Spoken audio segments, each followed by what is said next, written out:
Chapter 456. Fatty Dong yawned.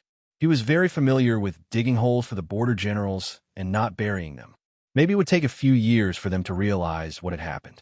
If they wanted to scold this sinister and cunning Fatty again, they would not have the heart to do so.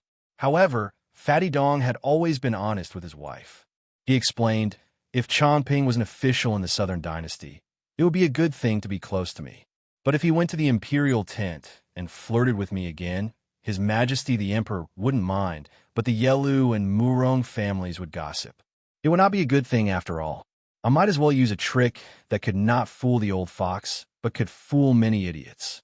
At least everyone's face would be okay. At the same time, I would let the North know that there was a young man in Flying Fox City who dared to compete with Fatty Dong. The position of Prince Chuan would be set in stone. You've been spoiled by your father. You don't like to use your brain and are much more stupid than her. Wife, don't glare at me. I know that your eyes are beautiful. Back then, I was mesmerized by your gaze and lost my soul. Besides, it's good to be stupid. Everyone is as smart as her. As her husband, I am tired. It's better to be stupid. Let me give you an example. Let me say this first. It's just a big example. My husband and his brothers went to a brothel to drink wine. When he returned home, she smelled the wine and wanted him to kneel on a washboard. You, on the other hand, were happy with the rouge your husband bought. Tell me, which one do you think I like more? The woman smiled sweetly, but there was a murderous intent in her smile. Fatty Dong slapped his own mouth. Therefore, the good show that was originally planned to fight dozens of rounds with Tantai Zhongping turned into the future Prince Chuan of the Bell being knocked off his horse by the flower stuck in Caodong. When Fatty Dong entered the city, he sighed and said, I'm sorry, Brother Chongping. It's all your sister-in-law's fault for being in a bad mood. The woman's expression did not change at all. She asked softly, Husband, how do we find your niece next? Fatty Dong went out of the city gate. He used his hand to block the sunlight and said calmly, Seal the city. Then scour the city. When you find me, you'll leave the city. The woman said worriedly, Husband, aren't you afraid of attracting criticism? Fatty Dong curled his lips and sneered. If anyone is not convinced, then come and argue with me. I will slowly reason with them. If I can't win, then I will crush them with my cavalry. The two bodyguards behind him were closer. When they heard the general's words, they smiled knowingly. That's right. Our General Dong didn't have any ink in his stomach, but he liked to pretend to be cultured and reasonable with others. Most of the time, when he couldn't argue with others, he would jump and curse. If he still couldn't vent his anger, he would get physical. The officials of the Southern Dynasty hated this shameless bastard. Especially during the Spring Festival, General Dong, whose calligraphy was distorted like an earthworm, still insisted on showing off his talent. He went through doors and doors and shamelessly asked those Southern Dynasty mansions to hang the Spring Festival couplets he wrote. He knew nothing and made a fool of himself. Once, the supervisor and the observer of the Southern Dynasty played tricks. One said that the wind blew away the Spring Festival couplets, while the other said that the couplets were ruined by setting off firecrackers. In the end, the next day, Fatty Dong carried 2 Spring Festival couplets on his shoulders and went to hang them on the doors of 2 powerful military officials. He personally glued them with porridge and soup and said with a smile that this time the couplets wouldn't be blown away by the wind or blown away by the firecrackers.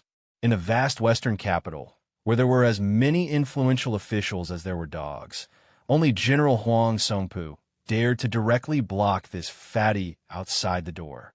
The gatekeeper pointed to a stone tablet at the door. It clearly stated that Dong Zhuo was not allowed to come within 50 steps of the mansion. In the northern Ming and southern dynasties, perhaps other than the border soldiers, only Great General Lu Gui was close to this repulsive fatty. In the end, Great General Lu Gui had the intention of betrothing his granddaughter to him 2 years ago, but the fatty used the fact that he had a fierce wife as an excuse. In the end, he married the mountain lord's only daughter a few days later. It was rumored that the old General Lu Gui was so furious that his hair stood on end, nearly donning his armor and mounting his horse to slaughter this black-bellied fatty. The woman said softly, If you knew this would happen, why didn't you personally escort sister-in-law and niece to Luching? Fatty Dong said gloomily. That sister-in-law doesn't seem like a woman who can stay a widow for Brother Tao. I've never been close to her, so why would I want to see her? Right after Brother Tao died, she wrote to me to ask for a list of official titles for her son. I have a strange temper. If you ask for it, I won't give it to you. If you don't ask for it, I don't mind helping you pave the way. Brother Tao only has one son. If she raises him, sooner or later he'll become a playboy who eats, drinks, and plays. He's not promising at all. If it were up to me, he would have been thrown into my army. If he could survive and become a member of the Crow's Nest, he'd have your Uncle Dong Zhua's wealth, and he'd have a bright future.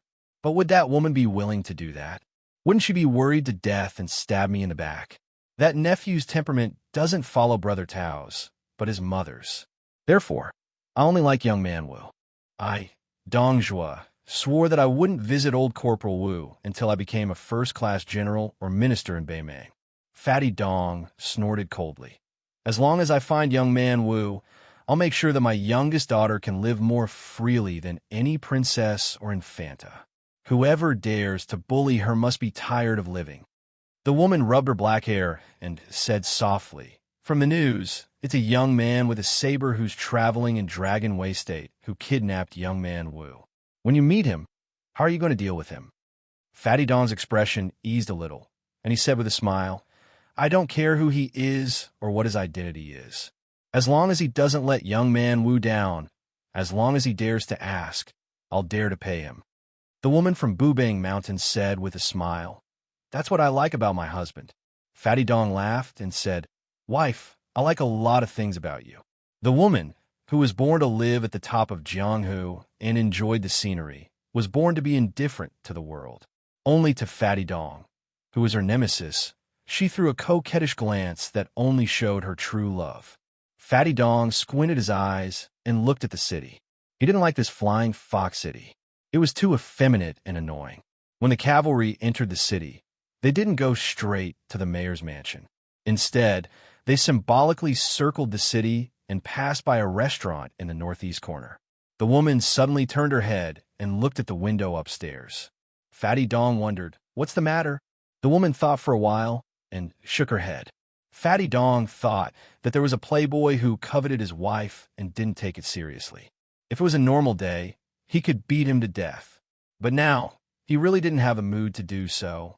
He only brought 100 cavalry, and he couldn't look for young man Wu all over the city like a headless fly. In the end, he still needed the help of the government. Dong Yo exhaled a long breath and said softly, "Young man Wu, wait for Uncle Dong for a while." F***CK, that damn Win8 system, it made me lose 2,000 words of my manuscript. This one should have been 6,000 words. The next chapter will be at 2 or 3 in the morning. Chapter 457. The blind storyteller had to tell the story of the heir of Bailiang's travels 3 times a day. 3 times was already the limit of the old man's physical strength. No matter how stubborn he was, he couldn't compete with the heavens. Maybe one day the heavens would be unhappy and take his life. Moreover, the storyteller could only move his lips and drink a few mouthfuls of wine to moisten his throat. His granddaughter, who played the pipa, had to suffer a lot. Her life was poor, and she couldn't bear to spend money to use the peach rubber finger protector. After only one storytelling session, the little girl's 10 fingers were bruised and blue. Now that she was resting, she was afraid that her grandfather would be worried, so she only dared to secretly rub the corners of her clothes to ease the pain in her fingers. The shopkeeper of the tea house saw the second group of customers enter the tea house in high spirits. They sat behind the counter and happily sipped tea from the spout. Doing a small business related to eating was all about the flow of people. If the old customers didn't leave, the new customers wouldn't come. The shopkeeper subconsciously glanced at the customers at the table by the window and no longer paid attention to them. The old scholar seemed to have made up his mind to listen to another storytelling session. He tactfully asked for a pot of tea from the tea house's waiter. He didn't drink much, but most of the tea was smeared on the table by him. The man with the sword didn't look sideways. He was like a clay bodhisattva in a small temple. His chi cultivation was first class. The old scholar smiled and said, "Xiaopu, want to drink a cup?" The middle-aged man shook his head and respectfully said, "I don't dare." The old scholar seemed to have heard the biggest joke in the world. He pointed at the junior and said, "Even Li Mibi dared to openly assassinate him. Is there anything in the world that you, son Xiaopu, don't dare to do?" The man with the sword didn't smile, nor did he know how to joke. He said seriously, "Then let's drink a cup." The old scholar shook his head and said, "I won't let you drink, you idiot." The old man rubbed his cheeks and said slowly, "I scolded old Li for having evil intentions and wanting to bring disaster to Beimang for 100 years. He scolded me for being pedantic and unworthy of being the emperor's teacher. These are all disputes in the court under the emperor's eyes. They are all on the table and can barely be called disputes between gentlemen. Xiaopu, don't go to Li Mibi's side in the future. A saber only has a single edge and its foundation is biased. Therefore, it is a sharp weapon for killing people. A sword, however, has two peaks and is neither biased nor biased. A gentleman entering the world to save people is the correct path of the sword. In a dynasty, both sides complement each other. There is no lack of martial artists who wield sabers and swords who wield swords. You are the master of the sword mansion of the chess and sword music school, after all. If you personally fight and kill, the school will lose its glory. You have to rely on the talented juniors to earn your reputation. You have to rely on the support of the few of you. Just as the storyteller said, Li Chungang is the #1 in the way of the sword. In my opinion, this sword god's sheathed sword has thousands of sword wills in his heart, even if he doesn't draw his sword. He is far more perfect than the two-sleeved green snake and the sword that opens the gate of heaven. Xiaopu, you should learn from him." The middle-aged man nodded. He was only convinced by one person in his life. The old man left Beimang alone and rushed to the south before the situation of the Central Plains was settled. After the unification of the spring and autumn period, he stayed in a foreign land where the smoke of war gradually dissipated for a full 20 years. The man with the sword was famous for his sword chi. Hong Jingyan, who was at the top of the martial arts ranking, was his closed-door disciple. The old scholar listened to the next two storytellers without missing a word, sometimes nodding and sometimes shaking his head. In any case, no one except for a rather dignified swordsman sitting at the same table would care about the life or death of an ordinary-looking, stinky scholar. During this period, two groups of ruffians from Flying Fox City came to make trouble. The first group was sent back by the tea-house manager with money. The second group was much more vicious. The old storyteller, who was fiercely protecting his granddaughter holding the pipa, was punched in the face. As a result, the crowd was outraged. The customers paid for their tea and waited to hear a few good stories. You ruffians can be unreasonable, but don't hit the old man's face. If you hurt him, wouldn't you have wasted your copper coins to buy tea and listen to the storyteller? The ruffians said harshly. If they dared to boast about how heroic the heir of Baoyong was again, they would come back and give them a good beating. Then they swaggered away. At the end of the third storytelling session, a few handsome horses came to the outside of the tea house. A few disciples of the Flying Fox Town jumped off the horses and rushed at the blind old man with 6 or 7 evil servants. A disciple of an official's family even pulled the little girl's hair with a ferocious smile and threatened to throw the little young barbarian into the lowest brothel to be a whore. The old scholar's face was as usual. People fight with people, and each depends on his own ability. Life and death are predestined. This old man wants to make a fuss about the fight between officials and people. Xiaopu. In an instant, the man with a sword on his back who heard the order did not unsheath his sword, but the sword chi was close. The old scholar did not look at the bloody scene. He stretched out his sleeve to wipe off the map of the border between the two dynasties that was densely covered like an ant's nest on the table. He whispered in a hoarse voice, "In the past 20 years, I've been a businessman who haggled over every penny, a farmer who lost his home, a night watchman, a henchman who buried himself in writing documents for the officials, a writer for the famous prostitutes in the brothel, an escort who traveled north and south, a writer for the famous scholars, a county magistrate in a small town, and so on. I have done all kinds of things. I have also traveled through the 9 kingdoms of the spring and autumn period. If I spend another 2 or 3 years traveling through the 8 provinces of Beimang, I can probably go to the imperial city and play a big chess game for His Majesty.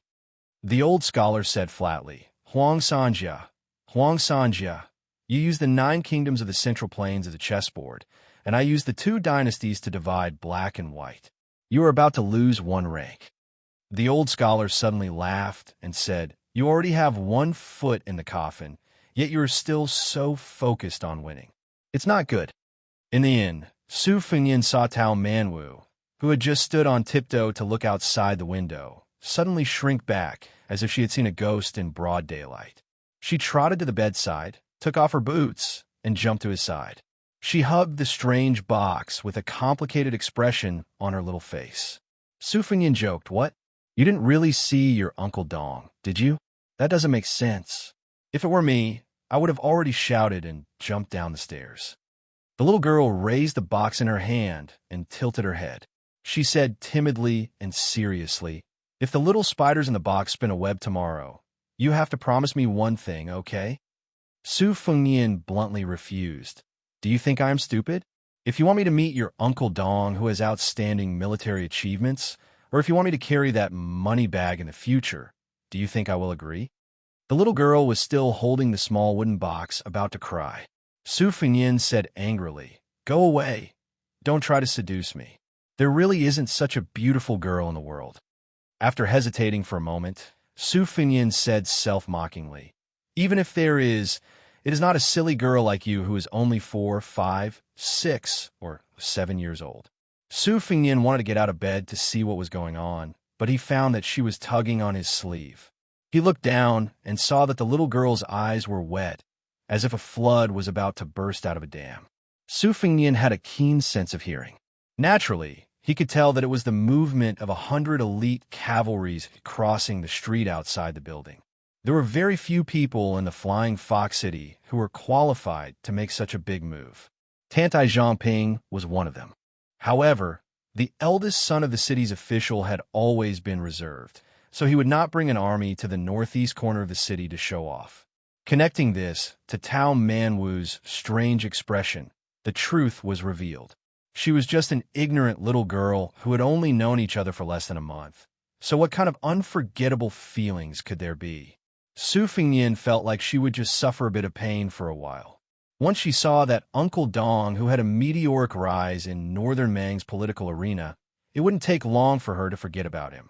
Just how many oaths of undying love and undying love were nothing more than this? In reality, the two of them were entangled in gratitude and grudges, one big and one small. This kind of affection couldn't withstand a few blows of wind and rain. Chapter 458. Su Fengyin did not expose the truth that was close to the truth. He said softly, I intend to entrust you to Tantai Chang'an. Later, I will ask shopkeeper Sun to take you to the bottle alley. Stay in Shi first. After that, you can tell the second son of the city overseer to come to the restaurant for a meal. It was hard to tell whether the second son of the city overseer was a loser or not. However, according to Tantai Chang'an's temperament, he would probably treat a little girl who could not cause any trouble well. Of course, this was not a foolproof plan.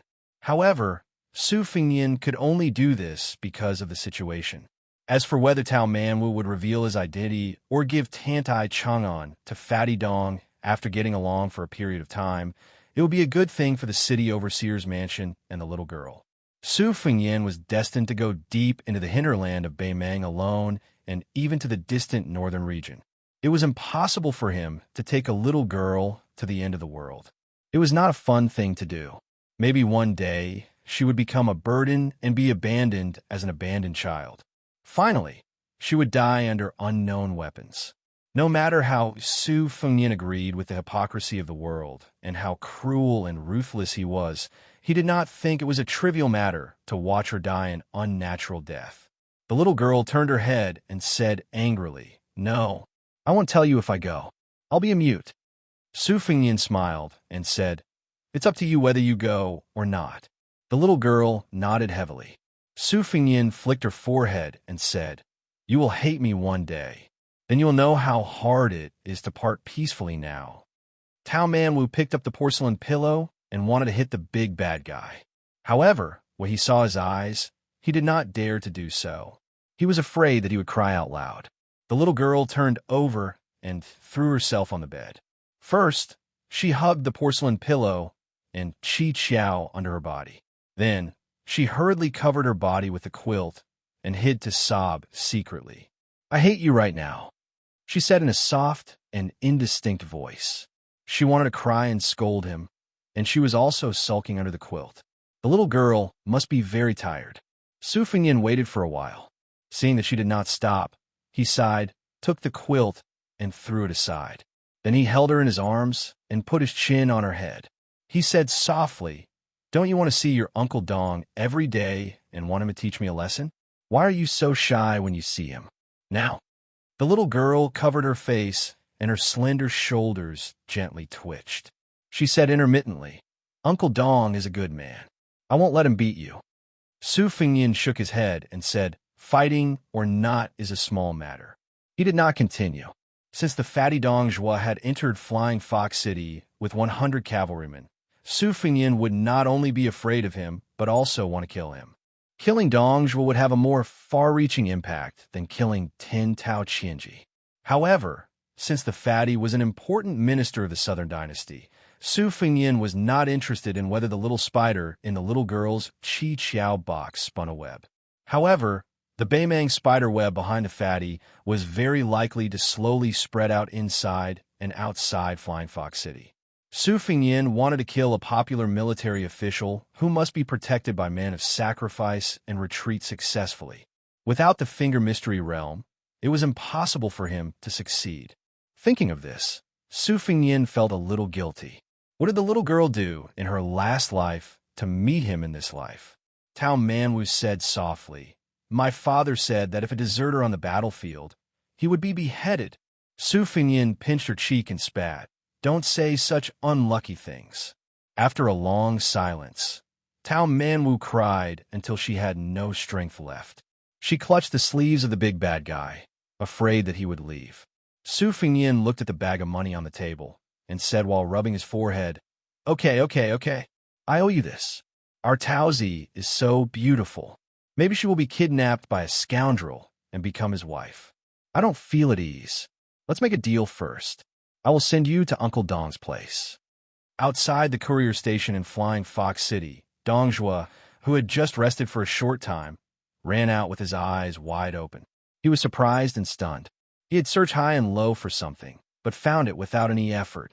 This general, who had been sealed by the city overseer, saw a funny scene. A young man holding his little niece's hand with one hand and an inferior horse with the other hand appeared in front of him unexpectedly and unreasonably. Young man who was carrying a heavy bag and holding a porcelain pillow with one hand. She bit her lips and looked very wronged. Dong Zhua's heart and liver were broken. Fortunately, young man Wu was safe. Dong Zhua looked at him carefully. This fat fox who had been dealing with the old foxes in the military and political circles all year round had already cultivated a good sense of human nature. His eyes were like torches. He immediately felt jealous like a father who saw his daughter bring a damned son-in-law to his house. Damn it, his little daughter was not even 10 years old. How could this bastard kill her? The fairy who came out of the Bing Mountain squinted at the young man, who she could not see clearly. He was empty-handed and had nothing on him. There was a long cloth bag tied near the saddle of the inferior horse, which should be a weapon similar to a broadsword. The more she could not figure out, the more she dared not take it lightly. Her family was well-learned, her martial arts were good, and her eyesight was superb. She was not sure whether this calm young man was at level 3 or level 2, but when she saw her husband's embarrassed look, she felt relieved. She had seen her husband bully others many times, but this was the first time. Since this uninvited guest dared to bring young man Wu here, unless he was a reckless and lousy assassin like a moth darting into the flame, he was most likely a guest and not an enemy. She could not keep a straight face. After marrying into the Dong family, she had always kept in mind her mother's advice on the mountain. In addition to knowing how to turn a blind eye, she must make her husband proud. This was a smart woman. Tao Man will look back 3 times with every step. Su Fingyin turned over and mounted the horse. Fatty Dong laughed and said, "This hero who did a good deed without leaving his name, is he going out of the city?" Su Fingyin smiled and nodded. Fatty Dong rubbed his hands and said, "If there is something that is hard to say, it is not Dong Zhuo who is boasting. As long as it is not a big crime of rebellion, I can help you to intercede. If you don't like Dong Zhuo's reputation, it is not a problem. Dong Zhuo will remember today's kindness for the rest of his life." Seeing this young man slowly turn the horse's head, it seemed that he was determined to go out of the city. Dong Zhuo did not bother to be polite and said loudly, "Go to the city gate and pass a message. Open the city gate and let them go." Watching the man and the horse go away, Fatty Dong ran to Tao Manwu with a funny posture. Because he was too tall and burly, he simply knelt down and hugged the little girl. His wife wanted to say something, but stopped. Dong Zhuo picked up young Manwu and put him on his shoulder to sit. He turned around and said with a smile, "I know what you want to say." Such a person left as he pleased. "Of course, I am very vigilant. However, it is better to do less immoral things like repaying kindness with evil. I have done enough shameful things in my life. If I give birth to a son who doesn't have a penis, who can I complain to? You 2 wives will beat me up from 200 pounds to 100 pounds. Do you think it is easy for me to gain a pound of flesh?" The woman smiled gracefully. The young man was generous, but compared to her, a narrow-minded man, he was still thousands of miles away. Dong Zhuo looked around, and his eyes suddenly turned cold. He said gloomily, "Everyone, I have said that I will let them go, so I will let them go. You're watching me. I am in the wrong to bring my private army out of Gusai State. Moreover, I have my wife to comfort me along the way. I will bear with it. If you dare to trip that person up and do something unnecessary, don't blame me, Dong Zhuo, for being narrow-minded. I will even dig up the graves of your ancestors." After he finished speaking, Fat Man Dong asked in a soft voice, "Wife, is it appropriate to use superfluous words like drawing legs on a snake here?" The woman was used to it. She nodded and said, "It's okay." Almost at the same time, Su Fingyin and Dong Zhuo, these 2 men, turned their heads and looked at each other from a distance. If they met again, they did not know what kind of status they would have when they looked at each other. Announcing the first VIP subscription group in Snow. 16871655 group subscription screenshot. Chapter 459. When the people of Flying Fox City first heard that Dong Zhangping was going to seal the city, they wanted to cut off the fat man's flesh. However, the thunder was loud, but the rain was small. Soon the city was reopened. The people thought that the eldest son of Tantai Zhangping must have gained the upper hand in the secret competition with Dong Zhangping. They didn't believe that Tantai Zhangping would be pushed back by a woman at the gate. Su Fingyin was not in a hurry to leave the city. Instead, he climbed the city wall and looked at the hanging sword pavilion from a distance. Because Tao Manwu was involved with Dong Zhuo, his plan had been disrupted.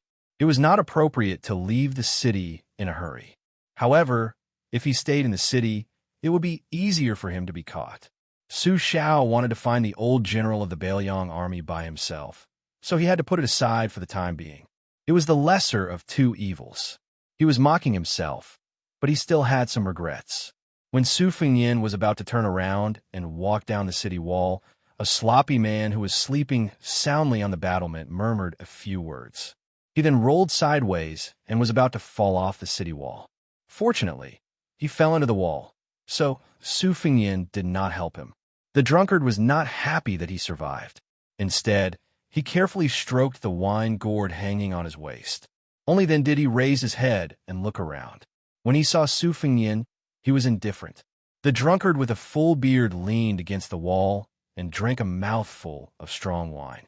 He hummed a Bailiang song, "Take off his armor," leisurely. A tall but hunchbacked man in a servant's uniform trotted up the city wall with a flask of wine in his hand. When he saw Su Fingyin, he paused and silently filled his old, half-empty flask with new wine. The servant was a pitiful cross-eyed man. The half-drunk man took out a dagger inlaid with pearls and shaved his face. As he was busy, He glanced sideways at Su Fengyan. He pointed at the hanging sword pavilion and scolded. "Young man, what are you looking at? I brought 2 swords to Flying Fox City. One is hung in the pavilion, and the other is sold to the city lord's mansion for 1,000 taels of gold. Why do you have to look at me like I'm a drunkard?" The servant was a mute. Seeing his master's lips, he knew that he was about to get into trouble again. He hurriedly turned to Su Fengyan to apologize. Su Fengyan smiled and waited for the drunkard to shave off his beard. He narrowed his eyes.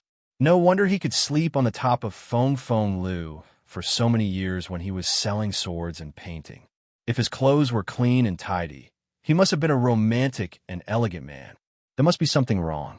Su Fengyan's expression was the same as usual. He leisurely looked at the top scorer of the brothel, who could make such a beautiful girl unable to forget him. The drunkard took back his dagger and sighed. "I didn't let down the painting, but the painting misled me." He drank another mouthful of wine.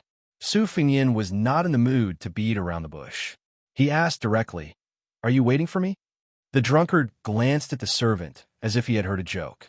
He laughed and said, "Kid, you're talking big. I'm sleeping here comfortably. It's more like you're looking for me." Su Fengyan was desperate. He said calmly, "Someone asked me to pass a message. If you can understand it, then forget it. If you don't, then take it as a drunkard's words. They can go in one ear and out the other. Since he's a pawn you brought out, you have to go back and clean up his mess." The man, who was still handsome after shaving, rolled his eyes and said, "Is there something wrong with your head? When did I not clean up my mess after taking a dump? Get lost, get lost. If you don't get lost, I still have my swordsmanship. I'll take out the torch dragon hanging in the sword pavilion and send you to hell." Su Fengyan had checked the flow of qi. Neither the master nor the servant could be called a hermit master. The drunkard was barely above ordinary people. As for the cross-eyed servant, he was slightly inferior to ordinary people. Su Fengyan walked down the city wall with a smile. He took the inferior horse and left Flying Fox City. He looked back. There was no drunkard. There was only the cross-eyed servant standing there with a hunched back. The drunkard, who had been sitting on the ground and leaning against the wall, wiped the stubble on his cheeks and muttered to himself. Seeing that there was no response, he looked up and saw the servant standing there silently. The drunkard said self-deprecatingly, "I forgot that you're deaf and mute. When I was chased by my enemies, I ran north and fled to the border. If you didn't have some money, I wouldn't be willing to call you master and servant." The drunkard asked lazily, "Why do you want me to sleep on the city wall today?" A hoarse voice sounded. "Even a cripple like me can sense the sword energy approaching. There's a swordsman in Beimang who has such a sword realm. He must be someone like the headmaster of the chess and sword music school." The drunkard was so scared that his hands and feet trembled. He asked dumbfoundedly, "You can talk?" The hunched servant was still looking into the distance. He reached out to touch his face and said calmly, "It's just a self-sealing acupoint. It's the best withered sword technique of the Wu family. Years ago, I had a sword competition with Li Chun Gang. Then, I was disheartened that the general didn't want to be the emperor. So, I practiced the withered sword in peace. My ancestor once defeated 10,000 cavalry with 9 swords. For broken swords were left in Beimei. So, I thought of coming here to take a look. Otherwise, with your mediocre swordsmanship, how could you pick up a fish spear and a torch dragon? Do you think famous swords are copper coins? You can pick up a few in the downtown area." The drunkard asked in a trembling voice, "Who are you?" The servant's fingernails drew blood on his face. He seemed to hate this face and said slowly, "The withered sword is emotionless. Wu Su was tainted by love. Even if she pretended to enter the secular world, her sword intent was not pure. She was an immortal on Earth in the palace back then, but it was only a fake realm. It was just an illusion. Otherwise, how could she fall ill? Consort of the king of Baoyang. My sister. My biological sister. However, I've never been close to her since I was young. Our relationship is even worse than her relationship with Dong Tai, who lived on Soar Mountain. Just like Shinji Bao and me, His Royal Highness is much better than that nephew of mine. However, no matter how close we are, our blood relationship cannot be denied. All these years, I have been waiting for the general. I never thought that my nephew would come to Flying Fox City. General, you move me with emotion and reason. But don't you know that I, Wu Qi, am the most emotionless and unreasonable person in my life? How do you know that Chun Jibao has never come to find me? It's too late. You don't kill me. I won't say anything. There are so many romantic people, but they all die because of romantic people. On this day, the top scholar died drunk in Sword Pavilion. All the brothels in the city mourned and paid for the burial of this legendary man who made countless girls fall in love with him. Those middle-aged women whose children had already grown up were secretly grieving. To the north of Bailiang was Beimang. Bailiang was desolate, but its heart was not cold. In the past few years, the battles in Liangmang had not been as grand. Most of the battles were between small groups of roaming cavalry. Bailiang's crossbowmen had become the most coveted type of soldier. To be able to cut off a few heads and hang them on the side of the saddle, even the old soldiers would be envious. Not to mention the hot-blooded new soldiers. This was a real meritorious service and could not be faked. Those rich playboys on the Eastern Front might even kill civilians and pass them off as Beimang barbarians. Bailiang's military law was strict, so they would not dare to do such a thing. One day, a group of Bailiang's crossbowmen went deep into the Beimang's territory and met with more than 20 strong and healthy Beimang barbarians on a narrow path. After a fierce battle, both sides suffered losses. After checking the corpses, they found out that they were Crow barbarians under Dong Zhu's command. This made the ordinary crossbowman, Li Hanlin, whose face was covered in blood, cry out in joy, but he also felt some lingering fear. Bailiang's military system consisted of 10 to 50 men. To be able to be a crossbowman's commander was more qualified than a general in the military. Li Hanlin's commander was an old and steady burly man. He wore light armor, and his horsemanship was superb. Not only did he have extraordinary strength, he could also draw a bow with both hands and shoot. However, no matter how calm he was, whenever he saw a Beimang person, his eyes would turn red.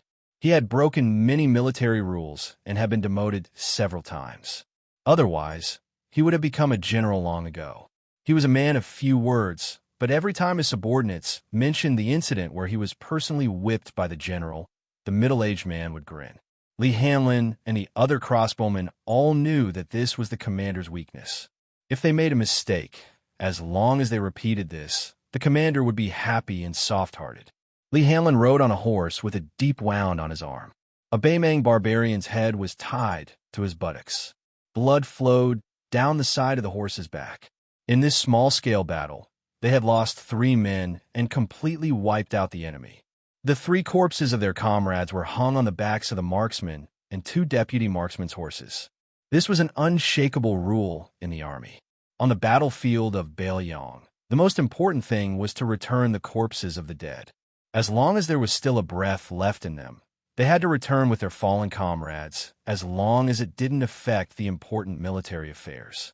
Li Hanlin glanced at the new recruit beside him and had a whole new level of respect for him. This guy was called Lu Do, a weird-looking man with double pupils. Not long after he joined their ranks, he had 3 Beimang barbarians' heads hanging from his horse's back. One could imagine how powerful he was. Originally, the crossbowmen led by Li Hanlin didn't like this bad-tempered new recruit. However, after fighting side by side with him, even the one behind him who had beaten and scolded Lu Do, Li October, had to admit that he was wrong. This old man with the surname, Li, was a 3rd-rank general in Bailiang. In the whole of Bailiang, he could be considered to be someone who could do whatever he wanted. His parents and uncles were all illiterate. When he was born, his parents made a big fuss over his name. They invited countless famous scholars, but none of them were satisfied with his name. Later, the old man slapped his thigh and said that he should be called Lu Do since he was born in Bailiang. As a result, the entire illiterate family didn't have any objections. The scholars who helped him with the name were all silent. Chapter 460. Most of the crossbowmen in Li Hanlin's team were young masters like October Li, although most of them were not as prominent as October Li. But they were not willing to talk about the glory of their father's family. So October Li became an isolated outlier and was very unlikable. When Lu Do, a commoner from a concubine family, entered the team, he had a conflict with October Lee on the same day. At that time, Lee Hanlon and the others were indifferent and did not take sides with either side. When they saw Lu Do's cowardly attitude, they rolled their eyes and thought that no matter how useless he was to become a crossbowman, he should at least have some backbone. Unexpectedly, when he fought with the crows, who had long been famous for their fierceness, with real swords and spears, Lu Do, a taciturn man, killed 3 crows without saying a word and even blocked a tricky arrow for October Lee. Lee Hanlon also had a higher opinion of October Lee. Although October Lee still had some of his foppish habits, it was not too much. Compared to the descendants of the Northern Liang generals who did not even dare to enter the Northern Liang army, let alone become crossbowmen, October Lee was really 1,000 times more promising. At this time, October Lee was joking with the crossbowmen, saying that when he was young, he always fought with his brothers at home. His father had heard from somewhere that there was strength in numbers and wanted him to break chopsticks. However, he was so strong that he broke more than 10 chopsticks in one go. His father, who could not explain the reason, was so angry that he invited a real martial arts instructor instead of making him play with words. Lee Hanlon thought that October Lee was really lucky. At this time, October Lee was joking with the crossbowman, saying that he always fought with his brothers when he was young. Lee Hanlon was amused when he heard Lee October say that making him study was worse than being stabbed. He felt the same way, and his mood became better. When Brother Fong said that he should join the army, it was indeed a good thing. However, this good brother of His Royal Highness probably did not expect that he would become a crossbowman. Lee October rode up from behind and said with a smile, "Brother Hanlon, can I borrow the barbarian's head when we enter the city? It's just so I can show off." Lee Hanlon laughed and scolded, "Go borrow it from Lu Do. That brat cut off 3 heads, and I only have 1. What will you do if I lend it to you?" Lee October said helplessly, "I just lower my head and apologize to him. I don't have the face to borrow from him. Besides, both of our surnames are Lee. We were a family 500 years ago." Lee Hanlon yelled, "Lu Do, October Lee wants to borrow a barbarian's head from you to show off. Do you want to lend it to me?" Lu Do said calmly, "Not a single one." October Lee had a bitter expression on his face. Even the bid leaders and deputy bid leaders burst into laughter. The corners of Lu Do's mouth twitched as he said indifferently, "I'll lend you too." October Lee turned his horse around and wanted to hug this cold-faced but warm-hearted guy. "Lu Do, you'll be my brother after this. When we reach Lingzhou, I'll take you to visit all the brothels." Lee Hanlon teased, "What's the big deal about visiting a brothel? Don't you have a younger sister who's always praised as a captivating beauty? Why don't you just acknowledge him as your brother-in-law? In the future, you can even borrow 200 barbarian heads, let alone 2. October Lee said heroically, "Sure, Lu Do. Why don't we agree on this?" Lu Do rolled his eyes and said, "Get lost with your shabby appearance. How good can your sister be?" October Lee, who didn't look ugly at all, was instantly annoyed and caused another round of hearty laughter. The bid leader said, "A bunch of brats. You still have the energy to talk nonsense here. Don't you know how to vent your energy on the bellies of your women later? I see that your trip this time wasn't bad. When we return to the city, I'll shamelessly ask for a leave from General Zhao and let you guys enjoy yourselves. However, it'll only be for a day or 2 at most. If anyone dares to come to the camp late, by even a moment, I'll personally whip you." Lee Hanlon came to the bid leader's side and said softly, "Bid leader, I've already discussed with Hong Jin and the others. We'll each give a barbarian's head to the 3 brothers. As for the reward, it'll all be given to their families." The bid leader frowned and said, "It's a serious crime to give away military merits without authorization. Lee Hanlon, I know your background isn't ordinary and isn't inferior to October Lee and the others. However, if the higher-ups find out about this, the military law will be like a mountain. A happy occasion will become a disaster. Do you really dare?" Lee Hanlon said with a mischievous smile. "Back then, Chief Biao dared to stab a Northern Mang general to death with a single blade. Just how heroic was that? We are all pawns you brought out, so why wouldn't we dare?" The bid leader cursed and said with a gratified smile, You guys don't need to get involved. I've already discussed this with the 2 deputy bids. You guys have no part in this. You just need to focus on killing the enemy and accumulating military merits. Since you've entered our ranks, I and the 2 deputy bids have no reason to treat you unfairly. In the Bailiang army, a day's worth of comrades, a lifetime's worth of brothers. On Mount Wudong, the morning bell rang. On the summit of the 81 peaks, in the square in front of the main Peaks Taoist Temple. When Marshal Grand Uncle Qing became the chief, he was the one who led the practice. However, the chief was no longer in this world. Someone else was in charge of the practice, but he was just as young. Li Yufu was only 1 generation younger than the Chief Hong, but he was even younger. The summit was filled with smoke. Hundreds of Wudong Taoists practiced together. Their robes fluttered in the wind and clouds surged.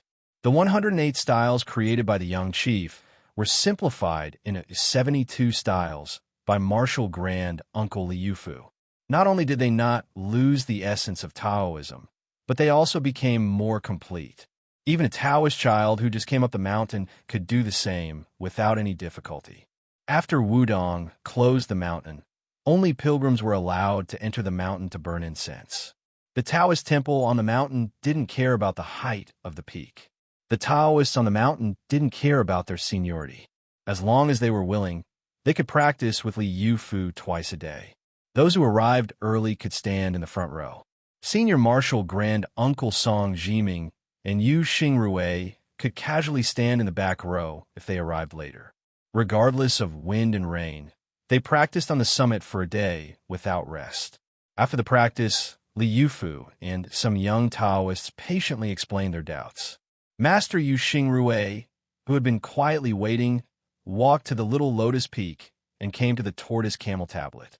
The old Taoist, whose inner strength was only inferior to big senior Marshal Brother Wang, Zhonglo said with emotion, "Yufu, do you blame your Marshal Grand Uncle Hong for not leaving Ancestor Lu's sword to you, but giving it to the outsider Qi Xinxia? And this person is a Taoist from the Taoist mansion of Dragon Tiger Mountain." Li Yufu put his hands in the cuffs of his Taoist robe and smiled. When Marshal Grand Uncle taught me this set of boxing, he had already made it clear that he would give Ancestor Lu's sword to Dragon Tiger Mountain's Qi Xinxia. He also asked me if I had any worries. Yufu didn't dare to lie, so I told him the truth. Marshal Grand Uncle said that if you were not convinced, then you could go to Qi Xinxia and ask for it back if you were to surpass Marshal Grand Uncle Wang. But I'll tell you in advance that I'll practice swordsmanship halfway. But if I don't have any achievements in the future, you can't laugh at me. Yu Xingrui walked to the edge of the cliff and stepped on the soft soil. He smiled and said, "If you don't succeed in practicing swordsmanship, you can't let us laugh at you, can we?" Back then, except for the eldest senior brother who cultivated the big yellow court and Wang Xiaoping who practiced the silent sword, the rest of us were useless. The only fun we had was to laugh at your Marshal Grand Uncle. When we found out that he was reading the forbidden book, we laughed and scolded him. When he dozed off while riding the green ox, we scolded him with a few words of wisdom. Thinking of the red clothes he wore in his youth, we laughed and mocked him. Today, it was not good to go down the mountain for fortune-telling. We old men couldn't help laughing again. In fact, as time went on, your Marshal Grand Uncle and I felt that it was better not to go down the mountain. What's the point of going down the mountain after becoming the best in the world? But in the end, your Marshal Grand Uncle still went down the mountain. Yu Xingrui sighed and said in a low voice, "Riding an ox and reading Taoist books, rowing a waterfall with peach trees, watching the clouds rise and fall among the peaks, let nature take its course. This should be your Marshal Grand Uncle's way of heaven. But riding a crane down a mountain, cutting fate with a sword, and letting a woman ascend, how can he let nature take its course?" If I was there at that time, I would have pulled his ear and scolded him. We old men are not regretting whether Wudong will prosper or not. We just feel sorry for him. Li Yufu murmured, "A white-haired person sending off a black-haired person." Yu Xingrui sighed heavily and said with a smile, "So you don't have to torment yourself anymore, and don't have any burden." Regarding the matter of Sect Master's junior brother, Don't look at how those martial uncles appear to be calm and collected these days. I reckon that they were all in a daze when they were eating. Fortunately, my junior brother Wang wasn't on the mountain. Otherwise, there's an 80 to 90% chance that he would have made a move to stop Shi Xiang's flying sword from opening the heavenly court. In your martial grand uncle's song, he can't calm down to practice alchemy for a year. He is very worried. Li Yufu asked softly, "Is the sect leader the reincarnation of Ancestor Lu and also the reincarnation of Qi Xuanjun?" Yu Xingrui smiled. "It's probably true. Who cares?" Yu Xingrui patted the shoulder of this disciple who personally came from Donghai to Wudong Mountain and said softly, "You have the temperament of the sect leader. It's a blessing to be able to eat and sleep." Li Yufu scratched his head and said awkwardly, "When His Royal Highness came up the mountain, sect leader could still suppress this young master. I'm afraid I could only be beaten." Yu Xingrui laughed and said, "Don't listen to the nonsense of those little Taoists. Your uncle master was also beaten and scolded by the crown prince. When the crown prince went up the mountain to practice his saber skills, your uncle master was bullied quite a bit. Luckily, he was able to find joy in his suffering. The few of us were just gloating." Li Yufu was stunned. Yu Xingrui pointed to the scenery outside the peak and smiled sincerely. The sect leader's junior brother stepped into celestial phenomenon here and also became an earth immortal here. It's just a matter of one step. Li Yufu came back to his senses and said softly, "It seems like one step, but it's already thousands of steps." Chapter 461. Yu Xingrui nodded. "That's right. When you are wholeheartedly seeking Tao, you don't know how many steps you've taken. Only when you forget yourself can you have the opportunity to step into Tao. As for how to forget yourself, Master is inflexible and inflexible. He doesn't dare to mislead others, but at least he knows one thing. He works hard every day, but he doesn't forget to calculate how many steps he has taken. This is also where junior brother is wiser than us. I don't seek Tao, but Tao comes naturally." Li Yufu nodded. "Tao can't be Tao. Wonderful beyond words." Yu Xingrui slowly left the top of Little Lotus Peak. He glanced back at his disciple who was talking to the green ox and smiled. Since junior brother was Lu Zhu, his last words were equivalent to Lu Zhu's own words. When Wudong thrives, Yu Fu thrives. Jing in palace. It was said that Princess Pei was focused on meditation and didn't show up for a long time. The already deserted palace became even more desolate. The sky was cloudy but not rainy. It was cold but not cold, as if a woman wanted to say something. The king of Jing and Zhao Heng, who spent half his life in the capital and half in Xiangfan, sat under the eaves of the temple, gently twirling a string of agarwood prayer beads wrapped around his hand. There was only one person sitting opposite to this great vassal king. It was Lu Su, the young and blind zither player who stabbed himself in the eyes to end his career. He came from a scholarly family, and his father's generation were great scholars.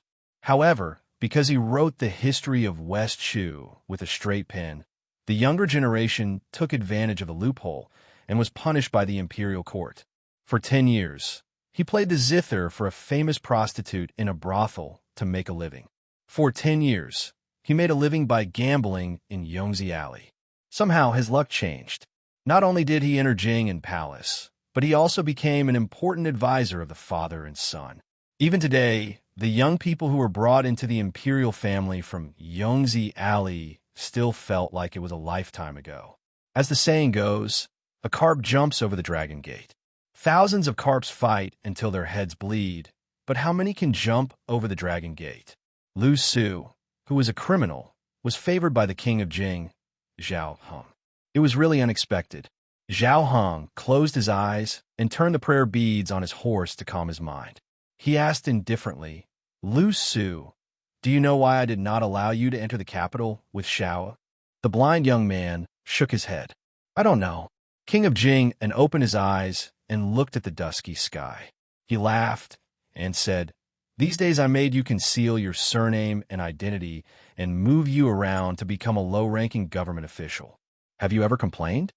Lu Su shook his head and smiled. Lu Su is very content. Zhao Heng turned his head to look at the young scholar. You've come up with 2 strategies and 13 strategies. You're determined to pacify the world for the emperor. The first strategy is to establish the crown prince, the temple oracle, and the removal of the feudal vassals. Shang was trembling with fear and was forced by me to bring him to the capital to meet a stranger, incurring the wrath of the emperor. The second strategy is a total of 10 strategies.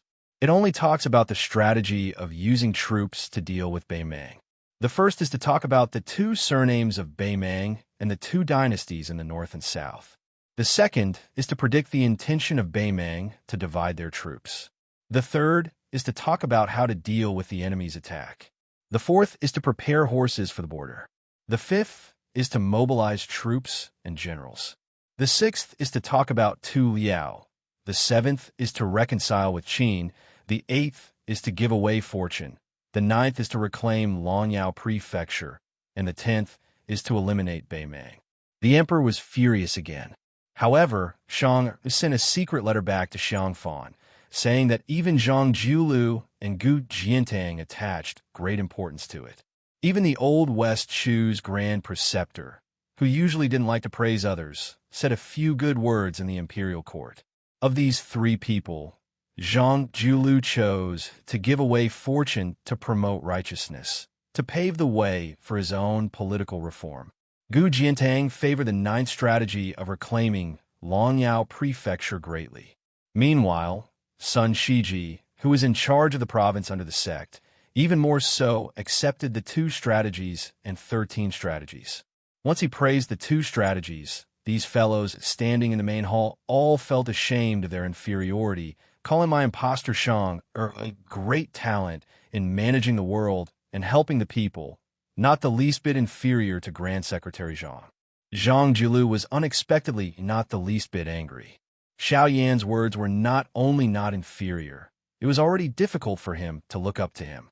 Only then did he suppress the anger on His Majesty's face.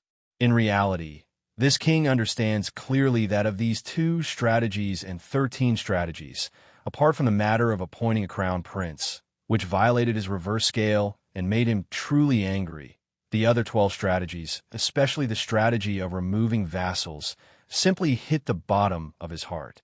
Towards this elder brother, this king truly understands him too well. The blind man quietly said, Lu Su's original intention was to wait a few more years, when the dust of the 7th war between the 2 dynasties had settled, before handing over these 2 strategies and 13 strategies. King of Jing and Zhao Heng stopped turning the prayer beads. Lu Su lowered his head a bit. Zhao Heng laughed and said, You are worthy of being called an intelligent person. This king has killed countless idiots. In this lifetime, only you and a youngster were able to see that this king would press the prayer beads before killing people. But don't worry, I can't bear to kill you.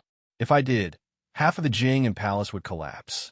This time, my killing intent surged only because of my gloomy nature. I don't really want to kill you. This king can't wait until the 7th war is over. He is afraid that he will lose the bet. Lu Su, you are a smart person. Can you guess the meaning of this king's words? Lu Suan clenched his teeth, got up, and knelt down. He said in a low voice, If our dynasty loses, the 13 strategies can still benefit Jing and palace. But if we win, they will become 2 pieces of useless paper.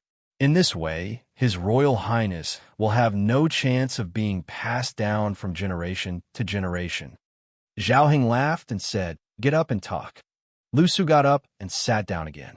Zhao Heng said softly, This king has always been unlucky in gambling. Back then, in that big gamble, he lost the world. That's why he asked Tsang to move to the capital. It's just a small gamble. People say that small bets are good for the mood. He thinks he can win. Lu Su suddenly broke out in a cold sweat. Zhao Heng continued to turn the prayer beads and said with a smile, You thought of it? That's right. If this king doesn't die, or slowly dies of old age, this gamble, even if Zhao Heng, win, it will be useless. Won't be able to become king of Jing'an. He will only be demoted by 1 rank and demoted to a duke. Lu Su knelt down again. Was it fun to indirectly kill a duke who had no illness and no disaster. How many lives did a mere aide like Lu Su have? Zhao Heng got up and said, "Don't kneel.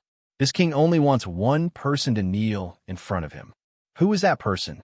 You and I both know it. Of course, it won't be you." Prince Jingon personally helped the blind young man from the estate up.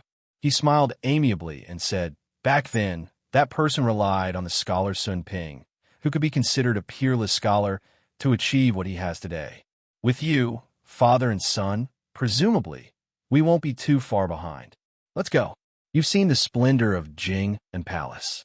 This king will take you to see some filthy things." Lu Su was brought by the king of Jing and Zhao Heng to a secluded private house in the city. After getting out of the carriage, the king of Jing and, who was the most proficient in both the pen and the sword, revealed an imperceptible bitter smile. Zhao Heng gently pushed the door open and entered. The small courtyard was filled with orchids.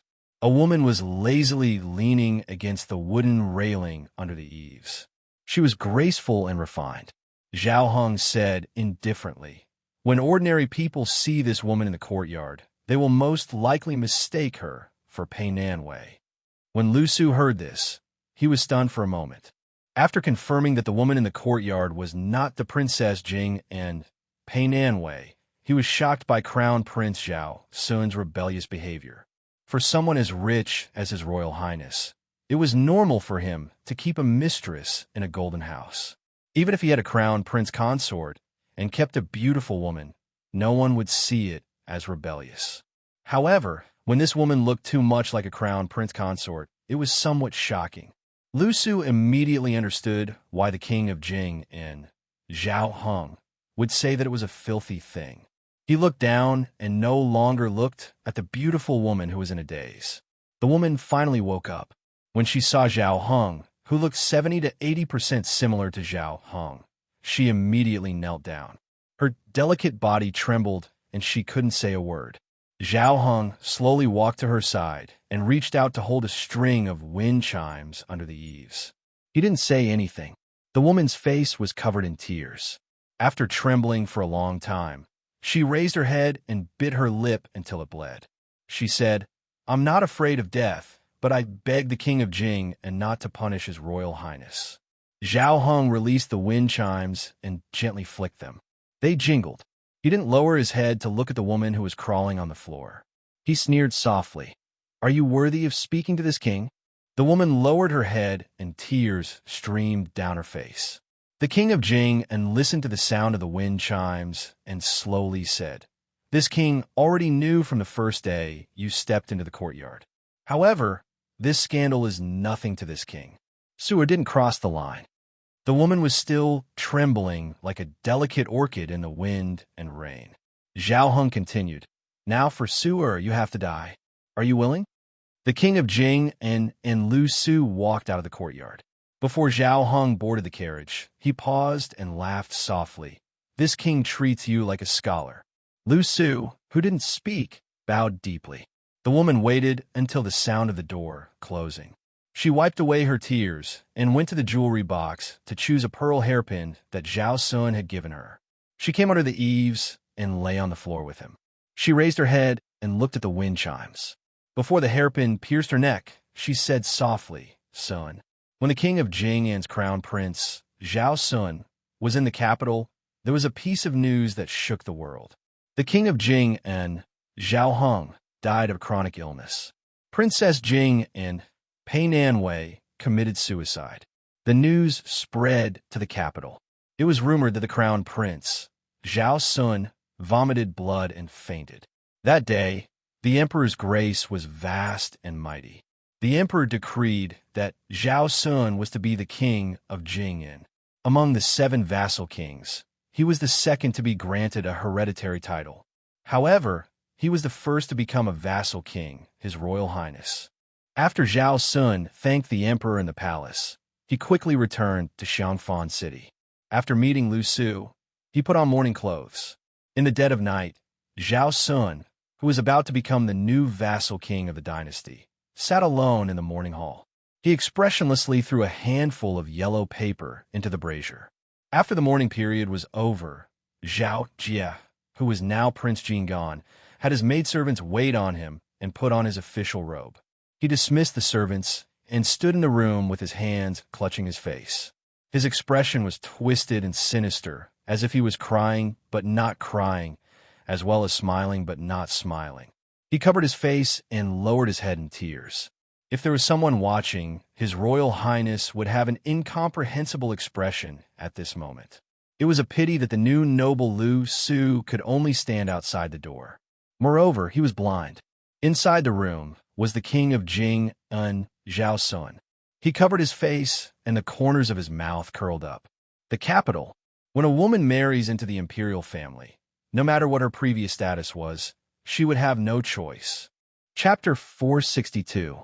When Yin Dongwu saw her younger brother Yin Qiji and Kong Wuqi visiting together, no matter how bad her mood was, it still improved. Moreover, she was married to the refined and introverted fourth prince. Although this husband of the emperor's son was a bit too playful and was obsessed with poetry, painting, and musical instruments, for a woman, it was already a heavenly wealth that she could not complain about. After the two became husband and wife, they treated each other with respect. Yin Dongwu didn't know what reason he had to be unhappy. Therefore, every time the stewards and maids of the Fu saw the imperial concubine, they always felt close and kind. They secretly praised her for being a daughter of a noble family. The bit of misgivings they had about their mistress being born in Bailiang was swept away. Yin Dongwu was knowledgeable, and it was clear that the fourth prince was very satisfied with this marriage. In the past, he did not socialize much with those disreputable friends of second and third-rank officials. Today, together with Yin Dongwu, he received his brother-in-law Yin Qiji and Kong Wuqi, who was a little famous in the capital. The fourth prince had always been known for not putting on airs. Today, when he received two people of the same age, he gave them enough face. He personally served tea and water, and laughed and joked with his bookish brother-in-law. What was even more rare was that after the pleasantries, he took the initiative to find an excuse to leave, leaving the imperial concubine to chat privately with the two. In the past, Yin Dongwu loved the house and its crow, and hated the house and its crow. His impression of Kong Wuqi was not very good. After the family moved to the capital, he talked a few times with the sturdy but simple-minded Kong Wuqi and found it difficult to dislike him. Especially his younger brother, who was not on good terms with the group of young masters in the capital and often suffered losses. It was always Kong Wuqi, who had a good relationship with the second prince, who led people to get back at him. In addition, the Yin and Kong families were rare scholarly families in Bailiang. In the capital, which was very xenophobic, they inevitably helped each other. Yin Dongwu and his younger brother talked about some personal things, and some simple principles that one had to be clever when working in the capital's yamen. Kong Wuqi did not speak much, and only sat upright and still on the side, foolishly happy. From beginning to end, the three did not mention that name. Leaving the luxurious and grand mansion, the fourth prince still politely escorted him to the door. Yin Qiji and Kong Wuqi sat in the carriage together. Kong Wuqi asked innocently, "Yin, eating chicken, your sister seems to hate His Royal Highness. Look, she doesn't even want to talk about it." Yin Qiji's face darkened as he said softly, "None of this matters now." Kong Wuqi said straightforwardly, "Hey, I used to think that brother phone could become your brother-in-law. At that time, I regretted that I didn't have an elder sister. I was so jealous of you." After a period of official cultivation, Yin Qiji, who had gradually lost his sharpness as a scholar, changed the topic and said with a bitter smile, "I heard that Hanlin went to the Bailiang army. This guy really likes to do stupid things." Kong Wuqi said unhappily, "How is this a stupid thing? If a man doesn't go to the battlefield to kill the enemy, how can he still be considered a man?" Yin Qiji glared at him. Kong Wuqi curled his lips and muttered, "You're not a man." Yin Qiji gave him a kick. Kong Wuqi, who was not afraid of pain, was too lazy to hit him. He looked out the window and sighed, "I really miss Brother Phone. No matter how much green ant wine I drink, it doesn't work. I just feel that it's boring. It's not the same taste as before." Yin Qiji said helplessly, "You're a man now?" Kong Wuqi hugged Yin Qiji's neck and played around. In a mansion, everyone knew that the prince's wife had raised an expensive parrot that was clumsy in speech. It hung on the window of the study. Yin Dongwu stood at the window and only dared to tell the parrot what was on his mind. The fourth prince saw this scene from a distance in the corridor. He leaned against the pillar with his hands behind his head and muttered to himself. The current dynasty followed the ancient rules of the previous dynasty. The high officials of the three provinces under the Minister of Governmental Affairs had to take turns on night duty in their respective headquarters. Other than the old Grand Preceptor of the Old West Shu, Sun Shiji, there was no exception. Today, Grand Secretary Zhang Julu received a report from a direct official in the main hall. He signed on it and took it away, returning it the next morning. The direct official was also used to this and did not flatter or flatter. Before this powerful blue-eyed man became the Grand Secretary, the central government officials took night duty as a hardship. Very few second-rank officials really followed this rule, especially those with noble status. They rarely showed up, and the official in charge of the report did not dare to say much. However, after Zhang Jilu took power, he expelled a few men from the imperial court on his first night duty. No one dared to slack off anymore. Following the dynasty's peace in the Four Seas, there was a reputation for the forbidden night to settle the world. Tonight on duty, after Zhang Jilu dealt with a few urgent affairs, he and an old friend of the same master, the left chancellor of the Imperial College, Huan Wan, were on duty. Zhang Jilu did not drink. In the hearts of all the scholars, Huan Wan, who was as respected as the chancellor of the Shangyin Academy, was not happy without wine. Even the emperor made an exception and allowed Huan Wan to drink at night, but explicitly said that he was not allowed to get drunk. The left chancellor of the Imperial College was a thin and elegant old man. He joked, "Old blue-eyed man, your complexion is not bad." What? The 2 sketches and 13 strategies King of Jing and His Royal Highness Zhao Sun invited an expert to write on their behalf. Are you really treating them as a world-saving medicine? Grand Secretary Zhang narrowed his eyes and said, "Poison is like honey. Good medicine is bitter." These 13 strategies, once implemented, will at least make most of the imperial court's officials complain incessantly. Even the military will suffer great losses. Tell me, how can I not be happy? Huan Wan reached out his hand and pointed at his old friend who was only under him, cursing, "The first sketches is a strategy in the temple. Even the Imperial College is insinuating that we are a bunch of useless scholars who don't know the hardships of the common people and only know how to study to death for scholarly achievements. I'm still fine, since my skin is thick, not scared of being spat on by others, but the newly appointed Chancellor Song, you will definitely be angered badly."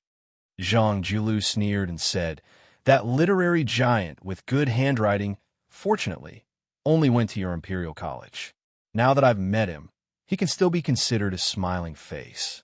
If he went to the Secretariat or the Minxiao province, I would still have a headache, unable to escape from becoming a political enemy of his."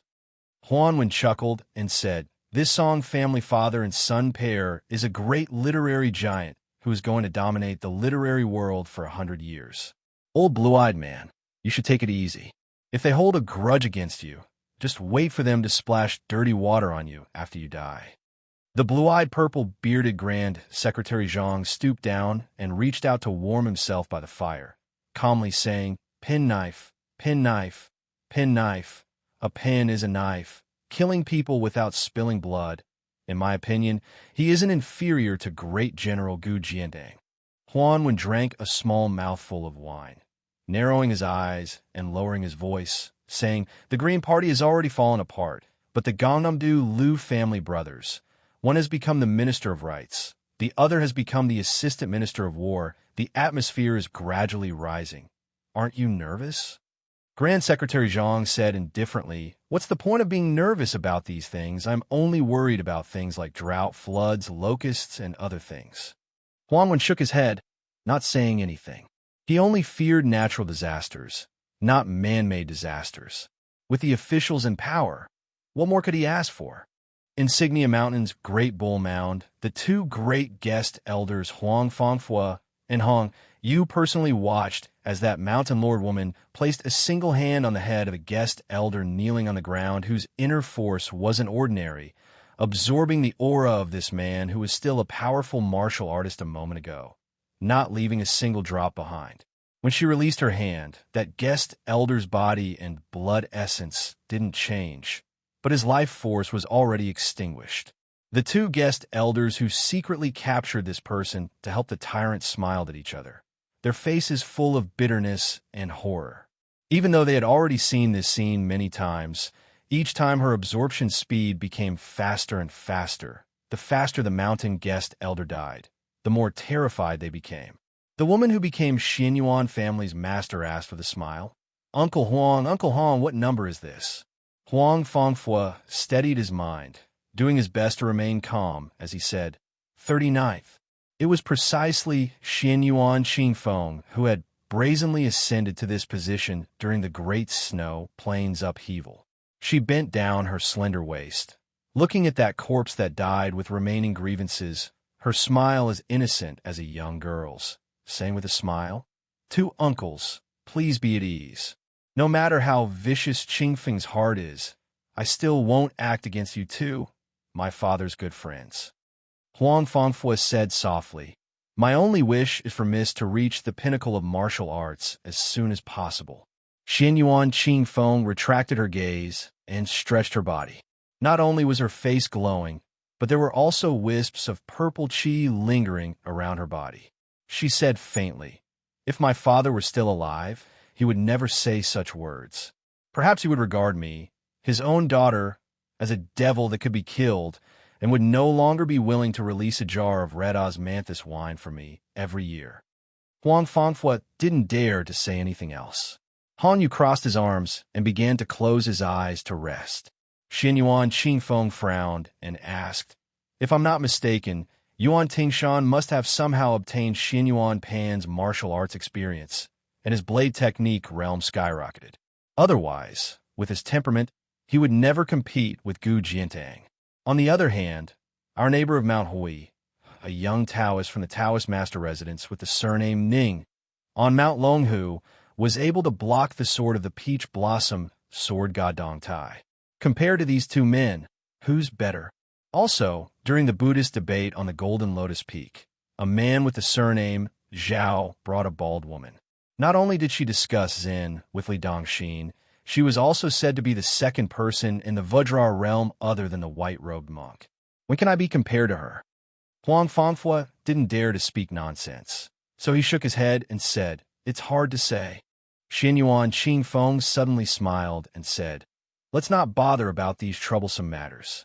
All right, there's an old saying that rabbits don't eat the grass near their burrows. It's not appropriate to always act against the guest elders on the mountain. I'll have to trouble the two uncles to go to the Jianghu and catch some martial artists. What do you think? Without waiting for Huang Fangfua to speak, Hong Piao opened his eyes and bowed, saying, I'm going down the mountain today. Xianyuan Qingfeng waved his hand, and the barefoot woman walked to the left side of the spacious main hall by the cliff. The mountain wind whistled, and her sleeves fluttered. She slowly walked back to her boudoir and put on yellow flowers in front of the mirror.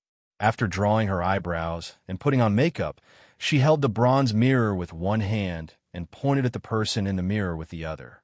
She laughed inexplicably and said, What an ugly woman. The Northern Yang mansion had silently lost a man and a woman who seemed to be dispensable. One of them was Murong Tongwang, who wore the skin of a transcendent god and headed north. The other was Xu Xiao, who headed south, and Su Fengyan, who was alone, slowly headed north again after leaving Flying Fox City. Chapter 463. There were as many horse gangs at the border as locusts, but once they entered the hinterland of northern Mang, their numbers quickly decreased. Using wooden sword one Hua's words, His Highness the Crown Prince was very depressed at the moment. Only in the turmoil of war could people be forced into prostitution and become bandits. If the world was too peaceful, who would be willing to tie their heads to their belts and become bandits? This showed that Northern Mang's territory was far from the so-called poverty of the people as described by scholars and celebrities. After seeing that Flying Fox City was as prosperous as the South, Su Fengyin became even more worried. Even if he was subtly influenced by the evil habits of the people left behind by the spring and autumn period, how many years would it take to soften a northern Mang that was as valiant as a strong man into a weak woman like the southern Tang? 30 years, 50 years, 100 years? How could Bailiang afford to wait? Su Fengyin rode his horse to the north, studying the swimming fish style on the 7th page of the knife manual. Because he could not understand the essence, he did not look at the 8th page. Other than the 12 sword cultivation methods, he occasionally rode his sword to kill snakes and scorpions. He repeatedly practiced the sword Qi rolling dragon wall, which seemed to have the same effect as the rolling knife skill. Under the cool moonlight hundreds of miles away, he howled and cursed without any scruples.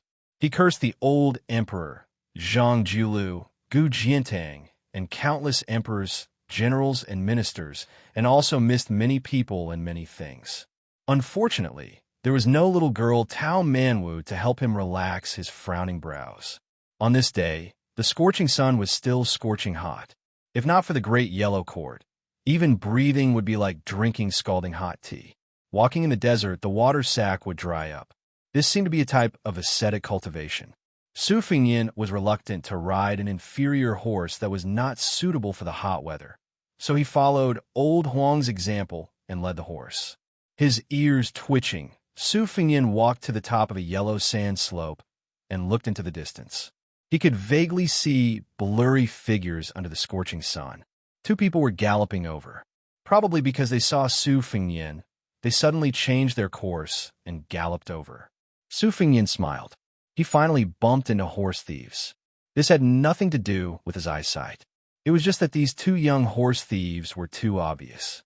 Their upper bodies were bare, and they wore hemp breeches, revealing their lame dragon and tiger tattoos. They were only short of tattooing the word bandit on their faces. When they saw Su Fengyin, their eyes lit up. These 2 did not seem to be in a hurry to kill him and rob him. They whispered to each other. Su Fengyin's ears were sharp. After he heard what they said, he laughed involuntarily. They were not robbing him, but robbing him. It seemed that the leader of the horse thieves was a female hero who was somewhat in love. She let the horse thieves under her command snatch a handsome man with soft skin and tender flesh. It would be best if he could read and write to be her wife. The 2 horse thieves obviously did not think much of him. They muttered that he had thin arms and legs and would not be able to withstand a few blows from the chief. Although he was quite fair, if such a pretty boy stood together with the chief, wouldn't they become the black and white evils? If the chief took him out to drink with the other chiefs, it would be too embarrassing. The 2 horse thieves saw Su Fengyin was scared silly, but the horse thieves did not move. They became more and more speechless. Was this pretty boy a fool? In the past, when nomadic grassland herdsmen met by chance to raise livestock, even if they were not scared out of their wits, they were very vigilant when they saw them. However, this boy in front of them was foolishly holding the horse without moving. One of the horse thieves with a black tiger tattoo could not stand it anymore.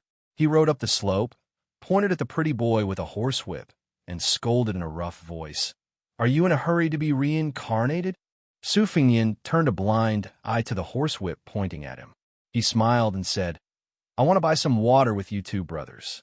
The tiger-tattooed horse thief was stunned for a moment and lashed out with his horsewhip. Su Fengyin held the horsewhip and pulled down the horse thief who had hurt him. He kicked out with more dexterity than brute force. The horse thief's back hit the horse's back. Together with the horse, they flew out of the yellow sand slope. The tattooed horse thief was stunned. Su Fengyin took down the shriveled water sack and floated down to the bottom of the slope. He did not look at the struggling horse thief. The horse thief's horse was a good horse. He jumped up and shook the dust off his mane. Su Fengyin took the horse thief's water sack and put it into his own water sack. He then took a straw hat and did not argue with the 2 horse thieves. He whistled and slowly went away with the horse. When Su Fengyin was far away, the tiger-tattooed horse thief, who had been crying for his parents, quickly sat up and rubbed his chest. In fact, it was only a slight pain and nothing serious. He said to the tiger-tattooed horse thief with a lingering fear, "I met a tough nail. The other horse thief clicked his tongue and said, "The pretty boy is actually hiding his strength. The boss will definitely like him." The tiger-tattooed horse thief quickly got on his horse and said, "Let's go and talk to the boss." Su Fengnian led his horse and traveled alone in the wilderness. According to the Bailiang Palace's geography book, he would be able to see the grassland in a few days' time. He believed that there would be a chance to meet the herdsmen who lived by the water and grass. He was fine with it, but the poor horse beside him was a little tired because he often walked in the desert. He thought that when they reached the grassland, it would be best if his old friend could blend in with the wild horses. So he took off the saddle and reins and let it go. After resting for the night, Su Fengnian sat cross-legged, lit a bonfire, and looked at the low, starry sky. The poor horse also bent its knees and rested, rubbing its neck against him. Su Fengnian patted the horse's neck, picked up a piece of soil, and put it into his mouth to chew. The moisture was much better. It was time to get close to the grassland. Tasting soil was the entry skill of finding the dragon's pulse. Su Fengnian often went with his elder brother Yao Jian to study geography when he was young and learned many superficial tricks of looking for pulse. The world's ancestral dragons came out of Kunlun, and one of them entered Beimang. In the past, Beimang rarely talked about this. After a large number of adherents of the spring and autumn period, this talk became popular. The Empress of Beimang had become the destined son of heaven. Su Fengnian turned to the poor horse and smiled. "Old friend, do you believe it?" The poor horse snorted. As usual, it diligently cultivated the sword in turn, just like the farmers in Jiangnan who had to go out every night to grab water to raise rice. They could not afford to be lazy. The sky was just beginning to brighten. Su Fengnian quickened his breathing. According to the Taoist classics, the spring meal was the morning glow of the morning, and the summer meal was the evening glow of the eastern sea. The evening glow of the morning glow was the beginning of the sun, and the morning glow of the eastern sea was the best. The evening glow of the morning glow was the beginning of the sun, and the morning glow of the eastern sea was the best. The evening glow of the northern sea was the purple chi in the middle of the night, and the extreme cold of the northern sea was the armor. The two were especially beneficial for cultivation.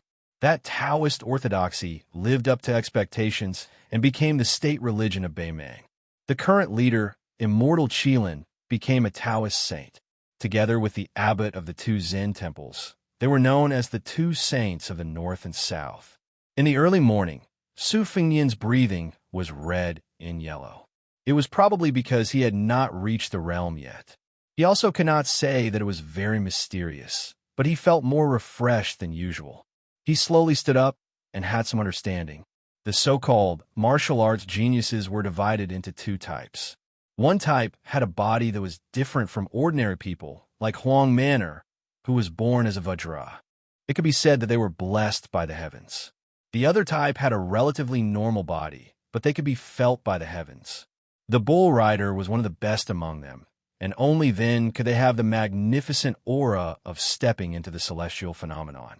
The third type was slightly inferior to the first two, but it was not impossible for them to step into the land of immortals. For example, Li Chungang, who entered the Great Tao with the sword, Wang Xinji, who proved her Tao with strength, and Dong Tai, who connected with the sword. In the path of martial arts, the higher one's realm was, the more one would go against the flow of the heavens. The heaven and earth were both a home and a cage. A martial artist had to form his own system, just like a naughty child who wanted to establish his own school. Su Fengnian raised his head to look at the rising sun and muttered to himself, "Good and evil will be rewarded. If you don't believe, raise your head and look. Who will God spare?" Then he twisted his mouth and said, "It's said that good people don't live long, but evil people live for 1,000 years." When the ancients spoke reason, they liked to slap faces. Su Fengnian turned to look at a poor old monk wearing a kasaya and hemp shoes. His red phoenix eyes, which were sometimes charming and sometimes gloomy, stared straight at this southern Zen monk who had been sitting 10 zhang away last night. Buddhism was divided into Mahayana, and esotericism was divided into yellow and red. Everyone's attire was different. Because Su Fengnian's Wang Fei was a devout believer in Buddhism. He always had a good impression of monks. In Beiliang, many rogue Taoists changed professions to become monks for the sake of money. But in Beimang, he met an old monk who had traveled thousands of li to this uncivilized land to preach. Even though the monk looked kind, Su Fengnian did not dare to be careless. The old monk put his palms together and said, "Young master is a believer in Buddhism." Good. Su Fengnian suppressed the murderous instinct in his heart and silently returned the greeting. The old monk's kasaya had been washed many times. It could be seen that there were many fine stitches, but it was always clean and did not look sloppy. His beard and eyebrows were snow white. He held a bamboo staff in his hand and looked even more benevolent. In the Beiliang army, there was once a monk who wielded a staff of more than 70 jin. As one of the commanders of the infantry, he ate meat and drank wine. He killed people like flies. On the battlefield, he glared fiercely and was very bloodthirsty. He was highly regarded by Su Xiao. Unfortunately, because the Beiliang cavalry entered Jianghu, the monk retreated into the mountains. It was said that he passed away in a small mountain temple. At this time, the old monk smiled and said, "This old monk came north from the 2 Zen temples to the 2 Zen temples. I wanted to discuss Zen with an old friend from the Taoist school. Although most likely it would be like a chicken talking to a duck, but at least it would be a load off my mind. By chance, I saw a young master swallowing the moon and eating the red clouds of the sun. I wanted to talk to young master endlessly, but I was afraid young master would misunderstand me as a bad person. So I did not dare to take the initiative to speak. But after thinking about it for a night, I felt that young master's heart is very deep. I don't know how to cultivate it. If I am careless and fall into it, it would be very inappropriate. Since young master is a believer in Buddhism, if you don't mind this old monk being noisy, I can talk to young master about Buddhism." Su Fengnian sat down again. He smiled and said, "So you are an eminent monk of the 2 Zen temples. I sincerely hope Senior will not be stingy with your advice." Chapter 464. The old monk did not approach and sat on the ground, facing Su Fengnian from a distance. After meeting, the old monk introduced himself to Meng Qi, showing his sincerity. The old monk placed his bamboo staff horizontally across his knees. Su Fengnian listened attentively. The old monk said slowly, "Young master used the great yellow palace as a golden chamber, practiced the double rolling blade technique, nurtured the Wu family's flying sword outside, and nurtured the #1 swordsman, Li Chuangong's green snake sword while inside. Your talent is great, your talent is high, and your perseverance is hard to come by." Su Fengnian, whose secrets had been seen through by the old monk, was shocked. His expression was normal as he smiled and said, "Senior, you don't have to restrain yourself first. Just say it." The old monk smiled and said, "In ancient times, when the wise men tried to control the flood, it was better to dredge it than to block it. Regardless of whether it is the sword or the saber, Buddhism's silent meditation, Taoism's golden chamber, or martial artists' closed scabbard meditation, they all go against the flow and accumulate the spirit.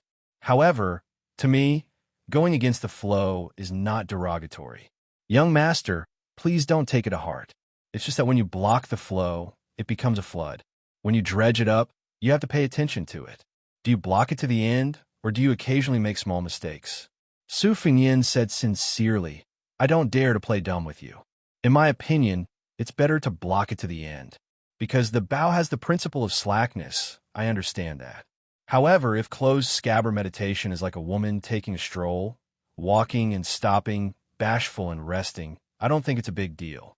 The old monk was not like those famous scholars who argued about the flow of the river.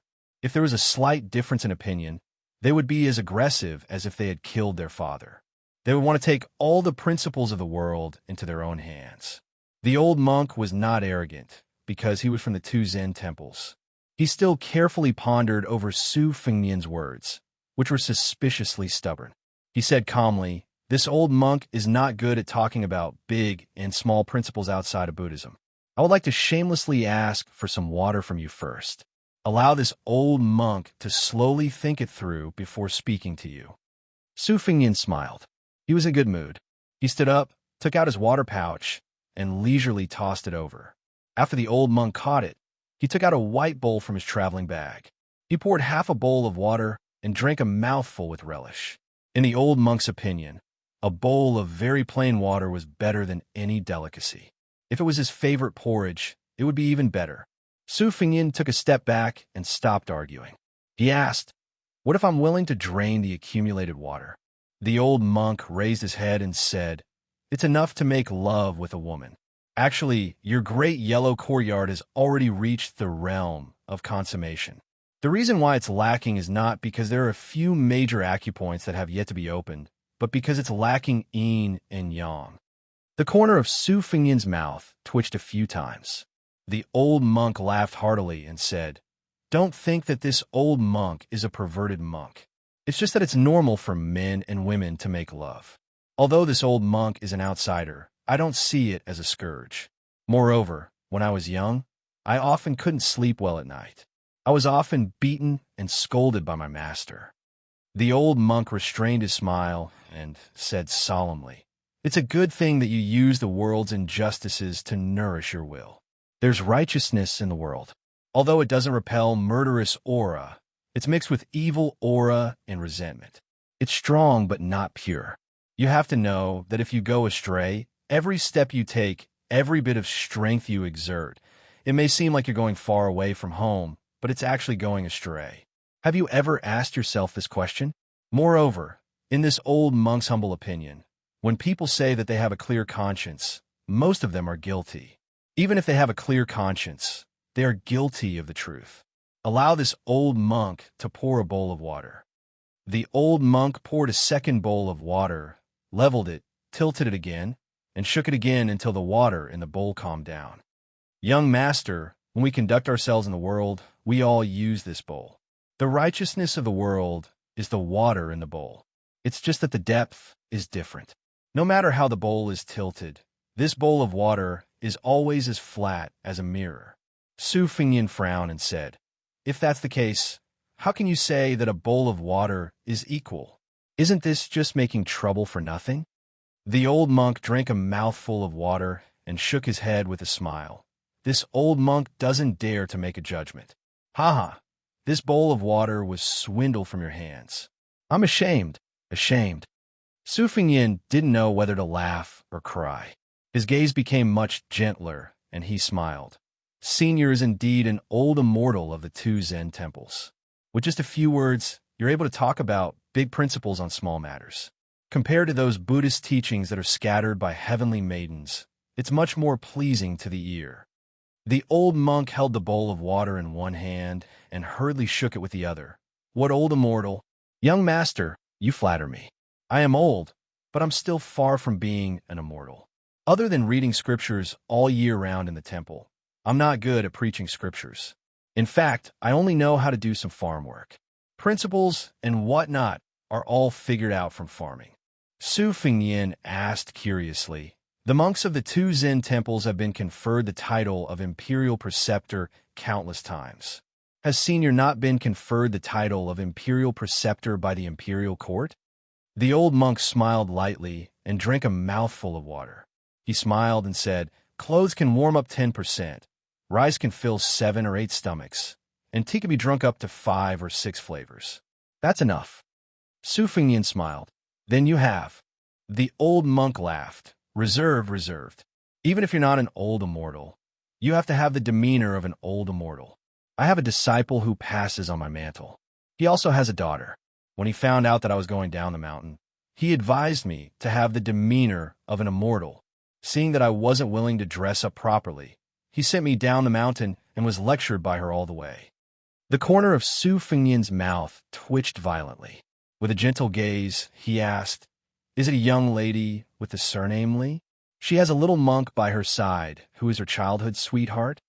The old monk was like a Buddha who had opened his eyes. He immediately understood. "So it's His Royal Highness. I've long heard that His Royal Highness sincerely worships Buddha. No wonder. I've been rude." Su Fengyin stood up and bowed respectfully. He said in a deep voice, "Su Fengyin greets the abbot." The old monk stood up and returned the greeting before sitting down again. He slowly drank his water and smiled. Your Highness, you don't have to be so courteous. After Su Fengyin sat down, he asked, Old Abbot, are you going to Bei Mang to destroy Buddha? The old monk nodded and sighed. I'm not going to Bei Mang to be arrogant and try to influence the Bei Mang emperor who is bent on destroying Buddha. I just want to talk to the monks about the Diamond Sutra. I don't know the fate of heaven, but I'm doing my best. The Confucian saints have 300 poems. In a word, they are pure and innocent. The old lord rides a green ox and has 3,000 Taoist scriptures to seek peace. Buddha doesn't write words, but this makes us confused. The Bei Mang royal court wants to destroy Buddha. Without temples, without incense, without Buddha statues, without Buddha scriptures, in my opinion, it's fine. But if there are hundreds of thousands of monks and everyone loses their Buddhist heart, this won't do. The old monk carefully put the water bowl back in his bag. After standing up, he smiled and returned the water bag to Su Fengyin. Old monk thanks His Royal Highness for giving me 2 bowls of water. It's a good karma. If you're not in a hurry, Your Highness can head northwest for 40 miles. There's a canyon and you can stop there for a while. It might be another good karma. Su Fengyin took the water bag and smiled. Old Abbot, I have a favor to ask. Can you take this horse with you? I'm going north alone and I don't need to ride it anymore. I don't dare to give it to anyone as I'm afraid it'll be a disaster. If I leave it alone, I won't be at ease. The old monk, who was worthy of being called the Buddha head saint of Buddhism, smiled kindly. Of course, of course. It's no trouble to have a companion to talk to on the road. Su Fengyin put his palms together. I'll bid farewell to old Abbot here. The old monk put his palms together and said with a lowered eyebrow, Old monk's parting words, Your Highness can teach Bodhisattva to grow black hair. Su Fengyin was stunned. He watched the old monk holding the bamboo staff lead the horse away until his figure disappeared from his sight. Exhaling a long breath, Su Fengyin followed the old immortal's instructions and hung his short knife, springtime thunder, and rushed northwest. Now he had nothing to worry about. Sure enough, he saw a deep canyon that stretched without an end. Su Fengyin climbed to the top and walked slowly along the cliff of the canyon. He didn't know where the so-called good karma was. After walking slowly for half an hour, he finished cultivating his sword. His feet trembled. It was as if there was thunder between heaven and earth. Su Fengyin looked back and saw thousands and tens of thousands of wild bulls pouring in from the other end of the canyon. They were like a flood pouring into a grain pot. His heart skipped a beat, and he rushed forward for half an hour. His scalp exploded. Damn it. There were hundreds of herdsmen leading sheep and all their belongings in the canyon. Aren't they going to be crushed into meat paste by the herd of wild bulls? This is not a sunny road, but a road to the underworld. You guys have lived in the grassland desert for generations. Don't you know how dangerous this situation is? Su Fengyin looked down from above. He could tell that some of the herdsmen already knew what an earthquake that came out of nowhere meant. They were in a complete mess, the elders' faces ashen, many women and children even more so crying incessantly. Su Fengyin looked over again, his expression gloomy and cold. Behind the herdsmen were several dozen northern Mang cavalry with weapons in hand. They had already urged their horses to turn around and leave. As it turned out, this was a plan of driving a sheep into a tiger's den, yet not shedding a drop of blood. If the old monk had not bemoaned the state of the universe and pitted the fate of mankind, the crown prince would have only watched coldly from the sidelines. After all, it was no different from committing suicide to stop tens of thousands of wild bulls alone. Su Fengyin gritted his teeth and floated down to the bottom of the canyon. Hundreds of herdsmen were dumbfounded. Some of the cold-hearted young herdsmen had already climbed up the cliff. However, the cliff was steep and they couldn't climb very high. Su Fengyin stepped out, drew a semicircle, and raised his hands. His feet sank 3 inches into the ground. He left the herdsmen with an unfamiliar back. At the same time as the herd of wild bulls poured into the canyon, an old monk rode on a horse with one hand. His eyes were merciful. He put his palms together and said, This boy is very kind. Su Fengyin focused on condensing his qi, shaking Kunlun with a single move. Chapter 465. Su Fingyin abruptly slapped his forehead and stopped using the grand momentum-shaking Kunlun that he had stolen from Mount Huey's Great Snow Plateau. Then, he swept backward, not caring whether the herdsmen understood the Gusai Zhou language or not, telling them to retreat first. Su Fingyin took the lead and carried a nomadic child under his armpit. Then, he picked up another youth and bent his knees slightly. Like an arrow, he shot off the cliff. After bouncing several times, he landed on the mountaintop. After landing on a mountaintop, he leaped down to the bottom of the canyon. Su Fingyin did not take a break. After more than 10 jumps, he finally brought more than 20 children to the mountaintop first. The sound of the cow hooves was like the explosion of spring thunder. The canyon's cliffs were shaken and dust filled the air. Around the corner, a herd of strong bison had already arrived like a tide. Su Fingyin did not pay attention to the young herdsmen who were pretending to stop. After a rise and a fall, he discovered a delicate figure bending down to support a child who had fallen down. Su Fingyin ran to her side and saw the side of her face from the corner of his eye. He was slightly startled, but he did not care about anything else. He casually picked up the 2 children and rushed to the mountaintop. After putting them down, he jumped down to the bottom of the canyon again. There were still more than 80 herdsmen who were desperately trying to escape in the canyon. He saw the young girl, who could make his royal highness startled, pursed her lips, and stood in place. Her face was filled with gratitude from the bottom of her heart. Her eyes were filled with the relief of life and death. Su Fingyin did not have the leisure to be unafraid of death like her. Facing the vast and mighty herd of bison, they descended to the bottom of the Kunlun Mountains together.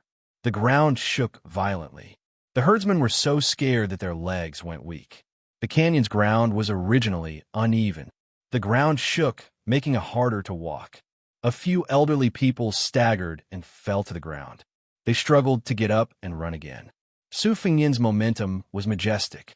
It was like a sudden clap of thunder rising from the ground. Thunder against thunder. Qi flowed all over his body, leaking out like a flood. Su Fingyin exhaled again and suddenly opened his eyes. Both of his hands slid outwards in a gentle arc. The dust was unable to come within 1 zhang of his body. The girl behind him was dumbfounded. She only saw the young man with a saber in his long robe fluttering in the wind. When the frenzied bulls with red eyes were 10 steps away from him, it was as if they had hit an invisible iron wall. The front hooves of the first line of bulls that were running side by side with him were twisted and pressed backward. Then, countless wild bulls behind them piled on top of each other until the bodies of the first line of bulls exploded. Blood splashed everywhere. But even so, the dense black mass of bulls was blocked and could not move forward at all. One by one, the wild bulls in the back, weighing 2,000 to 3,000 jin, hit the wall one after another. Their corpses and bones piled up. In an instant, a scarlet wall was erected. The thick and blurred blood was shocking. The strong wild bulls had 2 thick, long, and sharp horns that curved into 2 shocking arcs. Their forelegs were white below the knees, and their shoulders and backs were like lumps. Any one of them alone would make people tremble with fear. There were many scenes of lions and wolves being overturned by the horns of adult wild bulls on the grassland. Not to mention this flood of oxen that could topple mountains. In the narrow space of the canyon, where there was no way to hide, it was like meeting enemies on a narrow road. There was no other way but to charge forward. The wild bulls were docile by nature. They just rushed into the canyon and ran wildly, gradually arousing their ferocious blood. Especially when they were blocked and stagnated by people, the saying of people going into a dead end really came true. Su Fingyin pressed down with his hands. More than 40 wild bull corpses suddenly fell down. His feet also slid back 2 steps on the ground. Without any obstruction, the herd of wild bulls stepped on the corpses and leaped over, continuing to run wildly. Su Fingyin's sleeves billowed. His left foot slid out a step. He spread out his arms and suddenly pushed forward. The wind and sand in front of him were blown up. Especially the 2 cliffs on both sides were pulled by the momentum. Many large flying stones were forcefully pulled out and shot toward the herd of bulls. Su Fingyin did not care about the blood that seeped out of the corner of his mouth. He knew that the flying stone was just a solution to the urgent situation and could not escape from a drop in the bucket. The previous block and the next block only reduced and compressed the gap between the bulls and their tails. It seemed to be effective now, but when the momentum contained in the torrent completely rebounded and exploded, it would be the real pain. If he reached the Finger Mystery Realm, he could break the cliffs and have a chance to block the canyon. He reckoned that the body of an ordinary Vajra realm martial artist wouldn't be able to withstand the impact of the waves. Unfortunately, Su Fengnian, who was a step away from the Vajra realm, took a few steps back. He quickly took a breath midway and didn't even have time to spit out blood.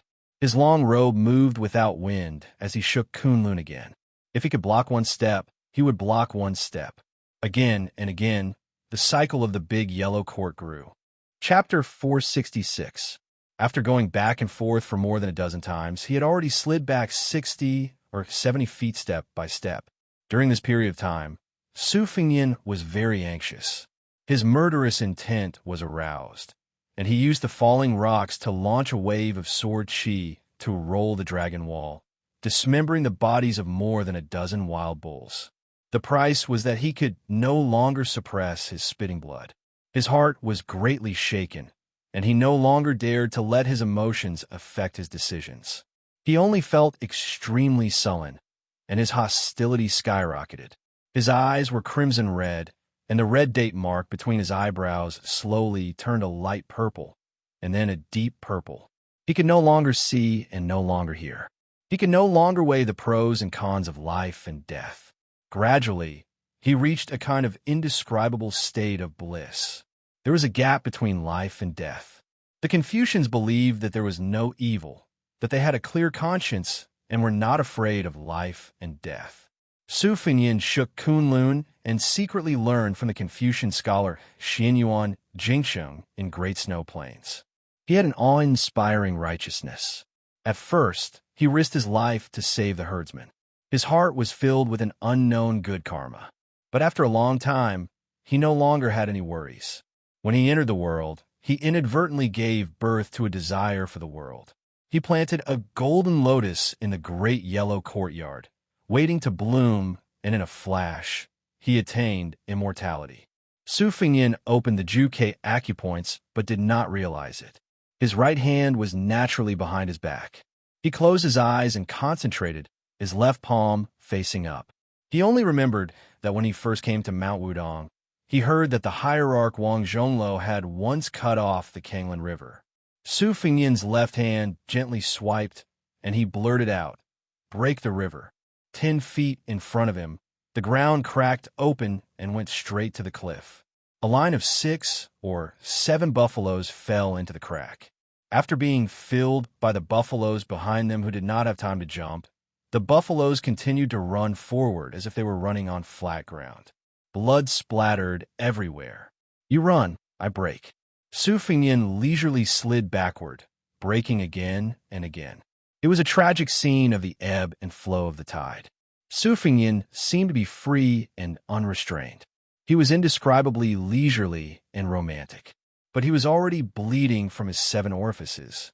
No matter how mysterious and continuous the great yellow court was, no matter how famous it was for its rich inner energy, it was not an inexhaustible bottomless abyss, especially when it was very particular about turning back and forth.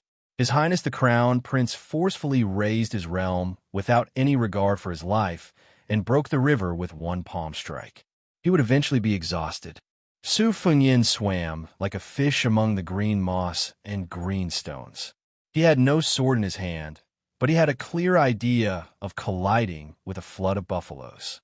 His intuition told him that he could comprehend the 6th page of the Bladesmanship Manual at the right time and place. Su Fengnian did not know how many times Su Fengnian had circulated his chi. Li Chungang once said that at the peak of the sword will, one could reach the 8 extremities and the pinnacle of swordsmanship. His chi could reach 800 miles in an instant. Su Fengnian did not dare to compare, but he was afraid that the boiling chi in his body could reach at least 100 miles in an instant. Su Fengnian smiled bitterly. Without turning his head, he grabbed her soft shoulder and threw her back. He closed the scabbard and cultivated his blade. Originally, he had to pull his body like a full moon and only stop when he pulled it to the extreme. This kind of narrow path of martial arts was the most dangerous thing to do. If it happened, it would not be a simple drop of 1 or 2 realms. It would most likely destroy the foundation that he had painstakingly built for enlightening the acupores. The great yellow courtyard's lotus was not the wild grass on the plains. It would wither and bloom with each passing year. It was as difficult as ascending to heaven to bloom again after it withered. He did not know how far those herdsmen had run and whether they had left the canyon. Su Fengnian gritted his teeth. He thought to himself, "Damn it, I'll hold on a little longer. If I can't, I'll have to retreat. If I continue to hold on, I'll really die here. I'm afraid of death, but I'm not willing to give up." Su Fengnian allowed the bison to rush over. They were already very close. He still completed a big circulation and could clearly see the ferocious and terrifying eyes of the bison in the front row. The bison lowered their heads at the same time, wanting to stab this guy to death with their horns. Su Fengnian's clothes shrank and bulged again. The bulging was much stronger than before. He held a circle in front of his chest with both hands. Starting with a small circle, the circle gave birth to a circle, and the big circle had a magnificent atmosphere of encompassing heaven and earth. The dust in the canyon flew up like a round mirror. Su Fengnian moved back almost inch by inch. The herd of bison also moved forward inch by inch unbelievably. Su Fengnian had told himself that he would only hold on for a little longer. Unknowingly, he had held on for a long time. At the top of the mountain, an old monk in a plain kasaya stood with his feet off the ground. He held a bamboo Buddhist staff and walked like an immortal. Seeing the scene, he was slightly moved. He sighed softly and said, "When you forget yourself, you don't care about life and death. You're full of courage. When you wake up, you know that you shouldn't do something, but you still don't forget to do it. You know the nature of the root bone. A little selfishness is not enough to cover a good heart." The old monk rushed to the bottom of the canyon and swooped down like an eagle. He grabbed Su Fengnian with one hand and stepped on the void with the tip of his feet. He floated in the air and floated toward the young herdsman. He said softly, "Your Highness, please save people and allow me to stop the herd of bison." When Su Fengnian subconsciously hugged the young girl's waist, the old monk said softly, "Up." A man and a woman floated to the top of the mountain. The old monk's feet finally landed on the ground. He turned around and stabbed the Buddhist staff into the ground. If he wasn't wearing a kasaya, he would give people the impression that he was an old monk who looked like an old man in the countryside. His eyes were glaring as he faced the tide of buffaloes and let out a muffled low roar. His voice was like a thunderclap that spread miles away. Beimang's new Wushu review held this Buddhist saint in high esteem. It said, "The holy monk of the dragon tree of the 2 Zen temples is fearless. He has the Buddha's voice and the lion's roar." The herd of bison suddenly stopped rushing forward. There was silence. Blood flowed like a river in the canyon. The old monk lowered his head in shame and put his palms together. Su Fengnian was exhausted. He stumbled and sat on the ground. The young girl sat cross-legged behind him. Her eyes were full of tears. She gently supported His Royal Highness, who was falling backward. Su Fengnian was not in the mood to care about whether the old monk had set a trap or not. He was not in the mood to care about the girl behind him. He just looked down at his blood-stained clothes and smiled bitterly. It's not good to keep vomiting blood like this. Then he fainted. The old monk pulled out his bamboo staff and came to the top of the mountain. He took Su Fengnian's pulse and felt relieved. Then he took out a white bowl from the bag on his back. He slid his finger across his wrist to fill the bowl and handed it to the young girl. The old monk's blood was not the scarlet color of an ordinary person. It was the golden color recorded in the obscure Buddhist scriptures. He was a Buddha who had reached the Vajra realm. The young girl's thoughts were connected. She hugged Su Fengnian and fed him the bowl of golden blood that was worth more than a few coins. After the old monk got up, he floated to the bottom of the valley again. He recited the Vajra Sutra all the way. After leaving the canyon, he flew to the top of the mountain. He pulled down his inferior horse and led it forward. He said softly, "Congratulations to your highness for reaching the great Vajra realm." Chapter 467. Su Fengyin woke up in a daze, but he did not open his eyes immediately. He first checked the flow of qi inside his body, which was both good and bad. The newly opened Juk acupoint was a blessing, but the unfortunate thing was that he did not know why the qi inside his body was burning fiercely like firewood. Although it did not turn into ashes, there was an uncontrollable sense of crisis. This made His Royal Highness, who was used to controlling everything around him, feel uneasy and puzzled. He continued to check the breathing frequency around him before slowly opening his eyes. The first thing that came into his sight was a beautiful face. She was already stunning when he first saw her in the canyon. Her beauty could only be described as otherworldly. A pair of rare dark green eyes, like the green mountains and clear waters, should be worth 95 cents. Perhaps she was only slightly inferior to White Fox's face, Chunyu, and Jiang and I. If she grew up and developed her charm, they might be on par with each other. Beimang was rough with wind and sand. Few women were fresh and beautiful, and their bodies were usually rougher and bigger than southern women. Could it be that Chao Guanzi monopolized the principle of 8 flowers of elegance and swallowed the elegance of Beimang women?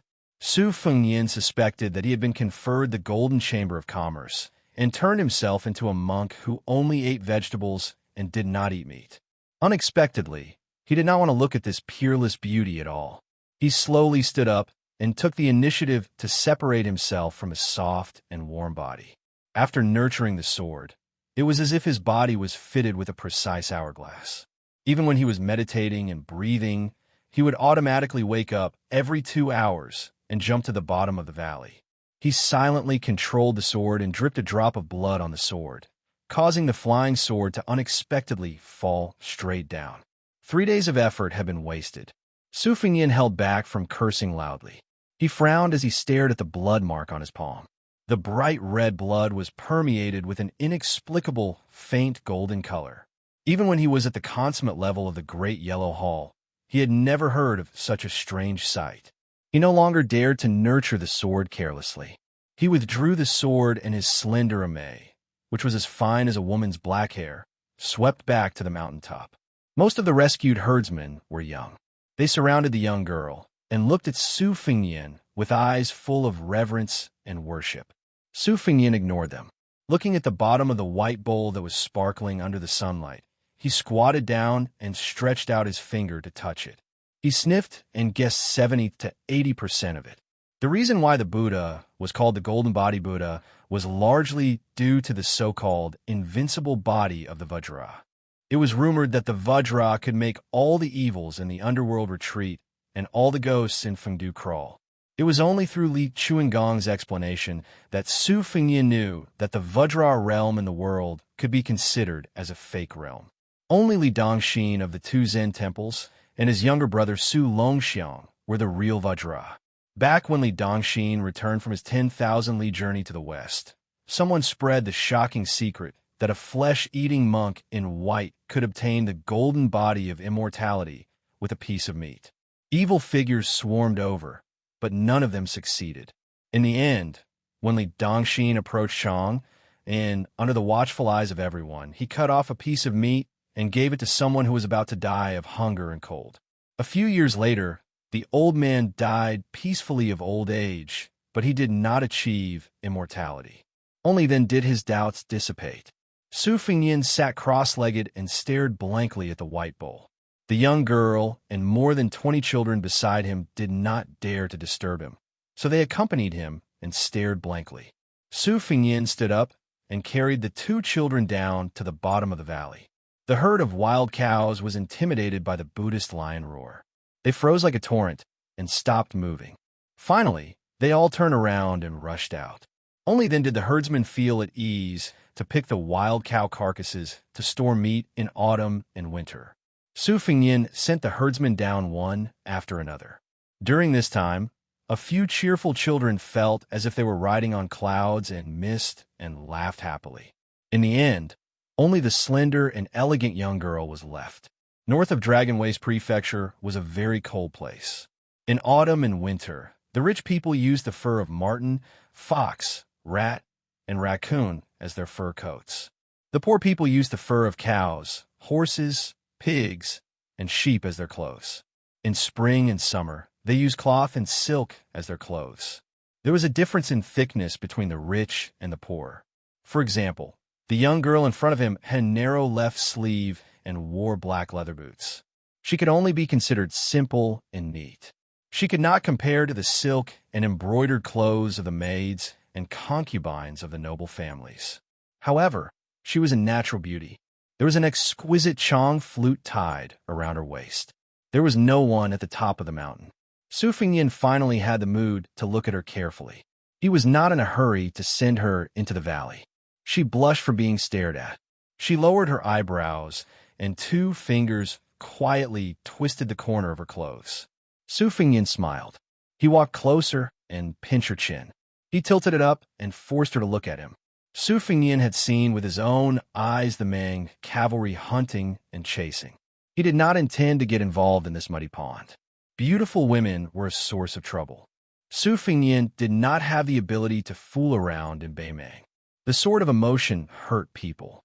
Wasn't someone as open-minded as Li Chungang also suffering in the same way? Su Fingyin's selfishness in stopping the herd of oxen this time was obvious. He only wanted to leave a good impression on the Dragon Tree Monk, one of the 2 great saints of the world. If he expected His Royal Highness to help the Buddha to the west and save this group of herdsmen from the abyss of suffering, he really did not have this kind of compassion. Moreover, if they were involved with him, who could have a good ending? Su Fingyin picked her up and jumped down. He landed lightly on the ground. After letting her go, he did not say anything. He ignored the grateful herdsmen who were kneeling down and praying. His chi was continuous like the Kunlun dragon's vein. In a flash, he chased after the herd of oxen. After turning the corner, he slowed down and planned to turn back. He thought of a way to practice the swimming fish style on the 6th page of the knife manual. The Beimang cavalry had not seen the herd of oxen for a long time. Sensing that the situation was out of their expectations, they brandished their swords and rushed into the valley. Su Fingyin's hearing was amazing. He frowned slightly and stuck to the dark cliff like a gecko. He originally wanted to chase after the herd of oxen on the top of the mountain. He caught a glimpse of the last rider turning around the corner of the valley. Then he heard a sneer that all men understood. Su Fingyin walked along the ridge of the cliff and saw more than 30 riders circling around the girl at the bottom of the valley. Those who were skilled in horsemanship leaned their bodies and reached out to touch the girl's clothes. Su Fingyin cursed as he fell back into the valley. The arrogant cavalry did not notice that someone had appeared out of nowhere behind him. Su Fingyin was also too lazy to talk nonsense. He floated forward, one hand grabbing onto the tail of a warhorse. The warhorse that was galloping in circles felt a wave of pain and raised both of its hooves, neighing in pain. The fierce cavalry turned around in surprise, brimming with killing intent. A saber slashed towards this reckless fellow. Su Fingyin gripped his saber and dragged the cavalry off his horse. He kicked this sturdy warrior away, and his body smashed into the cliff, instantly turning into a pile of meat paste. Su Fingyin was shocked. When did he reach such a state? The rest of the cavalry were startled. A brave man urged his horse forward. Su Fingyin did not move at all. When the horse crashed into him, he pressed one hand on the horse's head. The horse's head exploded into the ground and died on the spot. The back half of the horse's body flipped over. Su Fingyin slapped it away with one hand. Together with the dead horse, both the man and the horse were thrown into the cliff. The only difference between their deaths and the former's was that the pile of meat paste was bigger. The more than 30 cavalrymen no longer cared about teasing the tender meat that was about to enter their mouths. They fled for their lives. Anyone could see that using numbers to crush the enemy was not going to work. Where there's life, there's hope. This principle was simple and plain no matter where it was. Since Su Fingyin had started a killing spree, he would not allow the fish that slipped through the net to pass on the information. He leaped up and strolled leisurely around the warhorse. He pushed out his palm as if he was swatting a fly on the wall. Large scarlet blossoms appeared on the cliff wall of the canyon. Su Fengyin indeed could not do what Chen Jibao did, using a horse to drag Yi Baikui's wife and daughter to death in front of the western wall. But when it came to killing some barbarians in Beimang, he still had no scruples. If not for this, Su Fengyin admitted that he deserved to die in Beimang. Even if he had the hereditary title in his hands, what qualifications did he have to fight with Chen Jibao over Beiliang's military power? Snatching soldiers, snatching food, snatching people's prestige, and snatching the hearts of the army. All of these things had to be done with hands stained with blood, not with talking about benevolence, righteousness, and morality. Spring and autumn were not righteous wars. How many massacres were there? How many cities were massacred? How many people ate the food cooked by their fathers and mothers?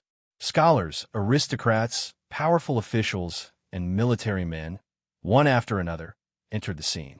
Even if they died, most of them could be considered to have left a mark or two in the history books. But too many people in the chaotic world who only wanted to be well-fed and well-clothed dogs died. Even their descendants, who were supposed to burn incense during the Qingming festival, died along with them. How could he command Beiliang's 300,000 cavalrymen with the benevolence of a woman? Once the empire's north gate was opened wide and Beimang drove straight down, the first to suffer would be Beiliang's millions of households. Those loyal officials of the Liang dynasty who had always been a burden to Beiliang were probably very happy to see this happen, even though they were grieving on the surface. Su Fengyin's face was gloomy. After taking care of more than 30 Beimang cavalrymen, he slowly walked toward the girl. She was the only girl among the herdsmen who saw him block the herd of bulls with her own eyes. At that time, she believed that he was the greatest hero in the world, like an immortal descending to earth. But when she saw him killing people, not just bulls, especially when she saw him slowly walking toward her, she subconsciously looked away and took 2 steps back. Su Fengyin sneered and rushed to the top of the mountain. He had done his duty and no longer cared about the herdsmen's lives. He chased after the powerful herd of bulls. The girl suddenly realized what she had done. She was so regretful that she wanted to die. She fell to the ground in a daze, her eyes empty. Su Fengyin came to the top of the mountain at the end of the valley and stopped to look into the distance. Saving one person, killing 10,000 people. Killing one person, saving 10,000 people. Which was more important? Even though Su Fengyin believed in Buddhism, he didn't understand and didn't want to know. He remembered that when he was young, his second sister Su Weisheng was confused about whether the white horse was a horse or not. The rough Su Xiao joked that if father sat there and said it was a horse, then it was a horse. Who dared to say it wasn't? It was this unreasonable Madame Wu who said to His Royal Highness that night that there was no one in the world who deserved to die, especially no commoners who deserved to die. As long as I, Su Xiao, am alive, Liang Meng will not lose a single commoner. Su Fengyin jumped down the cliff and ran wildly, following the hoof prints to catch up with the herd of bulls. First, he swam into the lake like a fish, shuttling back and forth freely. Then, he jumped onto the backs of bulls. He walked on the tide. Finally, he stood on the back of a bull, standing at the head of the tide. Chapter 468. Su Fengyin relied on his new Vajra body to squeeze into the herd, but he still suffered a lot. If he was not careful, he would be hit by the strong bison and kicked around like a ball. With Su Fengyin's stubborn character and his reluctance to jump out of the tide, he was washed to the ground several times and was trampled by dozens of bison in an instant. These white-stocked bison easily weighed 2,000 to 3,000 pounds and could not bear it. Only then did he flip over the bison's hooves and jump onto the back of the bison. Fortunately, he had the protection of the mirage evolved from the big yellow cord, or else he would have been in rags. He either lay down or sat on the back of the bison, rested or nurtured his sword, and then looked for his own suffering. He jumped into the narrow gaps of the herd and continued to slide like a fish. At first, he collided with the bison several times and was battered and exhausted. He was so angry that he could not wait to use the sword Qi Rolling Dragon Wall to smash hundreds of bison. However, he suppressed the irritation in his heart and, combined with the big yellow Cord Heart Sutra, he finally figured out a way to move with the flow. When the herd stopped to rest, he would stay away from the bison, sit alone, and concentrate on flying on his sword. Once there was a wolf pack that targeted the calf, Su Fengyin did not kill it. Instead, he stomped on the ground and frightened the wild wolves away. After a few days of ups and downs, Su Fengyin was full of the smell of bull, as if he had become a member of the herd and was accepted by many bison. When Su Fengyin passed through the entire herd from the end of the herd and finally took the lead to run, the herd actually followed him for more than 10 miles. Seeing a large patch of water grass, Su Fengyin lay down on the grass by the lake, panting and feeling satisfied. After obtaining the essence of the swimming fish style on the 6th page of the bladesmanship manual, he realized how short-sighted he was at first. If he merged it with the rolling knife technique, he would be like a fish in water, complementing each other. He turned to look at the spring thunder hanging on his waist and said self-mockingly, "Spring Thunder and Shodong are a pair of sisters. After we separated, you were unlucky to follow an idiot like me. Shodong stayed by White Fox's side, so I can't embarrass you too much." Su Fengyin took off his black gown and white coat and put them into the lake to wash, revealing the soft silk precious armor that Jianghu people dreamed of. The soft armor was once pierced by Miss He's hand knife at the chest position. After returning to Bailiang, the pivotal pavilion's craftsman hurriedly repaired it. This secret organization must be busy now with the red armor that had lost its talisman generals. The Bailiang army's combat power was amazing, and the pivotal pavilion, led by the giant of the School of Emo, had made great contributions. The soft armor was woven with 12 sword pouches, which stored the flying swords separately. Before entering Beimang, Su Fengyin had reached his limit by riding the flying swords 4 or 5 times. After the battle with the devil Xiaoling, he stayed in the city to watch the fierce woman Lotus slowly bloom. He occasionally had an epiphany and opened another acupoint. In the canyon, he fought with the wild bulls and broke through the juk, opening 3 new acupoints.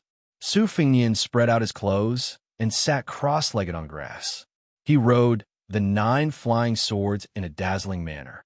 This was the reason why it was said that good techniques were beneficial to martial arts. Each flying sword had its own emphasis on the circulation of qi, thickness, and meridians.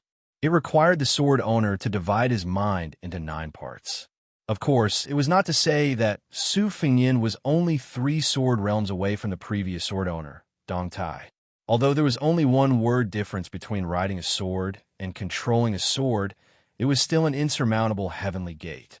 The 9 flying swords in the air were respectively the green plum blossom with a smooth sword arc, the bamboo horse with a segmented bamboo body, the morning dew with a dazzling radiance every time the sun shone on it, the peach blossom sword with a pink body, the amaze sword with a slender black hair without a handle, the smallest but at the same time incomparably sharp swan and eye, the vermilion bird with a scarlet radiance lingering around it, and the last one was the huang tong with a wide and thick body.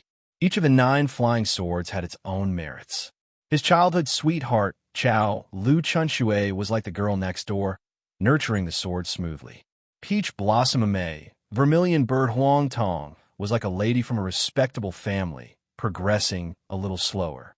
The other 3 were like the beauties that could topple a city, unmoved by force or persuasion. Su Fengyin also served them diligently every day, but the formation of embryo was extremely slow. However, that day when the golden blood of the Buddha was mixed in, Ame fell, and the rest of the swords were more or less the same. Only the first sword of golden thread almost instantly formed a sword embryo, which was a great surprise. Regarding the previous swords that were wasted for 3 days, Su Fengyin did not feel so distressed anymore. After nurturing the golden thread, the golden luster in the blood had completely faded away, which made Su Fengyin feel relieved.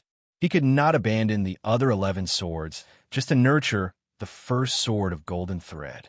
This was a huge loss, and there was no way he could be so wasteful. Su Fengyin controlled the flying swords to cut the water weeds. He wondered what Dong Tai would think if he saw this scene. After he was exhausted, Su Fengyin put the 9 swords back into the sword pouch. He grinned and leaned back, his hands folded behind his head, and closed his eyes, half asleep. Yao Jian had been influenced by the geomancy master Yao Jian. Other than knowing some superficial kung fu of tasting earth and water, he also knew a thing or two about dragon veins. Yao Jian once said that the dragons of the world came out of Kunlun. Of the 3 great dry dragons, one landed in Taiyan, one came out of Donghai, and one entered Beimang. There was a saying in Qingshui geography that the mountains were old and lifeless, while the young mountains had luck. Therefore one searched the mountains, but not the old. One searched the young mountains. The closer one was to Kunlun. As time passed, the more difficult it would be for a dynasty to be born in the West. Not to mention the imperial court, just in terms of feng shui. When Su Xiao had stationed troops in Beiliang to confront Beimang, he sent the 2 great vassal kings of the imperial family, Yin, Qi, and Guangling, to the southeast to be in charge of suppressing the qi of the dragon. The Son of Heaven, Zhao family, was not without the hidden selfishness of having outsiders guard the door and courtyard, while their own family members looked after the treasures. Among them, because the Guangling prince and the current emperor shared the same father and mother, they were able to be stationed in the Donghai region. It could be said that they had put a lot of thought into this. However, when talking about the fate of a dynasty and one's own destiny, there were always too many contradictions. Li Yishan was very resistant to this, and at the same time, Yao Jian was also implicated a few times. Su Fengyin suddenly stood up and put on his clothes. Then he saw a middle-aged Taoist who did not look like a Taoist priest from the Central Plains. When he saw him, he only glanced at the spring thunder and lost interest. This Taoist priest had slanted eyebrows and a pair of almond-shaped eyes. He wore a short brown robe with a colorful silk belt tied around his waist. On his back, he carried an ancient bronze sword with pine patterns.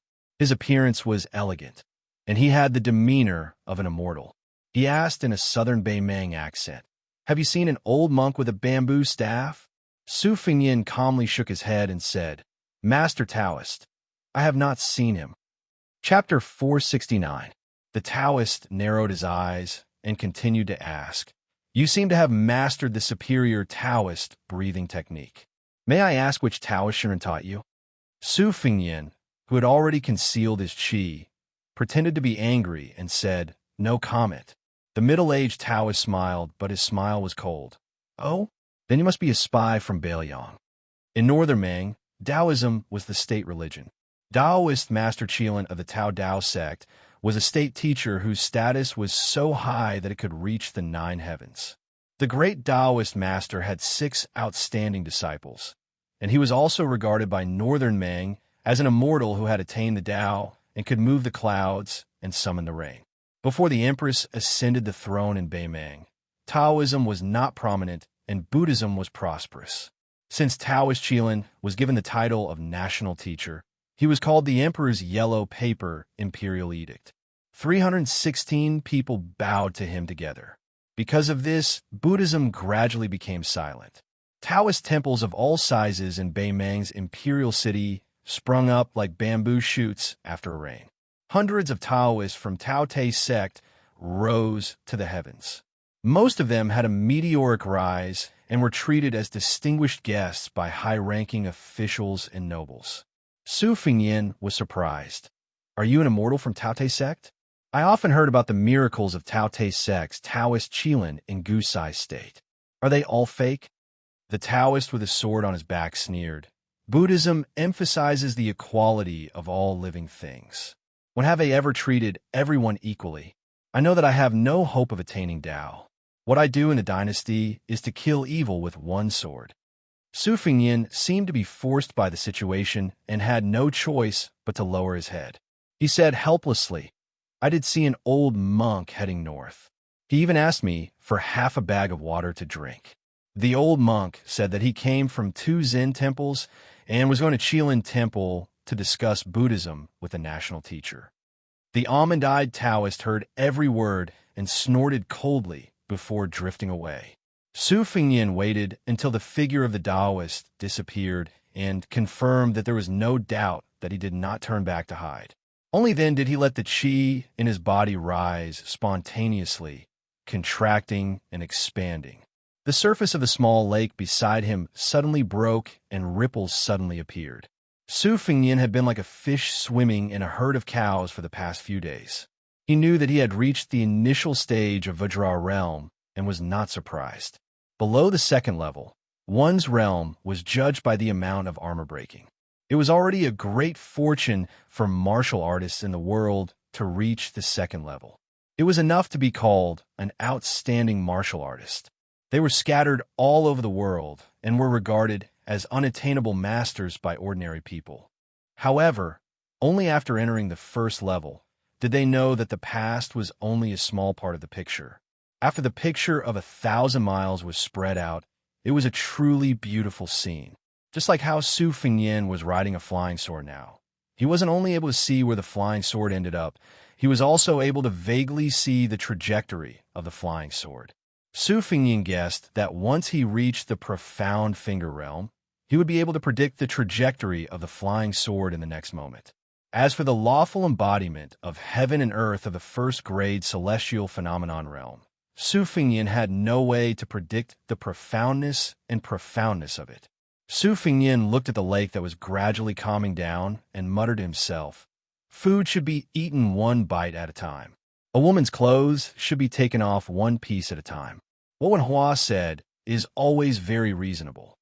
Since he had comprehended the swimming fish style, Su Fingyin did not disturb the herd of cows. He rested for a day and a night by the lake. While the iron was hot, he struck the iron while it was hot to control the golden thread alone. The Great Tao was ethereal and difficult to find. Even the sages had to say that it was impossible to float on the sea on a boat. Swordsmanship was the same. The Wu family sword tomb was unconventional and sought the Tao with skills. They did not pursue the abstruse artistic conception of breathing qi into swords. Instead, they diligently climbed to the peak of swordsmanship and swordsmanship. Raising swords was one of the unique side doors. Su Fingyin had profited from a disaster outside, the martial emperor's city, and obtained the 12 flying swords. He raised 12 swords at the same time like a madman and never got tired of it. It could not be regarded as a reckless waste of God's gifts and worthy of the new sword God Uncle's kindness of giving him the swords. As for when he could ride the sword and take the head, Su Fingyin had nothing to do and was secretly happy for a while. He did not dare to have extravagant hopes of accomplishing it in one go. The old abbot, the holy monk Long Shu, praised him for his extraordinary talent. Su Fingyin did not belittle himself, nor did he dare to be arrogant. He just laughed it off because there was no reason for His Royal Highness to be arrogant and conceited in front of Li Chungang and Baihuer's beautiful faces. Su Fingyin walked slowly along the lake. The qi in his body was complicated at first, circulating according to the sword qi rolling on the dragon wall.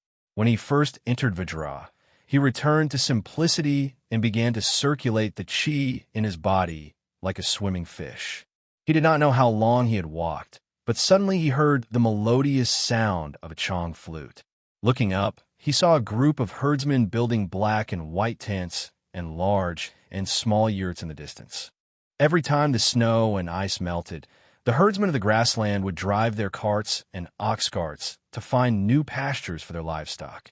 It was currently April and August, and the weather was warm and the water was lush. It was the golden season for herding. However, the life of a herdsman without a fixed residence was not as free as one might imagine. When the tribes of the grassland of Beimang migrated, they had to follow the rules set by the Shirdi and set up camp in the grassland.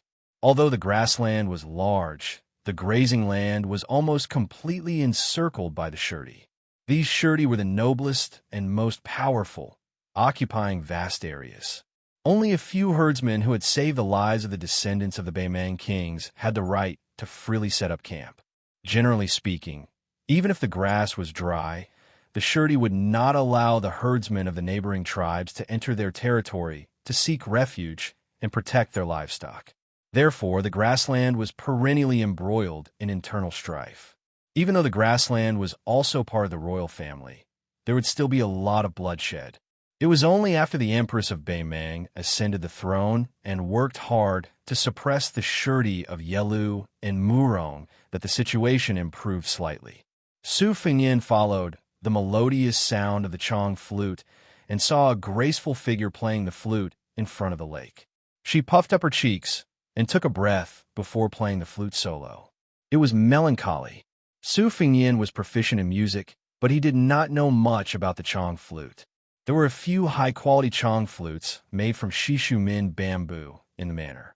In Wudong Garden, only the head maidservant, Sweet Potato, was proficient in this. Su Fengyin stopped and listened for a long time. He felt a little melancholy. These past few nights when it was quiet, he did miss the scene of him sleeping peacefully on Sweet Potato's thigh. The elasticity of those beautiful legs, TSK, TSK.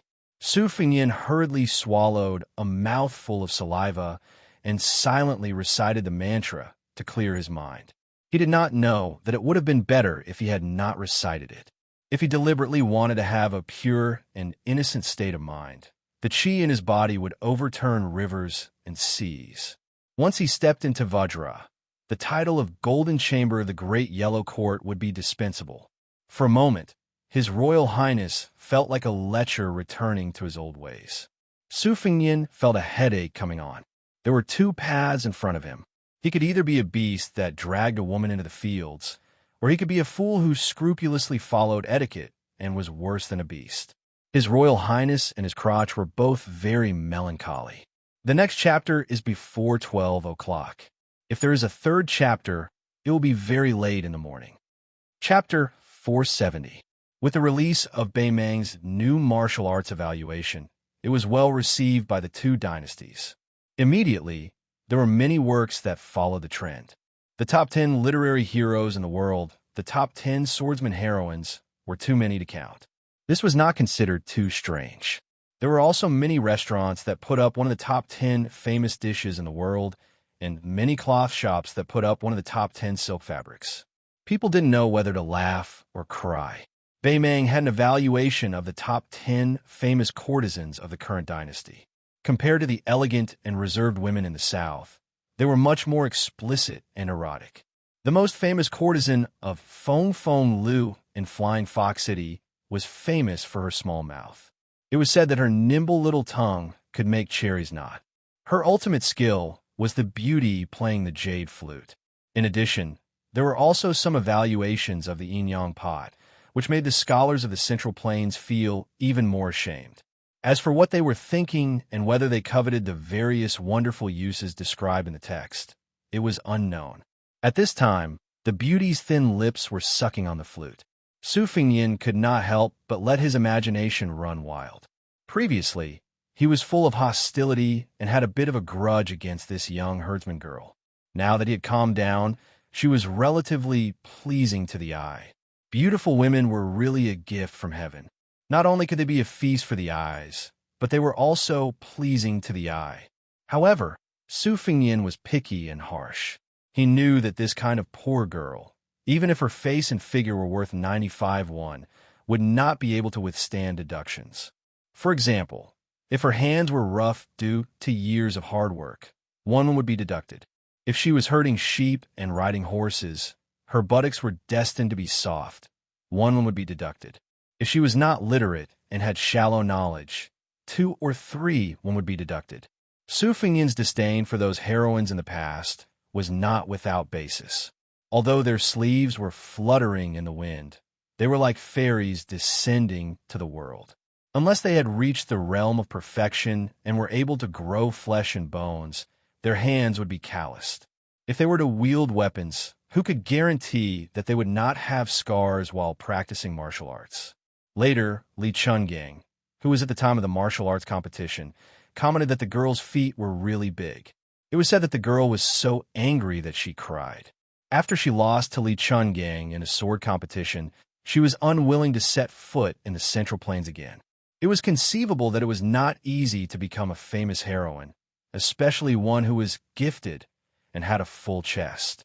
If they fought with others, they would tremble and the onlookers would feast their eyes.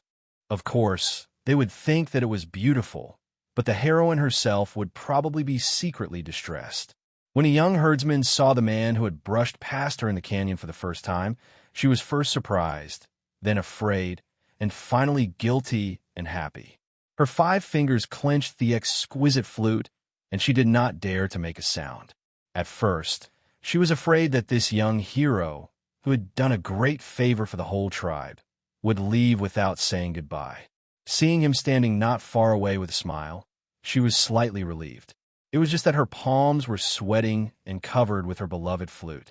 She bit her lips and did not dare to make a sound to disturb her benefactor's contemplation. She was not a tribesman and was thrown outside the yurt when she was an infant. She was only left with a token, the Chong flute, which was engraved with the 4 words, Yelu Moron. The girl grew up and became more and more beautiful. However, on the grassland, a woman's beauty could not escape. She was just a commodity in Shirty's bag and could be sold or offered as tribute. Her benefactor, Shirty, was only a small aristocrat on the grassland. He had enough to preserve his territory, but not enough to expand. When he learned that a beautiful woman who was said to be unparalleled in the world had appeared in his tribe, he hurriedly prepared to gift her to a big Shirty in exchange for a new pastoral land. The small and weak tribe could not bear the humiliation and migrated. Little Shirty, who controlled the life and death of the tribe, was furious and sent cavalry to chase them. This group of herdsmen had to cross the territory and camp. Little Shirty had no choice but to pay the neighboring tribe gold and silver as a toll fee, but he did not dare to tell the truth. He did not expect that a powerful old Shirty would learn the inside story. The old Shirty, who was half 100 years old, coveted the girl and simply killed more than 10 cavalrymen to chase after this fat meat. The last Shirty was a descendant of the Yelu branch. He was famous for his cruelty in commanding troops and governing people. He did not lust for beauty at all. He directly ordered the killing of this group of illegal herdsmen. Only then did he have the cold-blooded skill of driving sheep into the tiger's mouth. Coincidentally, the Buddhist saint and the prince of Baelyang who went to the north to meet inadvertently stirred up the situation. The muddy water became even more muddy, which allowed the herdsmen to linger at death's door and set up camp in this fertile land. A few days ago in the valley, the girl took the initiative to find the tribal leader and said that if the local grassland heroes made things difficult for her again, she was willing to go to the Shirty's camp. The tribal leader was old and had been running all the way. Although he felt sorry for the girl who was like his own granddaughter, he did not refuse. After all, the old man had 100 lives on his shoulders. If he persisted, not only would he be hunted down as a plaything by the big and small Shirty, the young herdsmen in the tribe would almost rebel. The herdsmen were poor and could not do the pretentious good deed of leaving food for the rats. She had the kind temperament of sweeping the ground for fear of hurting ants as usual. Although she was lonely and had no one to rely on, she could make the tribe protect her at all costs. Half of it was because of her beauty, and the other half was because they pitied her hard life. It was not a good thing for a woman to be beautiful on the grassland. Su Fingyin was not afraid to judge others with the most malicious intentions. Even if you were the abbot of the 2 Zen temples, Su Fingyin had been repeatedly weighing and guessing these days. Where is this good karma? Especially in the valley, the lion's roar of Buddhism came late and hundreds of bison died in his hands. Wasn't it indirectly killed by the old monk who claimed to have made a big mistake? Wasn't it just like the apricot-eyed Beimang Taoist who said that monks could not achieve equality for all living things? How should this account be settled? To put it bluntly, it was nothing more than haggling over every ounce with the heavens. Everything had its gains and losses. The old monk was already in the realm of Buddha, yet Su Fengyin was using a stupid method to think about the bigger picture. One day, he would inherit the title of Prince of Northern Liang. Did this have anything to do with Northern Mang's destruction of Buddhism and the end of the world? The 2 Zen temple's original intention was to let the little monks of the north and south go to Jinding to debate with Taoism. However, it was dispelled because of the little girl's dream. According to the information gathered by the spies of Baelyang, in that dream, countless armored horses came to Baelyang. Su Fingyin was not only curious about the little monk who erected a monument and became a Buddha, he was more concerned about where the armored horses came from. The aftertaste of this dream was too long. Even Li Yishan, who never believed in ghosts and gods, racked his brains and buried himself in the ancient books of Buddhism and Taoism. In the end, he used the Book of Changes to interpret the dream, but the result was still very little. Chapter 471. Pull one hair, and the whole body will be affected. After the white-clothed monk won the debate at Mount Longhu, he and Zhao Danping were summoned to Tai'an City by decree. Then the old abbot personally went down the mountain to Beimeng to discuss Buddhism with the Qilin Jinren of the Tao Te Dao sect. Su Fingyin's mind wandered thousands of miles after the initial heat. When he came back to his senses, his mind was as calm as still water. This made His Royal Highness worry about whether or not there was a big problem between his legs. He sighed inwardly and approached the girl who was at least 85 when he took the Chong flute from her hand. Seeing the 4 characters of Beimeng, he frowned and asked, "Do you understand the language of the southern dynasties?" The girl's voice was as soft as a mosquito's. "I understand, but I can't speak it well." The language of Beimeng was originally complicated and varied. After the Empress took over the dynasty, it gradually changed. However, the northern and southern dynasties were still distinct. Every time the Empress went on a hunting tour, she would discuss matters with her close officials. Occasionally, they would talk about things. Of course, the powerful officials of the northern royal court would mock and ridicule the officials of the southern dynasties. The people of the northern dynasties who were born in the imperial tent were inevitably filled with a sense of superiority. After the end of the Spring and Autumn War, the Central Plains was stabilized. The Empress took over Beimeng as a young monarch and usurped the throne.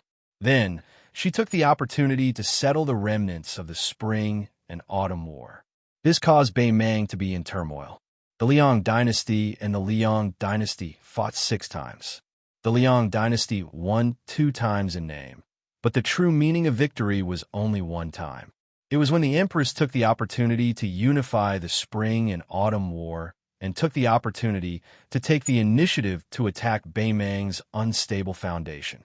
They went on 3 fronts and fought all the way to the capital of the southern dynasties. Unfortunately, they couldn't finish the war in one battle and continued their northern expedition, leaving Beimeng with a chance to breathe. People only said that Su Shao, the king of Beiliang, was greedy for power and didn't want to destroy Beimeng. As a result, he had no soldiers to lead, so he withdrew his troops. In reality, both sides were preparing to sign an alliance. Only Su Shao didn't hesitate to use his head as a guarantee and privately went to the emperor. He said that as long as the emperor gave him a secret edict, he could only lead the Beiliang army and enter the north alone. Even if he had to sacrifice 200,000 soldiers, he would make Beimeng lose its title. At the time, the old Grand Secretary stood by the monarch's side and only laughed coldly. The next day, Su Shao was the first to withdraw his troops back to Beiliang to express the Liang dynasty's sincerity. This could be considered Su Zhao's second time being a scapegoat after the Spring and Autumn War and his rise to the Jianghu. Many old soldiers who had been through hundreds of battles silently withdrew from the Beiliang army at this time. In the 5 battles between the 2 countries, the Liang dynasty lost more than they won. The 4th time was the most crushing defeat, almost exhausting all of the elite border troops the previous emperor had accumulated.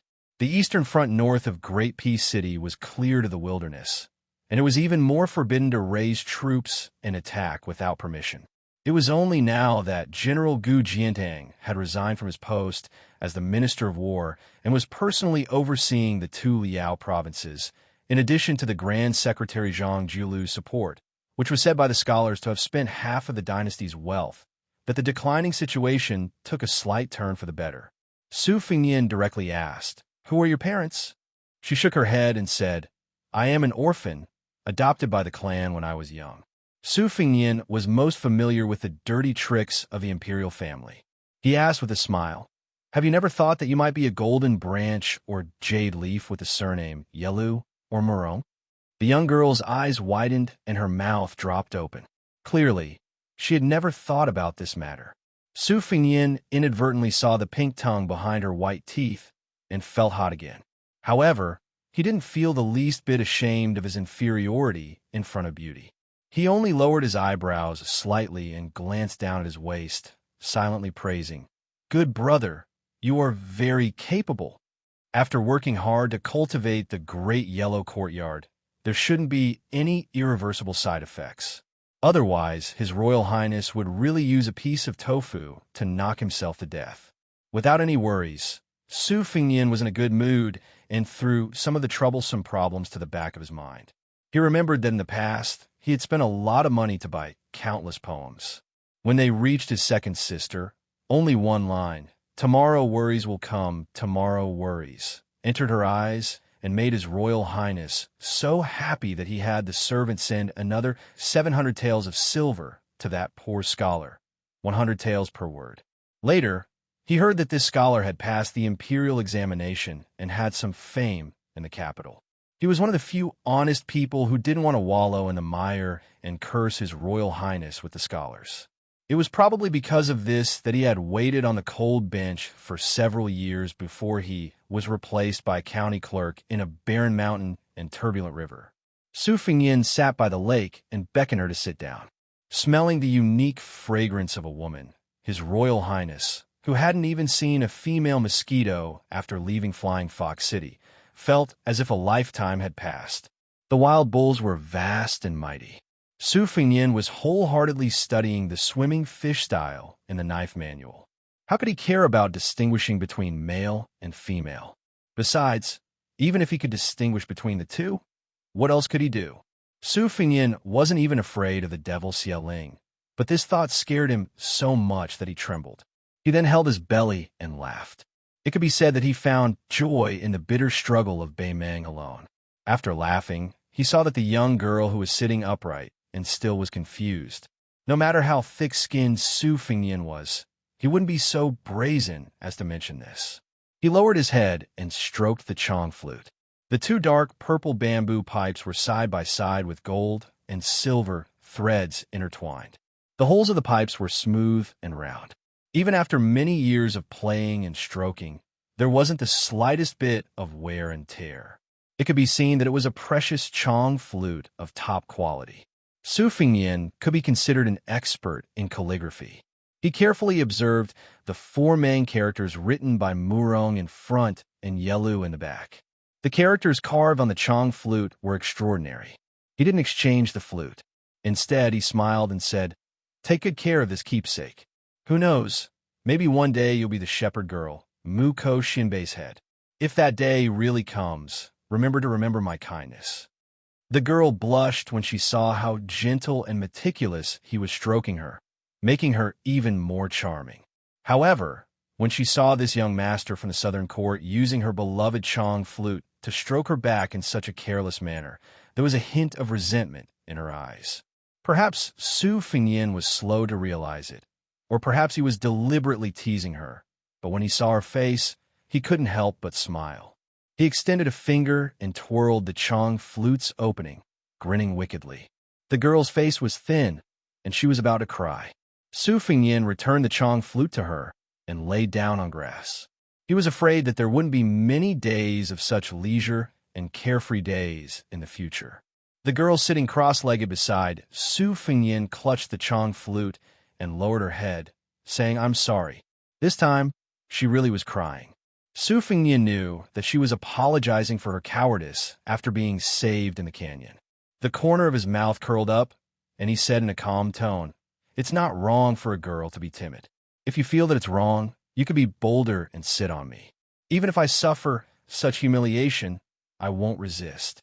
Su Fingyin was originally teasing the girl, and he was just teasing her. He didn't think that this girl would really use up all her courage and boldness in her life to sit on his waist. His Royal Highness, who had been suppressed, sucked in a breath of cold air and said sanctimoniously, "Girl, please have some self-respect." Chapter 3. Around 3 in the morning. Not included in tomorrow's update. Chapter 472. An ignorant girl straddled the man's waist and sat with her, but raised.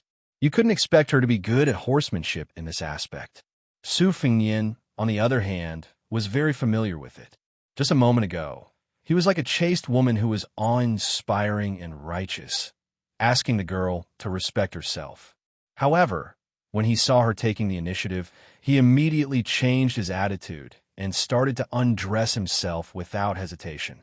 Having illicit sexual intercourse in the wild, having a banquet in heaven and earth, and wantonly humiliating the northern Mang woman. It should be the dream of many weak, northern Liang gentry children.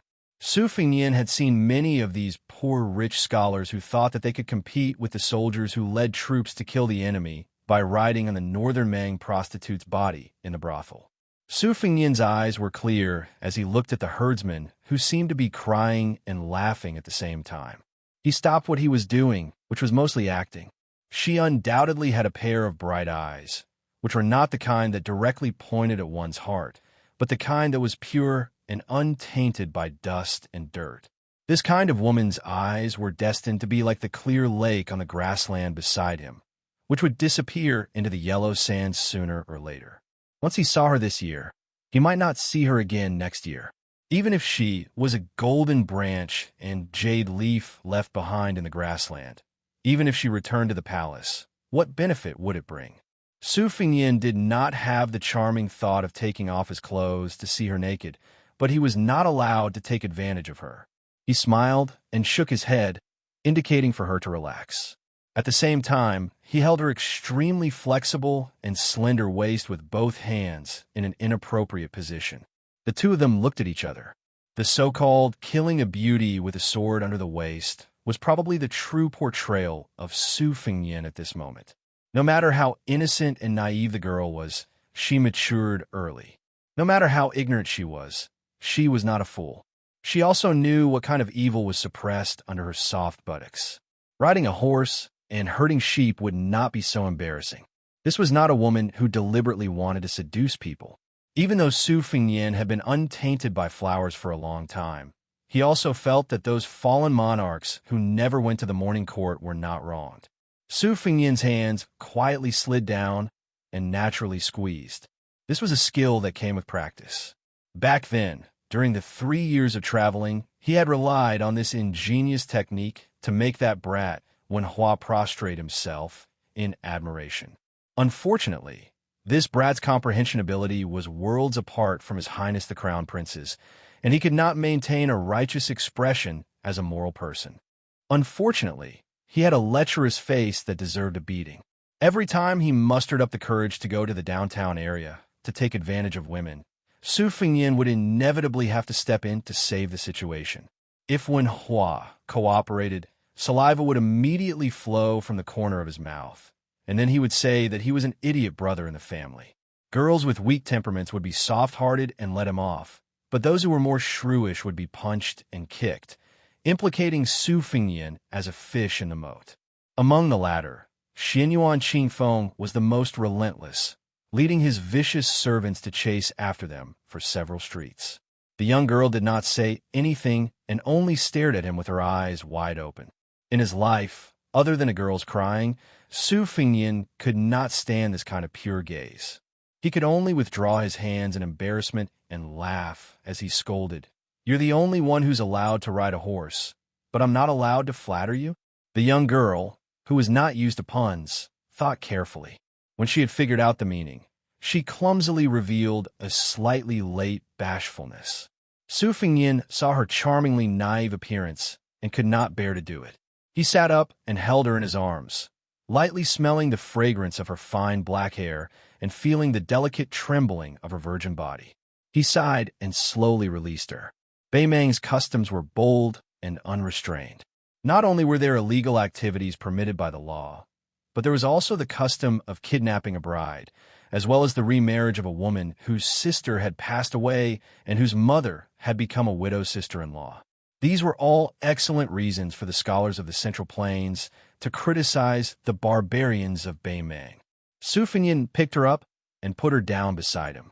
Heng Chunlei sat on his lap and stared at the lake, lost in thought. A 16-year-old beauty's body was so soft that it was as if a hero had entered the grave. Perhaps if it were any other man who had suffered internal injuries from holding himself back, he would have already taken advantage of her reluctance and enjoyed the pleasure of having sex with her. After he had eaten his fill, he would not recognize her and would touch his crotch to laugh at the common people. However, His Royal Highness, who had begun to feel melancholy again, turned his head and laughed.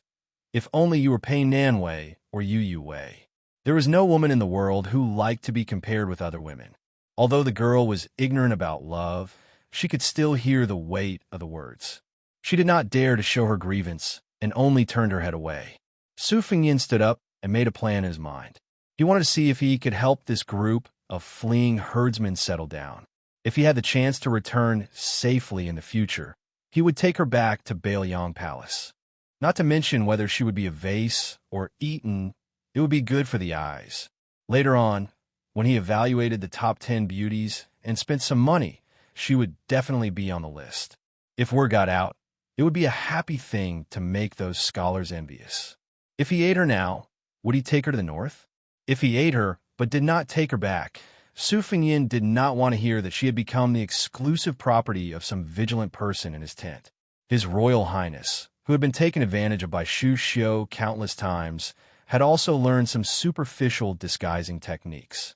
The finished product could only be considered a shoddy product, but it could still be considered a cover-up. However, was she willing? The herdsmen of the tribe could not reveal the secret, especially some young and strong men who had left their homes and harbored resentment. They might even use a few bags of silver to win the favor of Xan Shirley for the sake of wealth and future. The human heart was unpredictable. Even if he had saved the entire tribe, Su Fengyin did not feel that he could sit back and relax. He did not want them to be his puppet. Su Fengyin thought about it and decided to stay in this ill-fated herdsman's tribe for a few days. He asked, "What is your name?" She said softly, Huyin Guanyin. Su Fengyin knew that many people in Beimang respected and believed in Buddhism. Many people liked to use Bodhisattva, Maitreya, and Manjushri as their names. It was not rare or strange. If it was in the spring and autumn period in the Central Plains, the name was too big and would be regarded as ominous. However, in Beimang, it was very common to use such names as small characters. Even the women's clothing was deeply affected. In the winter, they painted their faces with yellow material, which appeared golden. It was called Buddhist makeup, which could only be washed away in the warm spring. When the emissaries of the Liang dynasty first saw the women in Beimang, most of their faces were yellow.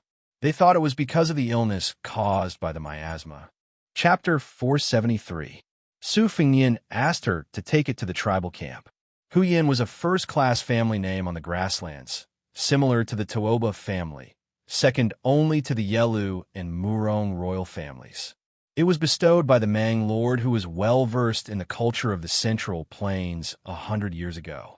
Presumably, this tribe's city was a descendant of the Huyin family.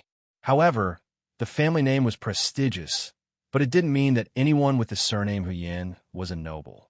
Beimang had a strict hierarchy, not inferior to the Liang dynasty at all. People were divided into 4 classes. Originally, there were only 2 classes, the native of Beimang and the remnant of the spring and autumn period.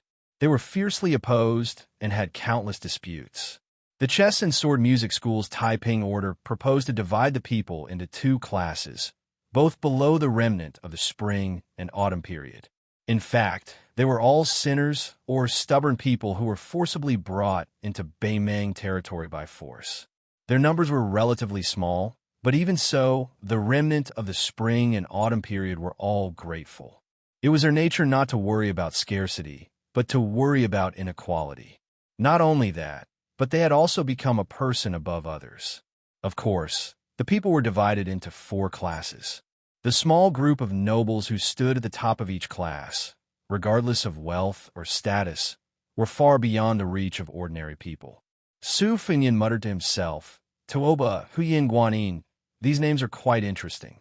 Are there Yelu Maitreya and Murong Puxian? She said softly yes. Su Fengyin rolled his eyes and flicked his finger on her forehead. You don't know how to read people's expressions at all. With your blockhead, even if you really went to the imperial tent in the imperial city, You wouldn't be able to become a princess with 100,000 thoughts. She raised her voice slightly. Perhaps this was the biggest protest in the world. I'm not. Su Fingyin pinched her chin and teased. You say you're not? Then if I say I'm the emperor of Beimang, then I'm the emperor of Beimang? She blushed and retorted seriously. Her Majesty is a woman. Su Fingyin sighed and no longer reasoned with her. When he went to the herdsman's tribe with her, he was worshipped as a god. Su Fingyin went up and down in the canyon like an immortal, saving more than 20 people, and then he stopped the herd of cows. With the help of a Buddha-like old monk, everyone, regardless of age, knelt on the ground devoutly. The old patriarch even shed tears as if the grievances of migrating thousands of miles had been swept away. Beimang's people were simple and honest, unlike the famous people of the Liang dynasty who believed in Huang Lao in prosperous times and escaped to Buddhism in troubled times. Anyway, they did whatever they could to protect themselves. In the tribe, only Huyan Guanyin knew the language of the southern dynasties, so she passed the message. When they found out that the young Bodhisattva was going to stay in the tribe for a few days, they were all very happy. The young children and girls were even more excited. Besides Huyan Guanyin, there were also a few girls who were rescued by Su Fingyin and hoped that the handsome Bodhisattva, who was not like a herdsman, could stay in their yurt. The grassland household registration was based on a yurt. When Beimang was first established as the emperor's palace was just a yurt. Even the previous emperor had to stay with his confidants and close officials every time he went hunting. Therefore, the Liang dynasty secretly criticized that when the empress of Beimang was still the empress, she had an affair with several powerful officials while the emperor was sleeping soundly. This really surprised the people of the Central Plains who lived in the imperial palace. The tribe leader was called Huyan Anbao.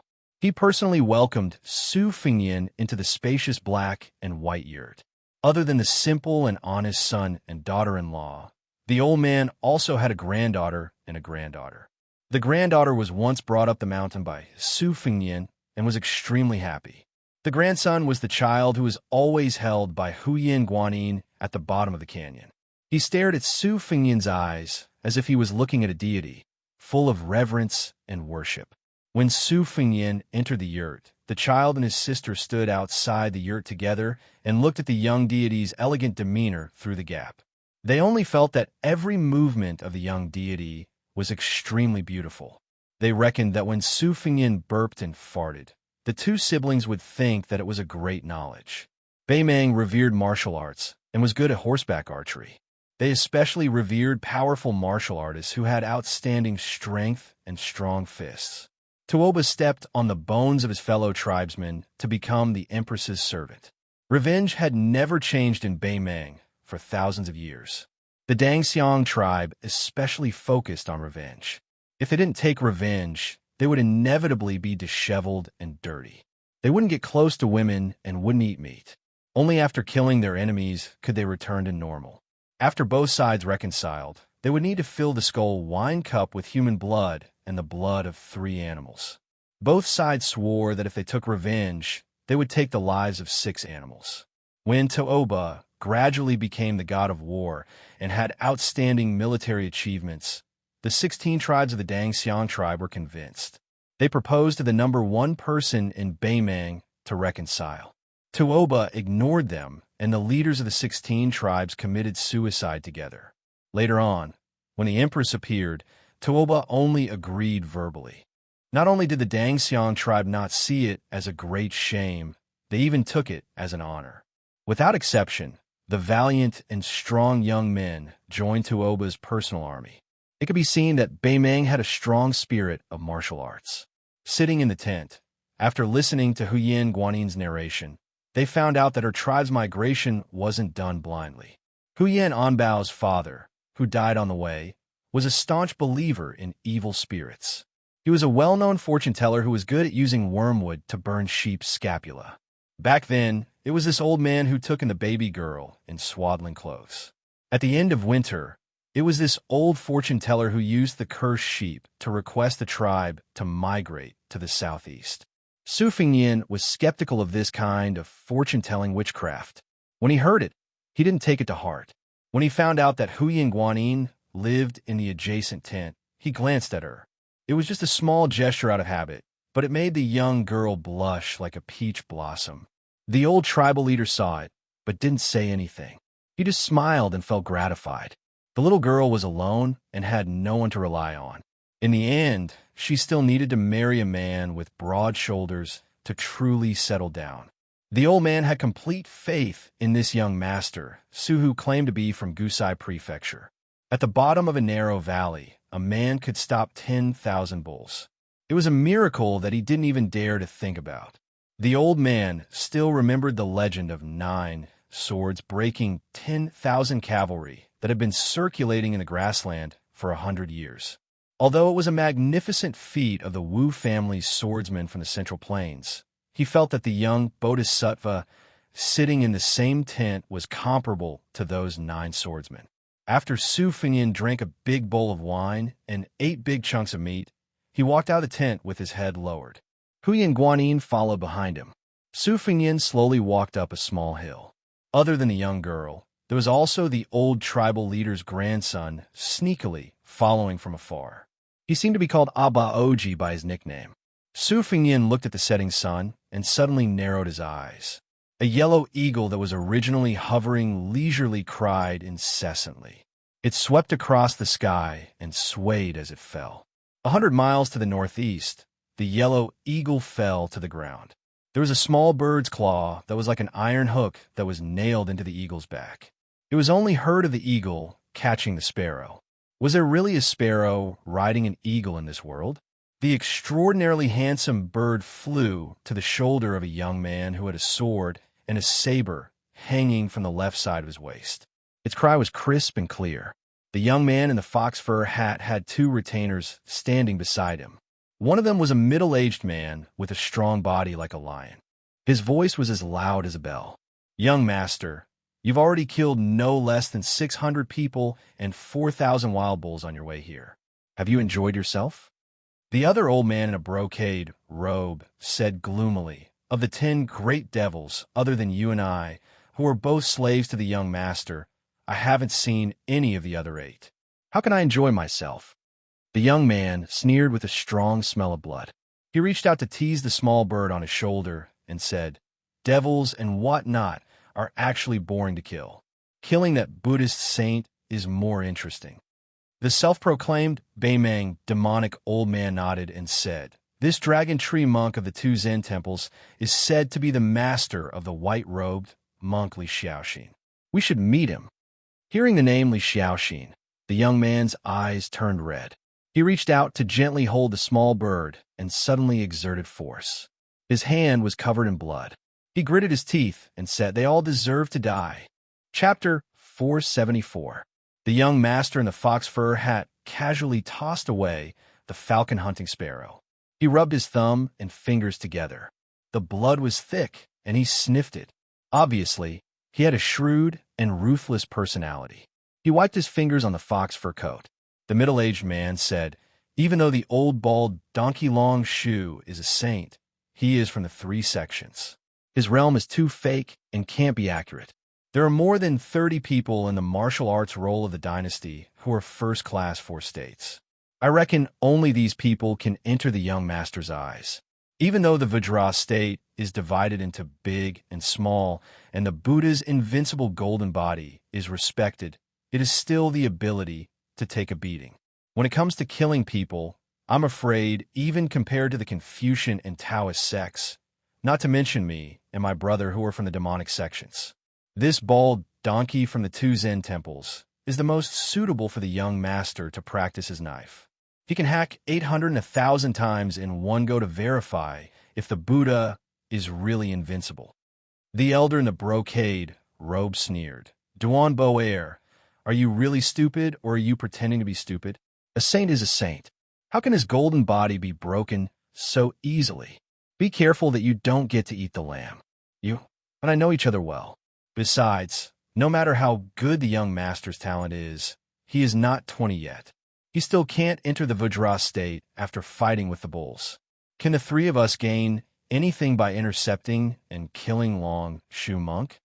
The man sneered, What's so difficult about that? It is a secret that the old bald donkey entered our dynasty.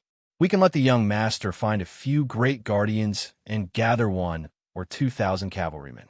We can use the wheel of war to kill the old bald donkey. When the time comes, the young master will chop off his head and be the only person who can kill a land immortal. Who would dare not to submit? The elders said in disdain, if the saint wants to leave and avoid the battle, even if he has 1,000 or 2,000 cavalrymen, can he catch up? The middle-aged man crossed his fingers and his joints cracked. He laughed sinisterly. The old bald donkey eats vegetarian food and chants to Buddha. When the time comes, we will threaten him with the lives of a few hundred herdsmen. If he dares to escape, we will kill one for each step. Let's see how far he can run. Hundreds of people died because of his cowardice. If this news spreads out, the old bald donkey long shoe is no more than a holy monk. How can he still have the face to talk about Dharma with our imperial preceptor, immortal Qilin? The old man in the brocade robe with the surname Tooba had a feminine aura like a water snake, which made people feel uncomfortable just by looking at him. The middle-aged man with a sturdy physique looked more righteous, but the latter was more flattering, which suited his identity as an evil servant. The young master raised his hand to prevent the embroidered-robed retainer from blurting out sarcastic words. He removed a pitch-black metal tablet from his waist and instructed, "Go back, go to the nearby tents and pass on my order. Gather 1,200 cavalry in 3 days. When the time comes, we will meet at Yellow Eagle Valley and intercept the Dragon Tree monk together. If anyone dares to disobey, I'll allow you to act first and report later. I don't believe there's an eagle on the prairie that isn't afraid of my Tooba family." Duan Bo-air acknowledged the order and left. In the Beimang dynasty, other than the royal family and the young master's family, there was no other branch that could make 2 of the 10 great devils willingly become their servants. This time, he left home because of his father's unwillingness to let him lead an army to the border of Gusai State alone. His father was clearly an invincible martial artist who relied on his glorious military exploits to reach the top of the royal court, but he actually valued his elder brother, who read the classics of the Central Plains so highly. He favored one and discriminated against the other, which really annoyed him. However, although he didn't like his elder brother's actions, their brotherhood had never faded. Especially in these years, when he caused countless troubles, it was always his kind-hearted elder brother who came forward to settle everything. He didn't hesitate to become enemies with many of the Yelu Murong children. He was very grateful for this, especially when that foxy sister-in-law took the initiative to seduce him at the beginning of the year. Even his father was furious and wanted to cripple his martial arts without listening to his explanation. It was still his elder brother who calmed his father's anger. After that, the brothers had a heart-to-heart talk and pulled the woman who was nominally his sister-in-law to him. He laughed and said that he was sick and would sooner or later die because of him. Looking at his elder brother's gentleness and the woman's shame, even with his father's innate ruthlessness and cold-bloodedness, he couldn't help but feel moved. He remembered that when he was young, before his father's military exploits, the 2 brothers relied on each other for survival. Indeed, the elder brother was like a father and never let him be bullied by the tribe. This proud son of the prairie and desert muttered, "As long as you don't live past 40 years old and don't fight with me, I will always see you as my elder brother." The demon in brocade robe turned a deaf ear to the young master's heart-wrenching words. The young man touched the hilt of his knife and asked, "Who is the recent Shinti?" The old man smiled and replied, "It's Chu Cha, from the Huiyue tribe. He is in charge of 20 to 30,000 people. His tribe members are good at hunting leopards and lions." Chu Cha was originally a small official in the eagle catching room. He was only promoted to Shini after offering a few good eagles as tribute to the Huiyue tribe leaders. "I heard that the women in the tribe are very beautiful," the young master said indifferently. "Then go to Chu Cha and rest. As for the women, you can choose as you like." The demon in brocade robe got along with this extremely noble young man. He was far from being as servile as the middle-aged man. He laughed and said, I know that the young master has high standards and doesn't care for these vulgar things. It will be impolite for me to refuse. The young man dismissed it with a smile. To him, there were only a few women in Beimang. For example, the national pipa player of the current dynasty, who was known for her slender hands and excellent drumming skills, the princess who was rumored to have an affair with Qin Jibao of Bailiang, the princess of the Murong family of the Golden Toad State who liked to keep male companions, and a woman who was a zither player among the top 10 demons. Other than these, there were not many women who could arouse his interest. He suddenly asked, I heard that the 10th demon, Xieling, is dead? Chapter 475. The old man said calmly, Xieling fought Luo Yang when he was at his peak. Luckily, he didn't die, but he should have been seriously injured. I guess it's not strange for him to be killed when he fell from Xianji to Jingang. The top 10 list of diabolism is not like the martial list. It's based on fame and cannot convince the public. The top 3 were still all right, but when the old servant and Duan Boer returned, the remaining 7 were a mess.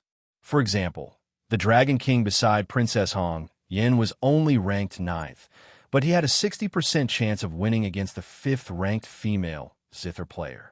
At the end of the day, in the path of martial arts, the best way to kill and break one's hand was to break through from the second stage to the first stage, step by step, and then use the Vajra finger mysterious celestial phenomenon to reach the Earth immortal realm. There were a few youngsters who appeared to be extraordinarily talented, yet they were immediately astonished by their brilliance, and were rumored to have extraordinary achievements in the future.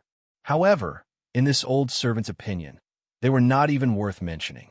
Therefore, even though Hong Jingyan was fierce, his future achievements would most likely be far inferior to Luo Yang, the number 1 figure of the Devil Path. This old servant has surveyed the Jianghu of the Northern Ming and Liang dynasties. In the past 100 years, there were only 5 such figures. Dragon and Tiger, Qi Xianju, and Wu Dang's Hong Shixiang could be considered the same person. The last 4 people are all very careful. Little Master, don't think that Yelu Dongchuang and Murong Shuilong are at a higher level than you. You're the only one who has the chance to be on the same level as the other 5. I'm looking forward to it, so I don't want to die. Ha! The demon in the brocade robe laughed eerily, like an evil spirit walking in the night. The young man stretched and said slowly, After hearing what you said, I want to kill again.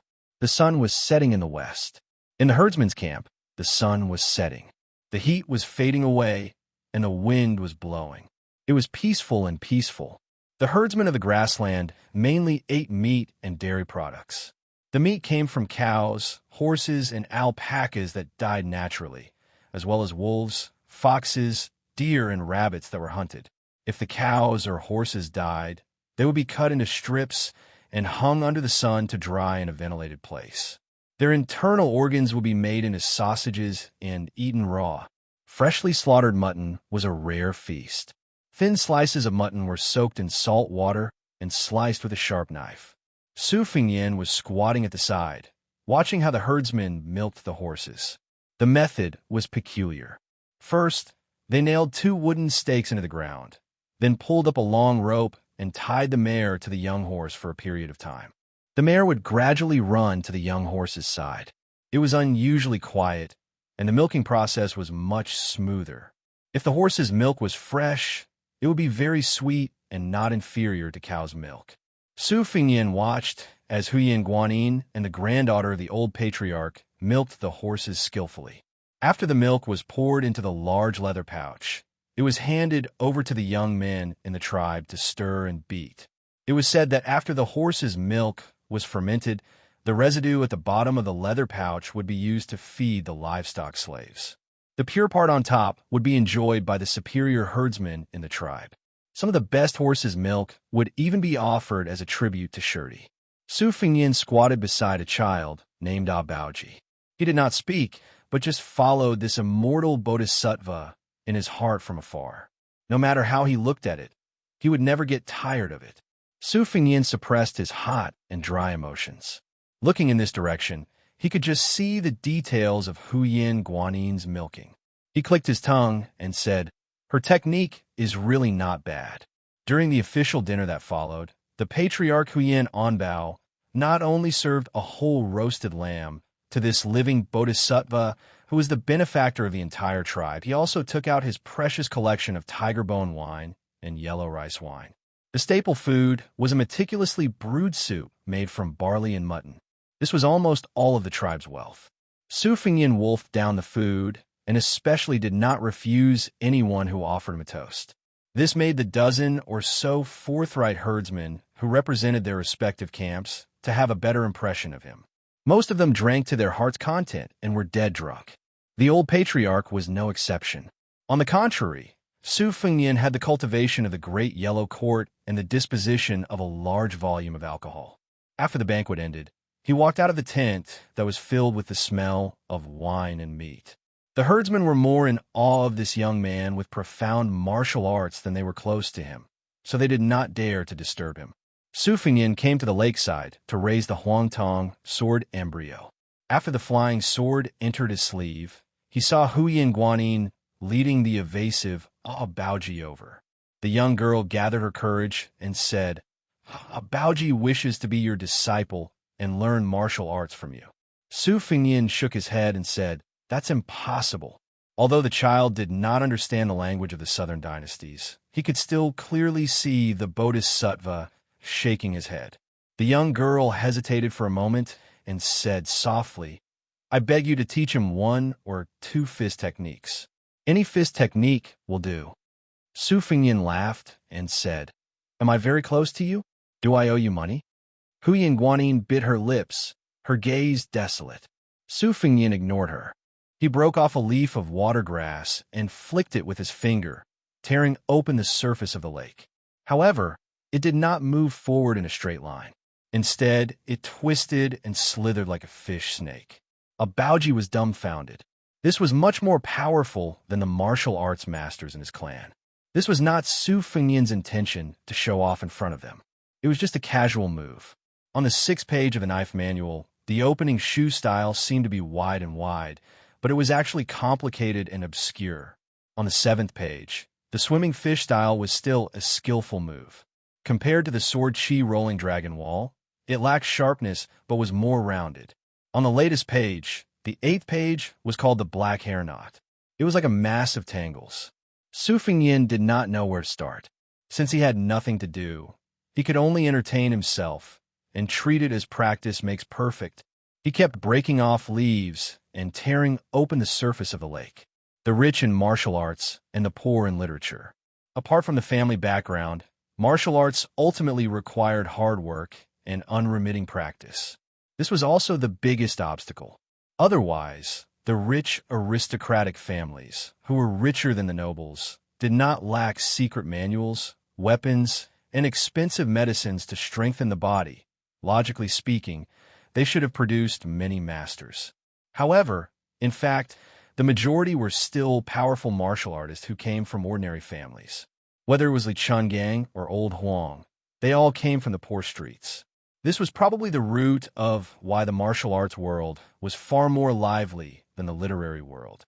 Other than the fair ranking of the 10 people in the Beimang martial arts roll, what was more attractive was that all the martial arts masters in the 2 dynasties and 2 Jianghu who had reached the first Pin realm were captured in one fell swoop. There were a total of 32 people.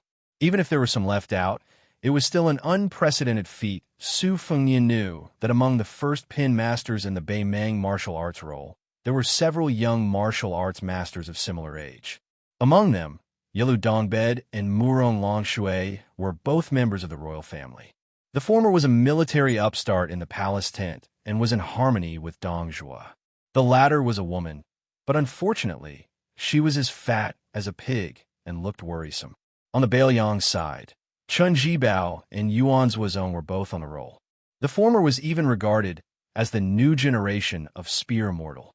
Su Fengyin narrowed his eyes and thought of the situation where the Tsing Yi almost killed the white Yi. Then he thought of her dimples. The next chapter is before 12 o'clock.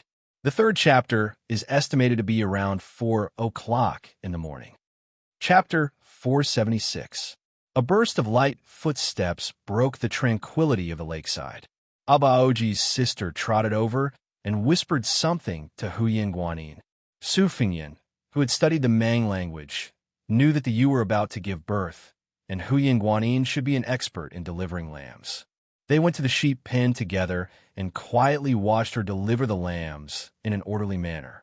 After the job was done, she stroked a lock of hair on her temples and smiled. Because of the migration, most of the sheep in the tribe were thin and weak. It was not easy for them to survive the harsh winter. Therefore, delivering lambs became the most important thing after they set up camp. Abaoji, who was strong, could not hold himself back. He chased around the sheep pen, and finally, like a hungry tiger pouncing on a sheep, he caught a small lamb, grabbed it by its hind legs, stood up, picked it up, and danced around wildly. He was so domineering that even Su Fingyin was stunned. The little guy's sister reprimanded him with her hands on her hips. If she could not reason with him, she would pull his ear. After the little guy let go, the sister went to catch another lamb. During the process, she was kicked countless times and was covered in mud and dung. It was not until Huyin Guanyin, who was free, gently persuaded her that she let go of the poor lambs in the pen. Abaoji was unwilling to take a bath. Even Huyin Guanyin could not persuade him otherwise.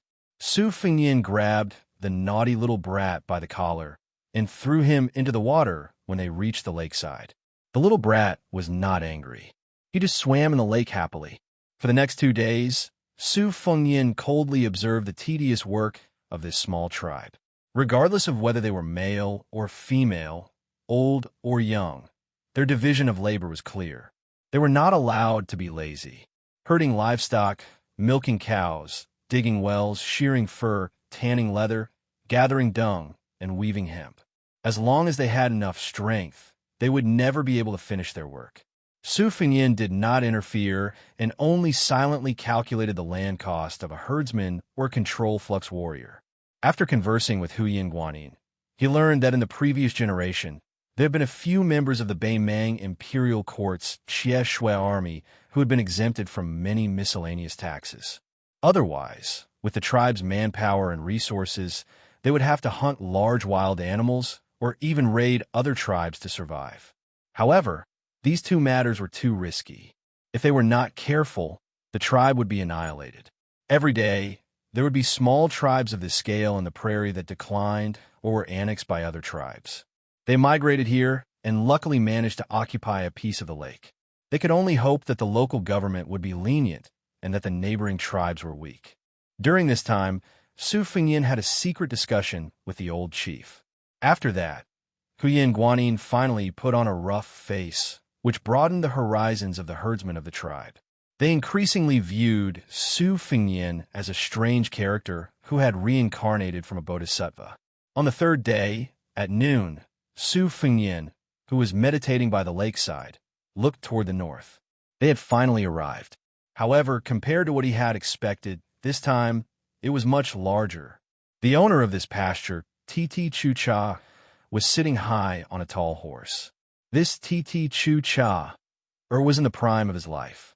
He had a robust body and was dressed in wolfskin clothing.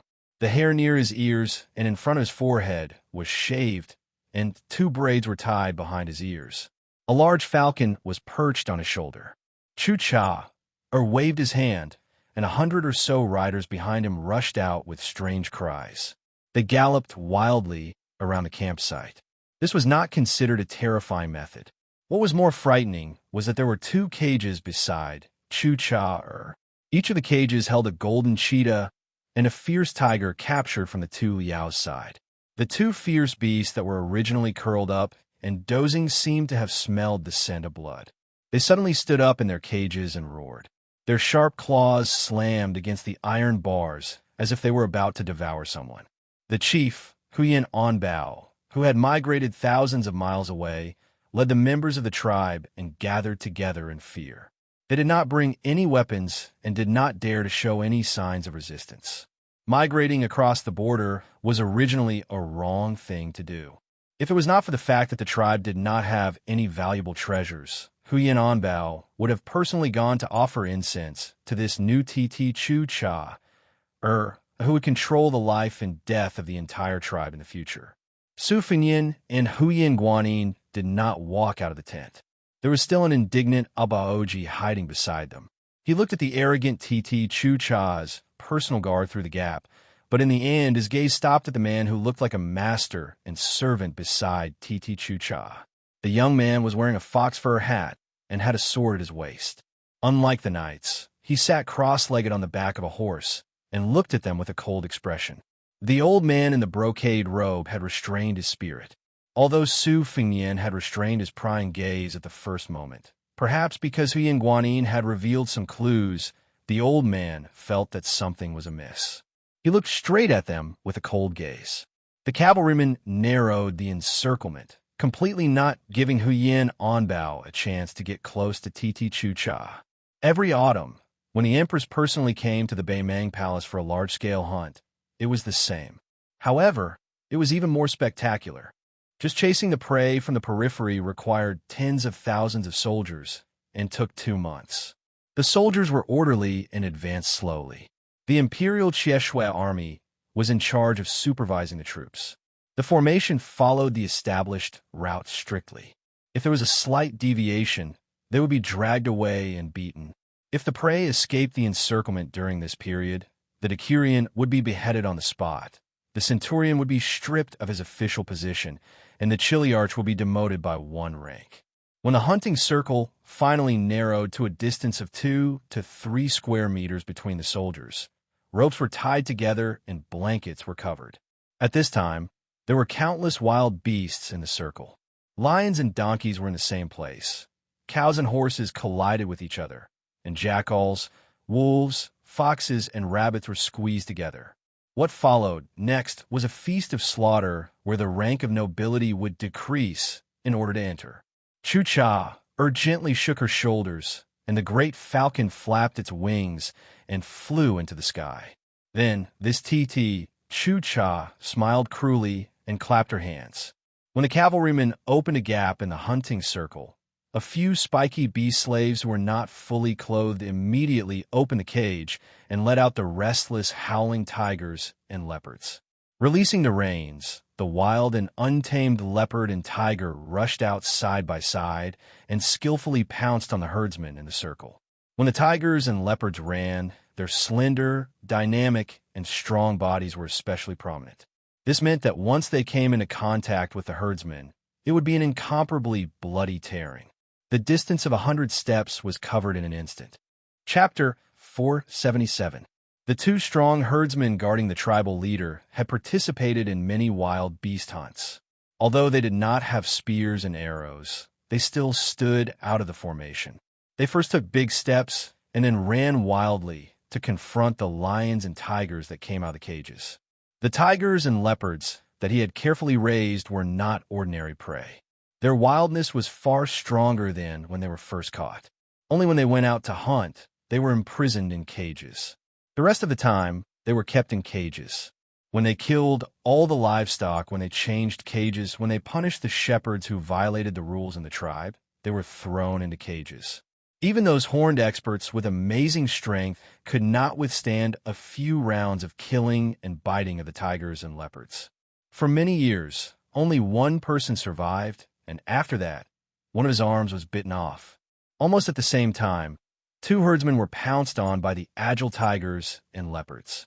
Their necks were bitten and their intestines were cut open. The 2 beasts lowered their heads and gnawed at each other. When the limbs of the herdsmen stopped twitching, the tigers and leopards raised their heads at the same time and looked at the frightened herdsmen in the cages. Inside the tent, Abaoji saw the tragic situation and his face was full of tears. He was about to rush out and fight for his life when Su Fengnian held his head and threw him back into the tent. He then lifted the cotton blanket that was used as a curtain and rushed out. Su Fengnian did not expect this surety to be so ruthless.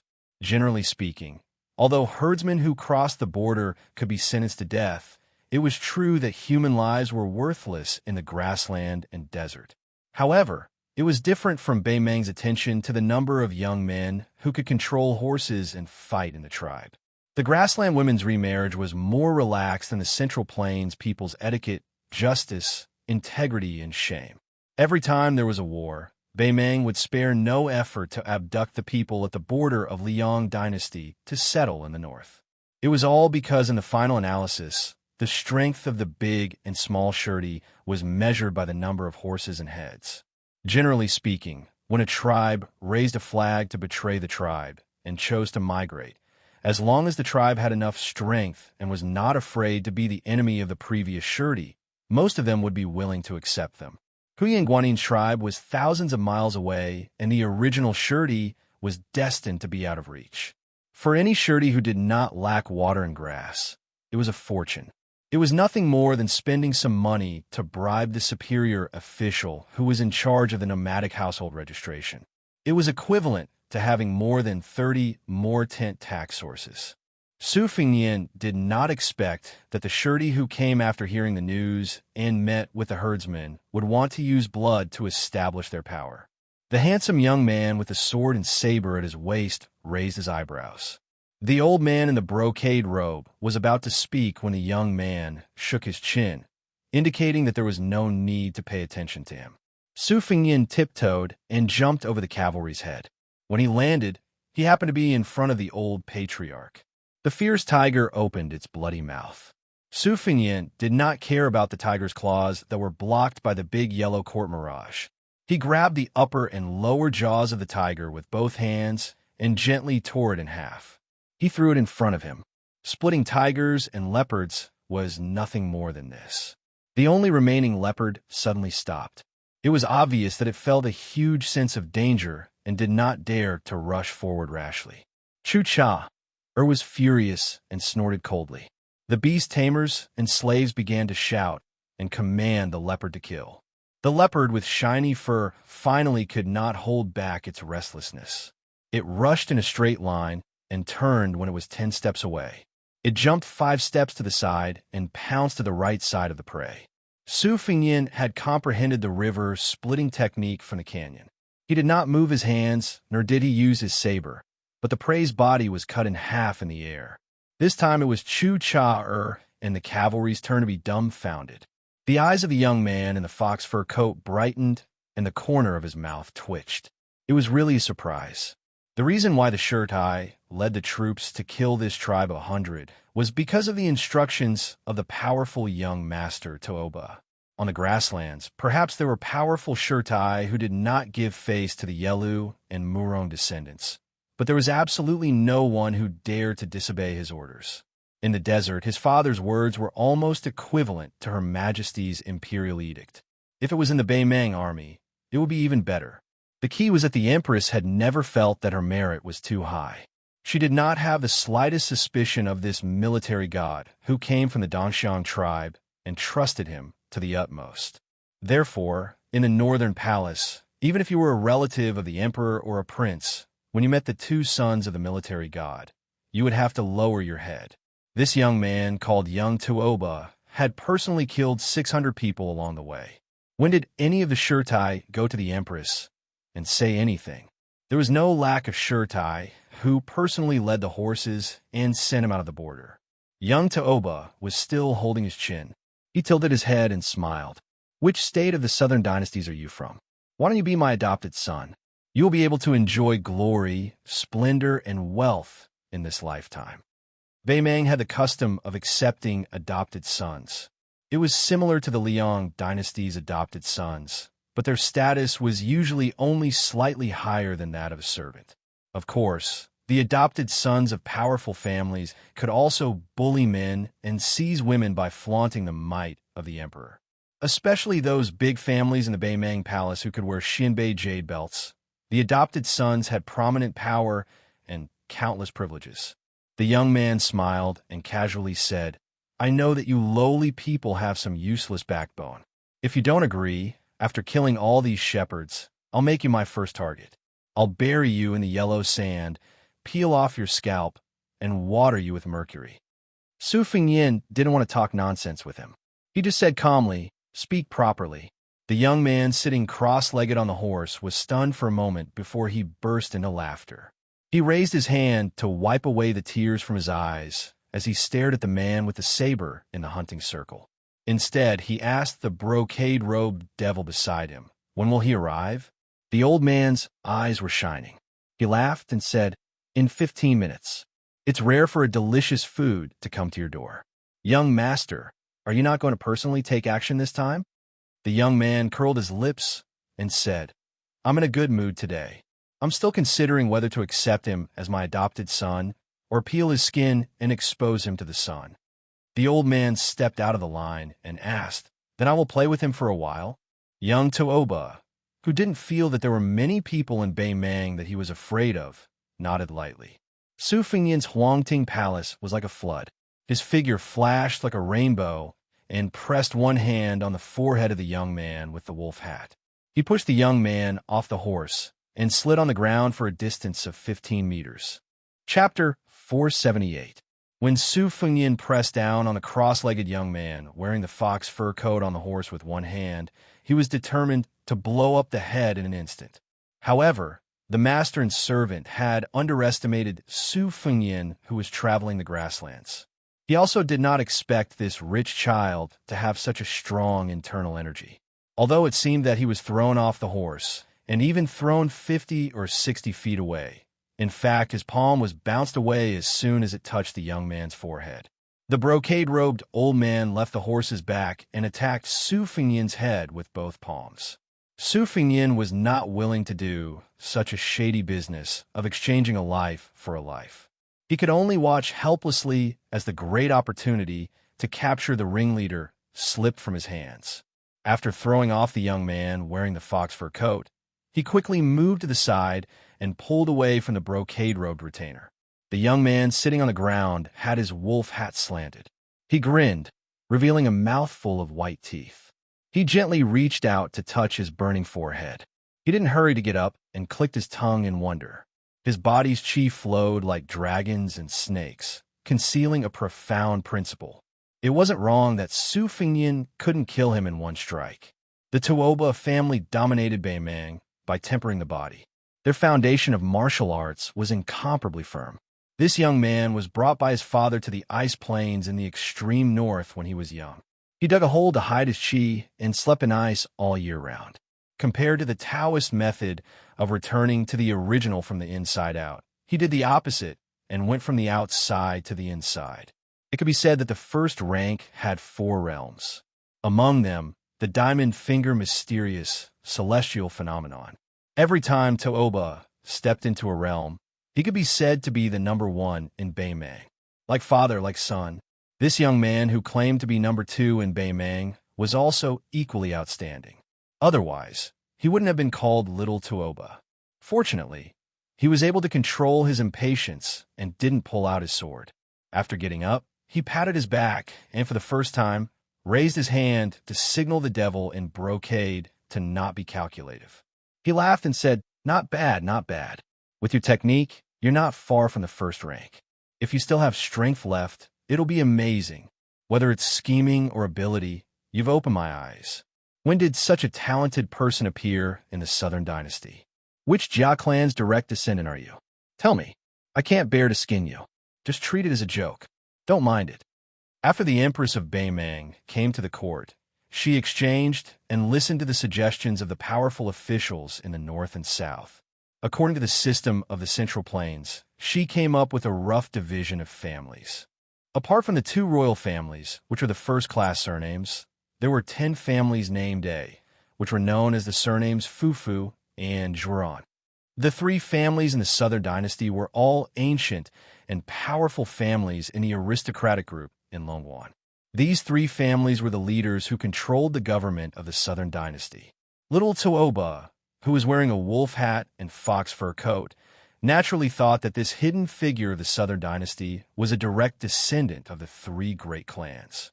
Including the 32 people of the first class from the 2 dynasties, there were 18 people on the list of Beimang.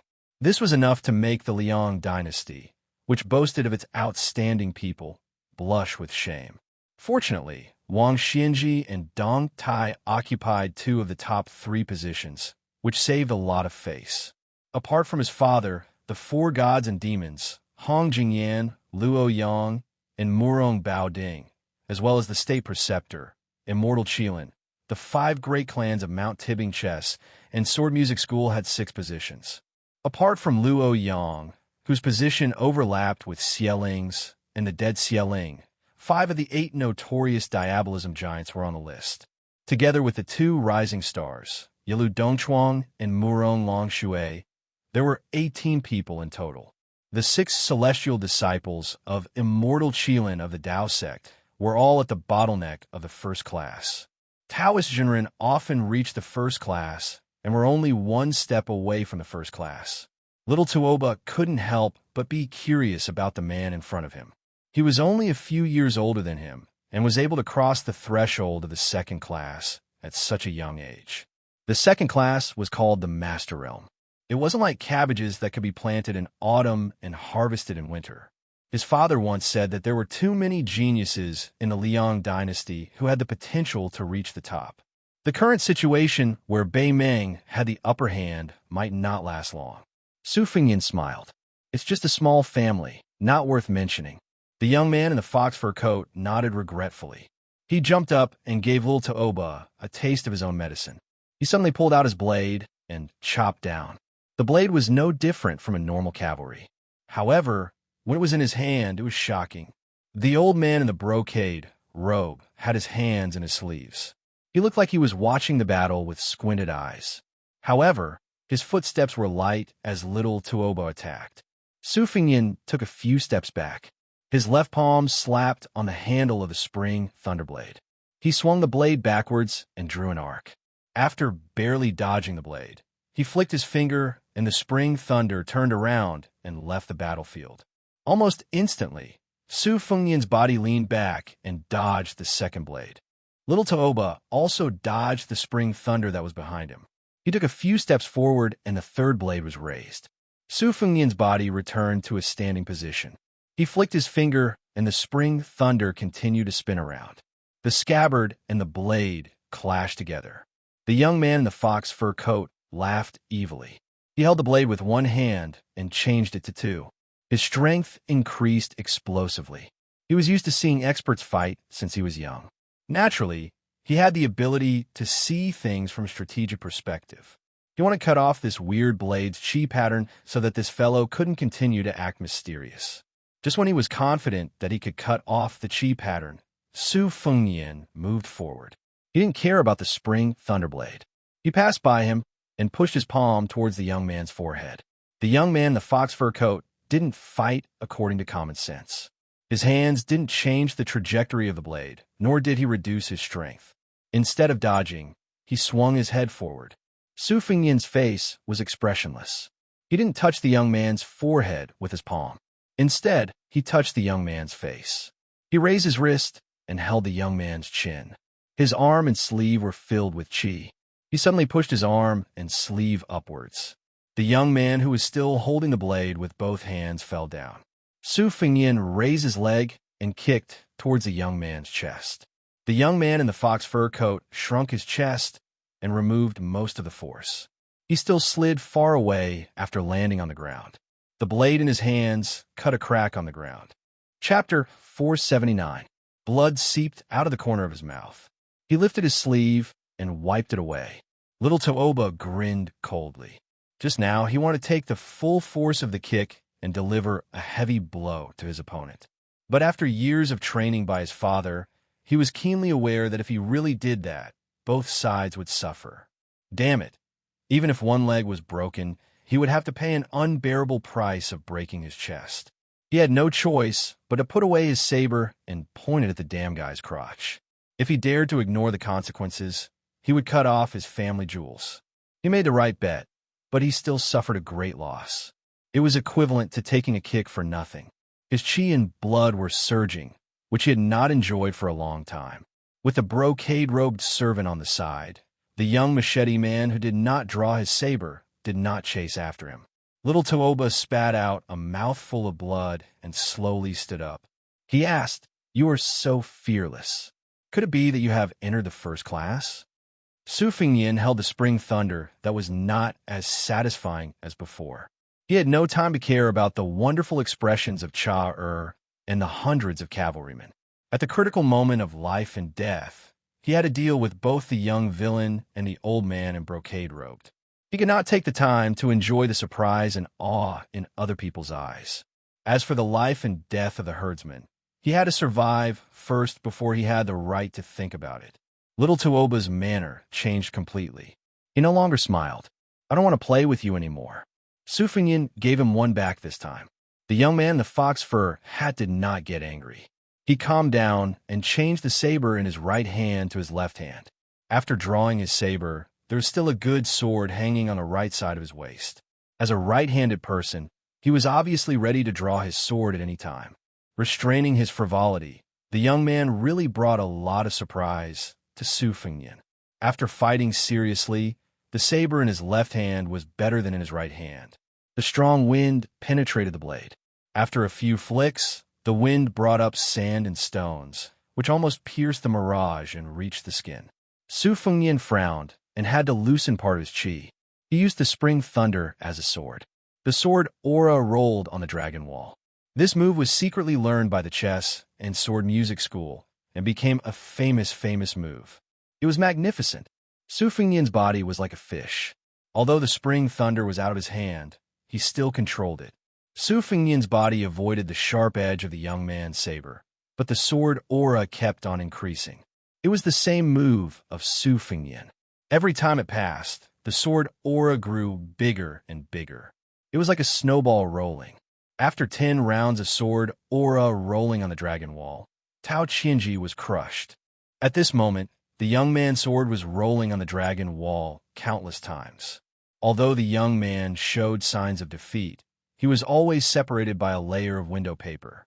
Just when little Tuoba thought that he had grasped the trick, the swimming fish style that Su Fengyan learned from the herd of wild bulls no longer retreated. Instead, he slid in front of little Tuoba. He flicked away the spring thunder with one finger and grabbed the back of the saber with his left hand.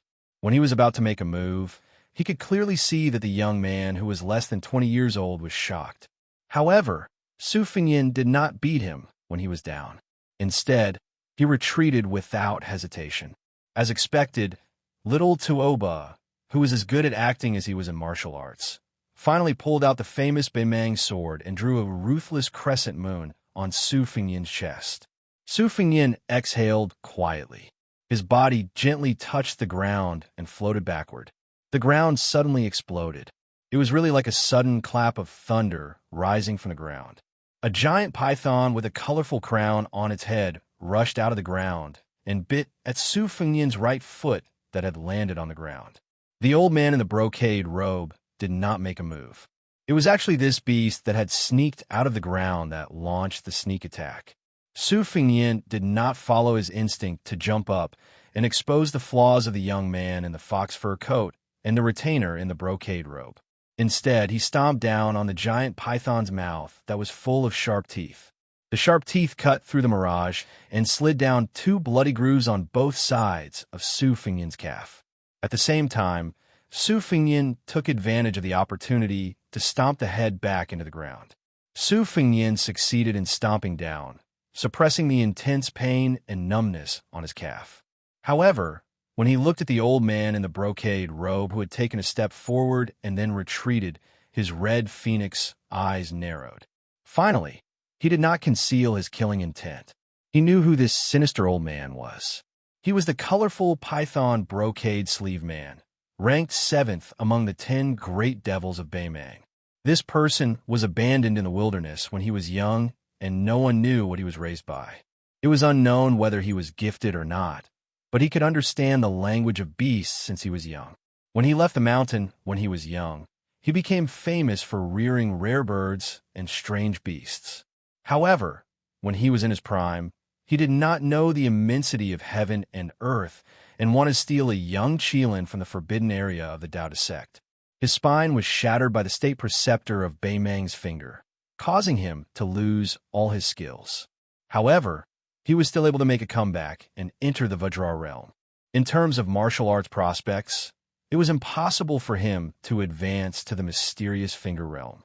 However, because he reared so many ferocious beasts, he almost did not need to personally fight against his enemies. It was impossible for his enemies to guard against him when he controlled the ferocious beasts. This was especially so when a female python with a colorful crown on her head was about to transform into a dragon. For some reason, she died before she could soar into the clouds. He cut open her abdomen and dug out her 3 eggs. The 3 young pythons were fed countless elixirs and hundreds of kinds of flesh and blood. After 20 years of unnatural maturation, their bodies were only slightly smaller than the adult female pythons. The old man in the brocade robe laughed softly and said, "The outcome has been decided." Little Tooba glanced at Su Fengyan's calf that was bitten by the colorful python's teeth. He slowly sheathed his famed sword that could cut off hair and became cynical again. He said with regret, "What a pity. Even if a Vajra realm expert was bitten, he might be able to survive, but he would quickly become a puppet that could not move within a few hours. It seems like your luck is not too good. You still have to be buried in the sand, skinned, and poured water on your head. Fortunately, your whole body is paralyzed, and you don't know the pain of being poured mercury on your head." Su Fengyan asked, "Since this old bastard is the colorful python brocade master, then you must be the youngest son of Tooba, right?" Little Tooba waved his Mang saber and nodded. "Tooba Chun's son." Su Fengyan replied indifferently again and continued, "Spring bamboo shoots? They are not as delicious as winter bamboo shoots." Tooba Chun's son held his stomach and laughed out loud. He was in a good mood. He quite liked this kind of unfunny joke. When he heard it before he killed someone, it was just like when he had lost his appetite and came across a plate of good food that looked, smelled, and tasted good. It was the best way to eat. However, in the next moment, he couldn't laugh anymore. Chapter 480. The Rainbow Crown Python was a rare and ferocious creature. Not only was its skin invulnerable to weapons, it also had the strength of a dragon and elephant. Who knew how many martial artists had died under its coiling body? However, Su Fengyan didn't know that the rainbow python's sharp teeth were so venomous that even a Vajra physique would lose consciousness. There were pros and cons to each step. At this moment, little Tooba and the demon in brocade sleeves were confident in their victory. Su Fengyan, who had been concealing his chi activity all this time, didn't hesitate to open the golden chamber and charge straight towards the demon in brocade sleeves. He looked like he was going to destroy both jade and common stone. Little Tooba was unperturbed and didn't have the slightest intention of making a move. On the other hand, the demon in brocade sleeves' pupils contracted. The soil beneath his feet exploded and the rainbow python broke out of the ground once again. The demon in brocade sleeves stood tall on the head of the rainbow python that was as large as a millstone. Looking down from above, the demon in brocade sleeves' chi activity boiled all over his body as he prepared to use the rainbow python's strength to block the final blow from this descendant of the Southern Dynasty. After taking 5 steps, Su Fengyan suddenly stopped and staggered. The demon in brocade sleeves relaxed and sneered. The rainbow python had swallowed countless poisons, and the miasma it spat out could make an ordinary person faint and die. Even if you were a Vajra realm expert, if you were cut by its sharp teeth and the poison seeped into your meridians, the more you circulated your chi activity, the deeper the poison would go into your acupoints and bones. Su Fengyan only paused for a moment, which should have been an obvious sign of exhaustion. The old man in brocade robes relaxed a little at the same time. Little Tooba, who had superb acting skills, shouted a warning for no reason. The colorful python embroidered sleeves saw the man with the saber slide to the front of the colorful python in the blink of an eye like a fish. Taking advantage of the blind spot under the colorful python head-raising lamp, he made an unknown turn and then disappeared without a trace. The devil, who was not good at hand-to-hand combat, knew that the situation was not good. Su Fengyan, who had been twisting and turning in the narrow space among the herd of wild oxen, appeared behind the devil in brocade, robes out of thin air, and was about to slap the old bastard's back with his palm. This steel-crushing style was taken from a secret manual in the tide-listening pavilion's martial library. It had the aura of subduing dragons and tigers. When he practiced the saber on Mount Wudong, the secret manuals and ancient manuals he brought to the mountain were mostly sword and saber moves. Later, when he rushed to Beimang, because he needed to cultivate his will, he made a last-minute effort to learn from other strong points. He no longer restricted himself to sabers and swords, picking up some of the best moves from the 18 types of martial arts. With his steel-crushing hand, no matter how thick and heavy the steel was, it would be shattered inch by inch. After Su Fengyan landed firmly on the ground, he grinned sinisterly. He wasn't flustered and exasperated. He was just a little regretful that he wasn't able to strike to his heart's content. He didn't look at the old devil who had almost smashed the python's head off. Instead, he looked at the man who was as strong as a lion and tiger. Using the great yellow quartz ability to perceive the heaven and earth, he didn't detect the man's concealment beforehand. He could only do the same thing as when he pressed his hand on Tuoba Chunsen's forehead and give up a great opportunity to inflict serious injuries. If it was a one-on-one battle, Su Fengyan was completely confident that he could win by slowly exhausting Xieling. But now, Tuoba and the other two were cooperating skillfully and formed a triangle with each other. He felt a little bit trapped in a death situation. Although the colorful python embroidered sleeve master who was at the Vajra realm wasn't seriously injured, he was still frightened and broke out in cold sweat. He turned around and said sternly, "Brat, you deserve to be hacked to death." Seeing that this valiant retainer who was far stronger than the old servant in embroidered robes had arrived in time, Tuoba Chunsun was relieved. He held his broadsword and clapped his hands leisurely as he praised. "Not bad, not bad. Your acting and killing skills are first-rate. Just now, you were able to make me draw my sword in a one-on-two battle. I'm sure you still have some tricks up your sleeve. Why don't you take them all out?" Su Fengyan sneered. "If you want to pretend to be a big shot, you should at least beat me down first. Otherwise, what qualifications do you have to waste your saliva here?" Interesting? Tuoba Chunsun didn't get angry. Instead, he smiled and explained patiently, "Originally, I don't like to talk nonsense when I kill people.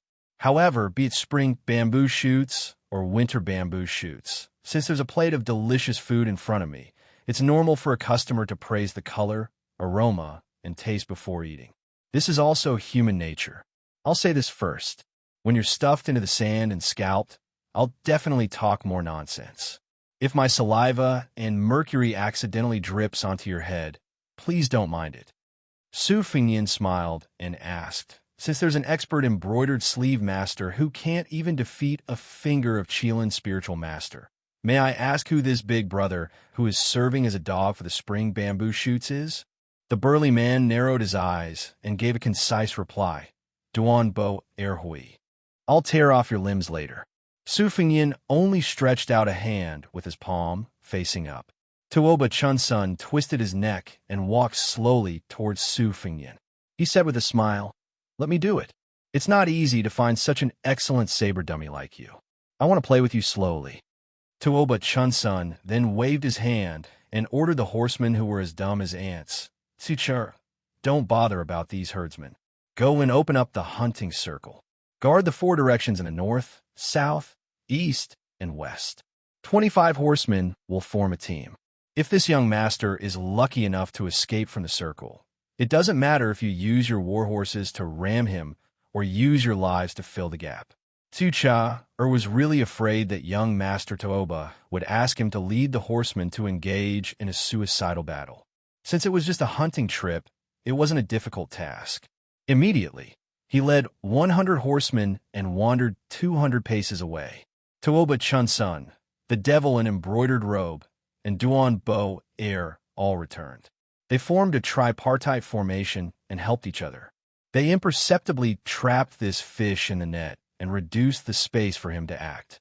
Tuoba Chunsun, who had the advantage of time and place, began to run faster. He dragged his saber with both hands and rushed towards Su Fengyan. The saber was constantly surrounded by purple threads, vaguely showing the demeanor of a grandmaster. Chapter 481. Tuoba Chunsun's bladesmanship was simple and plain. His bladesmanship was straightforward, and there were few fancy techniques. The rhythm was clear and distinct. Obviously, It was born from the killing of battle formations. The treachery of this Baimang's heaven-titled aristocratic family's son lay in the fact that he was able to switch between one hand and both hands rapidly. Only when there was no fixed pattern or unsheathed sword would people be afraid of him. This was similar to Su Fengnian's sheathed spring thunder at his waist.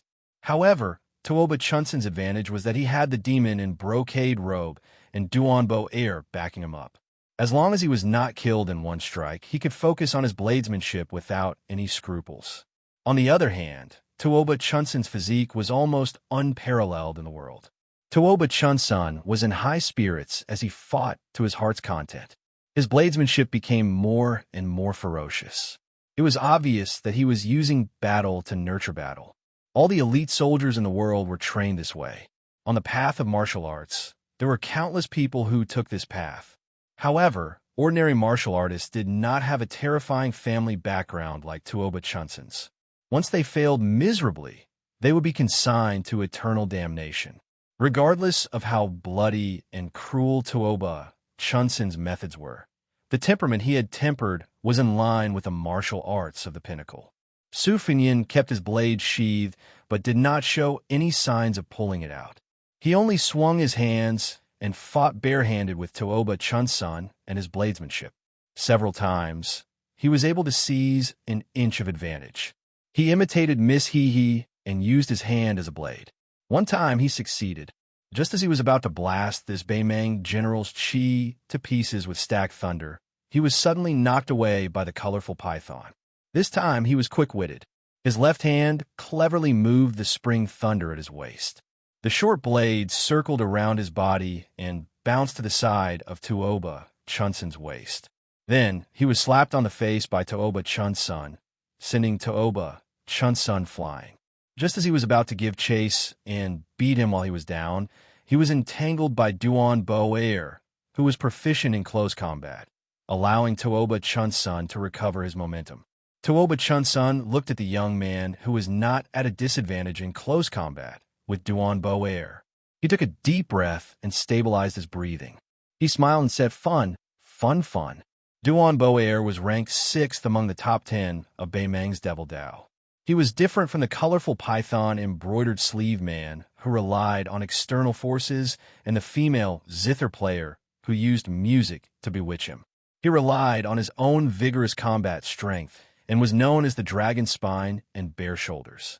He was the #1 expert in close combat in the prairie. He had broken countless experts who were at the level of a nation. He fought in close combat with great force and strength. His fist aura was like a thunderclap as he dodged and shifted.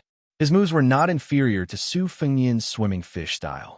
If it wasn't for the fact that Tuoba Chunsan had a weapon to distance himself from such a troublesome person, it would be impossible to deal with him. Tuoba Chunsan quietly adjusted his breathing and was not in a hurry to enter the battlefield to practice his saber. He was curious why this young man with a saber would rather engage in close combat with Duanbo Air than draw his saber. With this person's mystical ability to control the saber away from his hand and the boundless sword aura that was like a surging river, it would be easier for him to draw his saber. When Tuoba Chunsan saw this fellow and Duanbo Air punching each other's chests and taking a few steps back, he confirmed that this person was indeed in the Vajra realm. He let out a mouthful of turbid air and waved his saber. He laughed heartily and said, "Although I don't know how your Vajra realm can suppress the python's poison temporarily, I don't believe that you can exhaust the 3 of us by taking turns." Although Duanbo Air was forced back by a punch, his expression remained normal. He was a little surprised by this young man's inner strength and patience. He silently withdrew from the battlefield and left it for the young master to practice his saber. Su Fengnian stretched out his thumb and wiped away the trace of blood at the corner of his mouth. Tuoba Chunsan was using him to practice his saber, but wasn't he also using these 3 people to temper his physique and chi dynamic? Back then, Li Chungang had 300 to 400 sleeves of green snakes, so how could he be beaten up for nothing? Su Fengnian didn't dare to say that he was invincible, but if he were to say that he would exhaust his great yellow court cultivation and stamina that had stepped into the Vajra realm in a short amount of time, it would be a fantasy story. Although Su Fengnian was in a sorry state, he still cherished this opportunity. He was happy to let Tooba Chunsun slowly play with him. However, his mouth didn't show any mercy. He laughed and said, "Fun? Back then, I told your mother the same thing. When you have a wife in the future, I'll tell her the same thing." The devil in brocade robe opened his mouth slightly and was stunned by what he said. He was really reckless. Didn't he know that the young master's mother was the woman of the #1 person in Beimeng? Duan Boer let out a sigh and was a little impressed by this young man's guts. He could still be so stubborn even when he was on the brink of death. Tooba Chunsun had an indifferent expression as he walked into the battlefield with his saber. However, his right hand was on the hilt of his sword as he said slowly, "Since you want to die, I'll satisfy you. Let me ask you one last question. Why is your Vudra realm different from my 2 retainers?" Su Fengnian responded with a sneer and raised his hand to shake Kunlun. Tooba Chunsun was ignored by this fellow time and time again. He was at a disadvantage and twitched his mouth. The old man in brocade robe and Duan Boer raised their voices at the same time. They knew that the young master's good temper was gone and that he was about to start the massacre. A colorful python leaped out of the ground 10 steps in front of Su Fengnian and pounced toward him. Behind him, a huge python with a huge body that created a ditch in the grassland slid toward his back. Su Fengnian didn't care about the colorful python's sneak attack. He raised his hands and pressed him down. Kunlun could be shaken, so why would he be afraid of an evil creature that wasn't even a dragon yet? The colorful python that was pouncing toward him was twisted by his hands and slammed into it with his shoulder. When it landed on the ground, it created a huge pit. The colorful python shook its head and was severely injured. Behind him, layers of rivers were broken. 5 to 6 blood grooves appeared on the colorful python's body that was 30 feet long. It bounced into the air and struggled to its heart's content. When it landed on the ground, it was on the verge of death. The old devil in brocade robe's eyes were cold. The attacks of his 2 beloved colorful pythons were blocked as expected.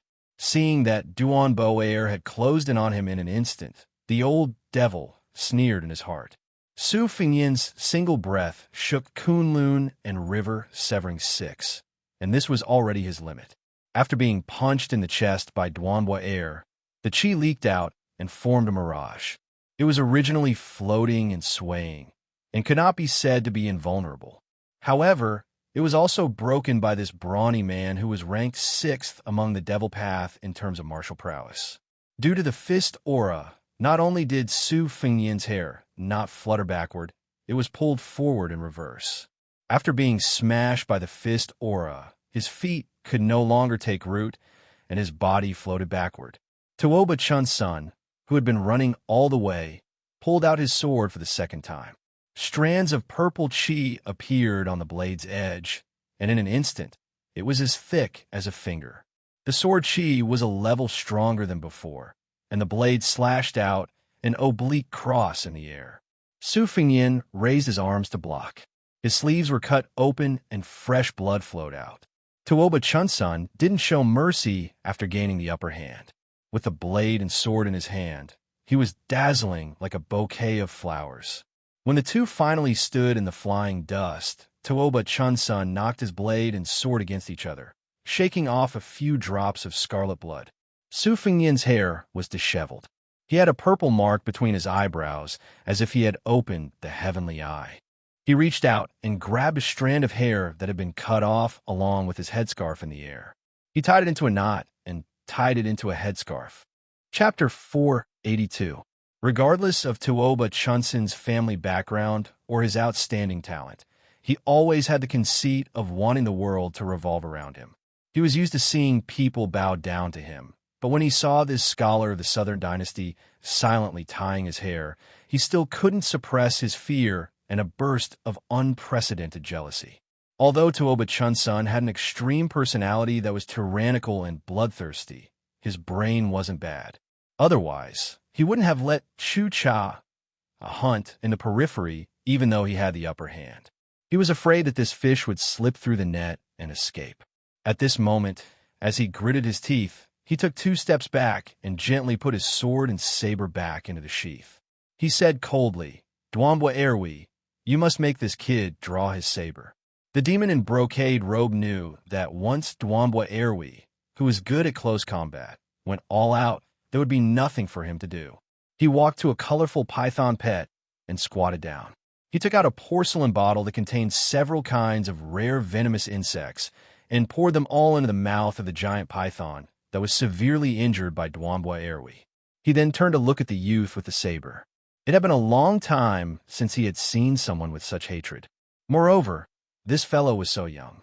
He was like an old man in his 60s lying on the bed who envied those vigorous young men. He couldn't bear to see the young geniuses who were far ahead in the martial Tao. This time, under his intentional or unintentional guidance, he had harmed a few young experts who should have had boundless prospects.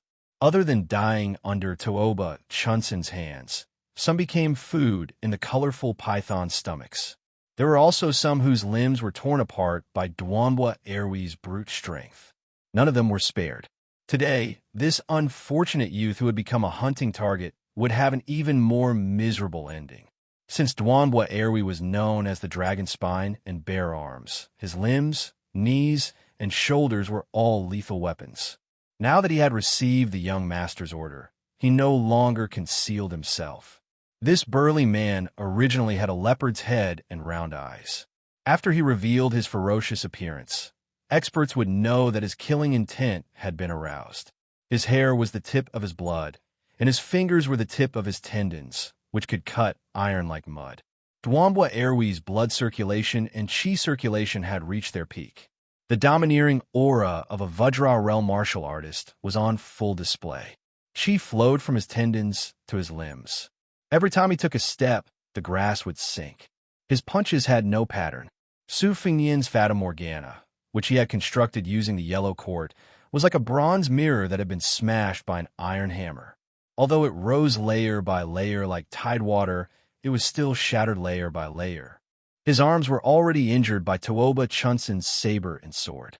As he blocked the attack, his long robe was dyed red with blood. Duan Boer turned around with a sinister smile and shouted angrily. His fist moved in a straight line, rudely breaking up the young saberman's skillful hand, and then he took a big step forward and rammed his shoulder into the saberman. Su Fingyan pressed both of his hands on his shoulders. 4 taels to 1,000 Jin, but he also diverted the force and did not lose the momentum. One person charged forward, the other slid backward. Dust rose from all directions.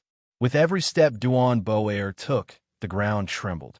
Looking at the cold face in front of him, he used his shoulder to push his elbow, and his elbow to push his hand. The strength of the dragon and tiger penetrated his muscles and bones like iron hooks. He punched his chest, and his internal energy poured out. With a bang, the young man was blown away by the punch. His body did not fall back in a straight line, but after his feet left the ground, he slid in a full half arc in the air before landing on the ground.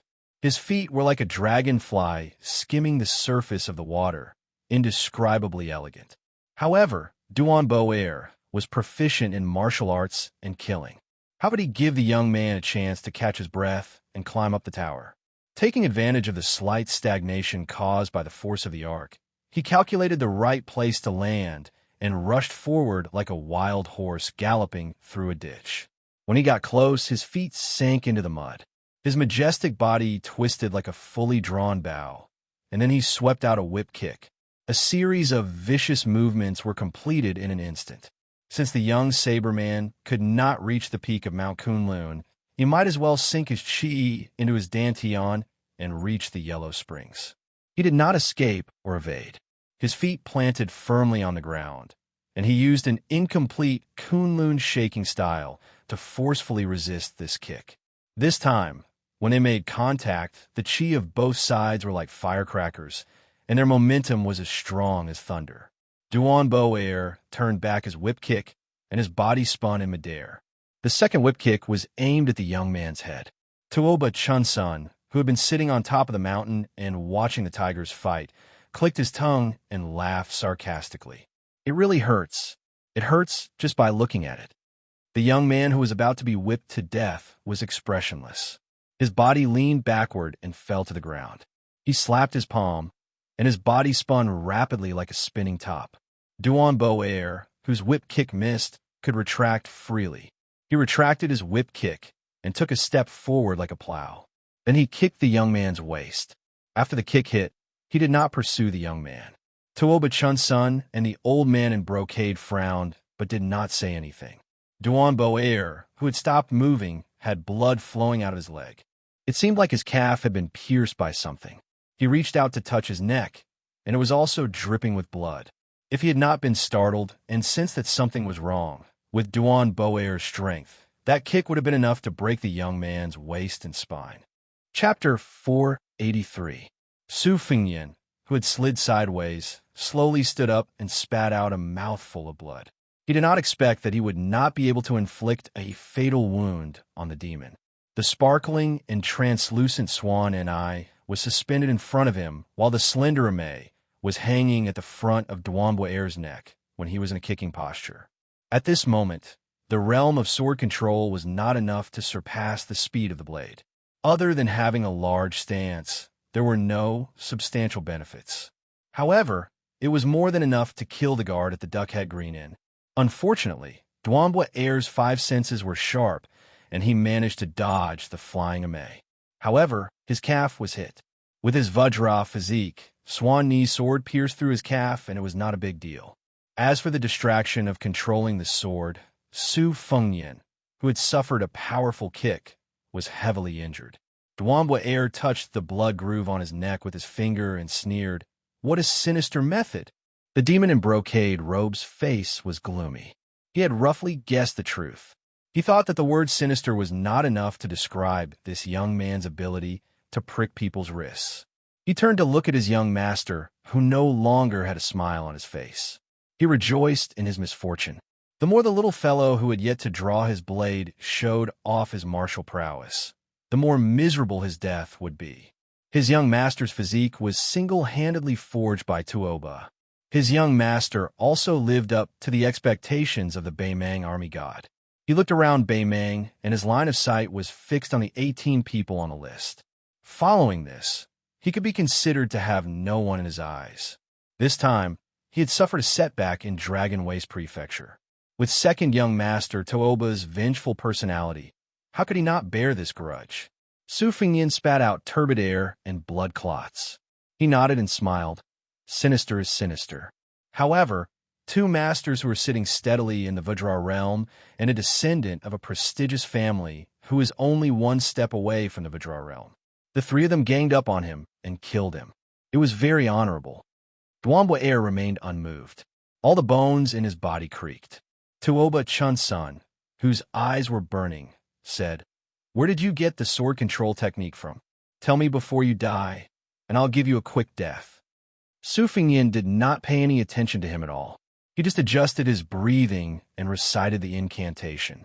He meditated and nourished his Tao foundation, nourishing his qi, nourishing his spirit.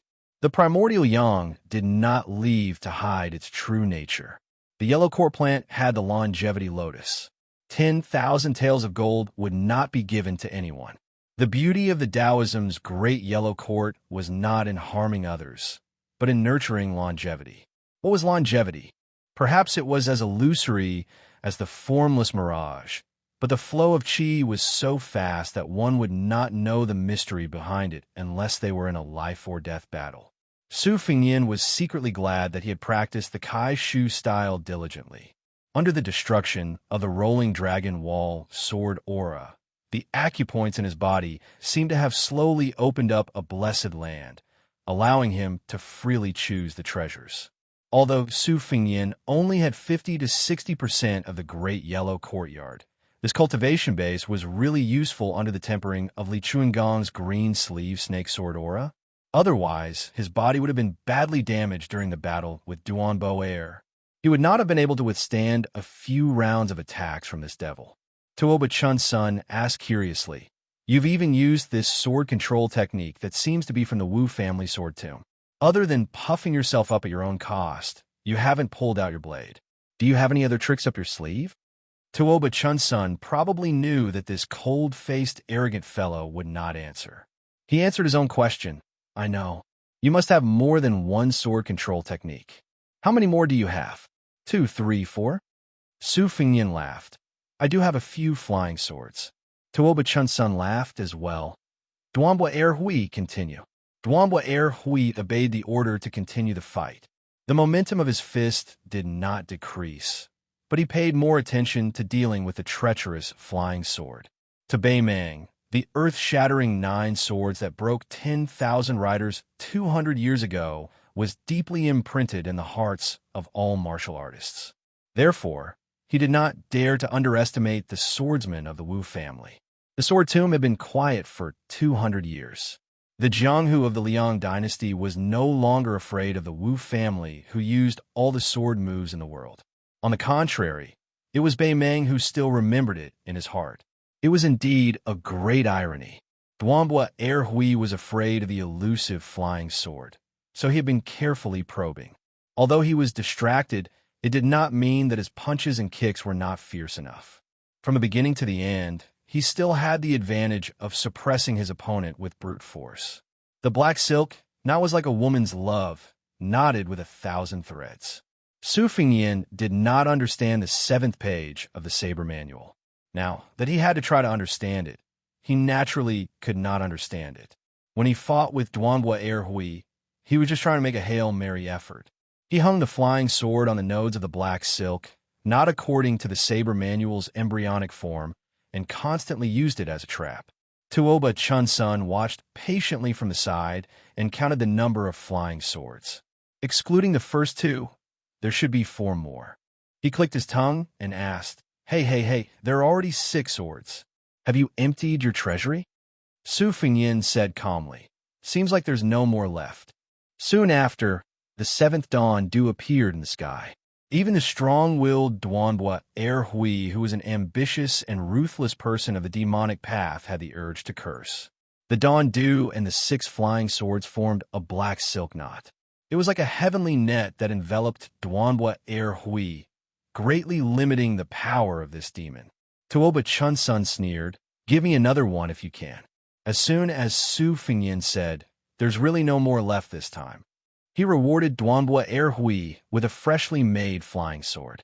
Duanbua Er Hui was finally enraged. The flying swords left bloody wounds on this demonic path magnate's body. However, Su Fingyin was also punched and kicked several times. Every time he was hit, he would be like a kite with a broken string. When the 8th peach blossom sword appeared, Duanbua Er Hui, whose eyes were bloodshot from all the killing, punched the young man's chest. He ignored the wounds on his body and rushed forward, tearing apart the net. The kite seemed to be drifting. However, intentionally or otherwise, it borrowed the momentum and quickly drifted toward Tuoba Chunsun. Duanbua Er Hui shouted, Young master, be careful. The old man in the brocade robe controlled a colorful python to crash into the young swordsman who refused to give up. Tuoba Chunsun's hands swiftly grabbed the hilt of his sword and saber. Su Fingyin's body rose a few feet in the air. He stepped on the colorful python's head and suddenly pointed. Unexpectedly, he did not assassinate Tuoba Chunsun. Instead, he turned toward the demon in the brocade robe. He headed north. The spring thunder finally exploded. I have a saber. An incomparably resplendent stream of light swept across the sky. It was green with hints of purple. Li Chungang has 2 sleeves. I have 1 sleeve. 1 sleeve of azure dragon. The stream of light swept past. The old man in the brocade robe slowly lowered his head. His body was cut in half at the waist.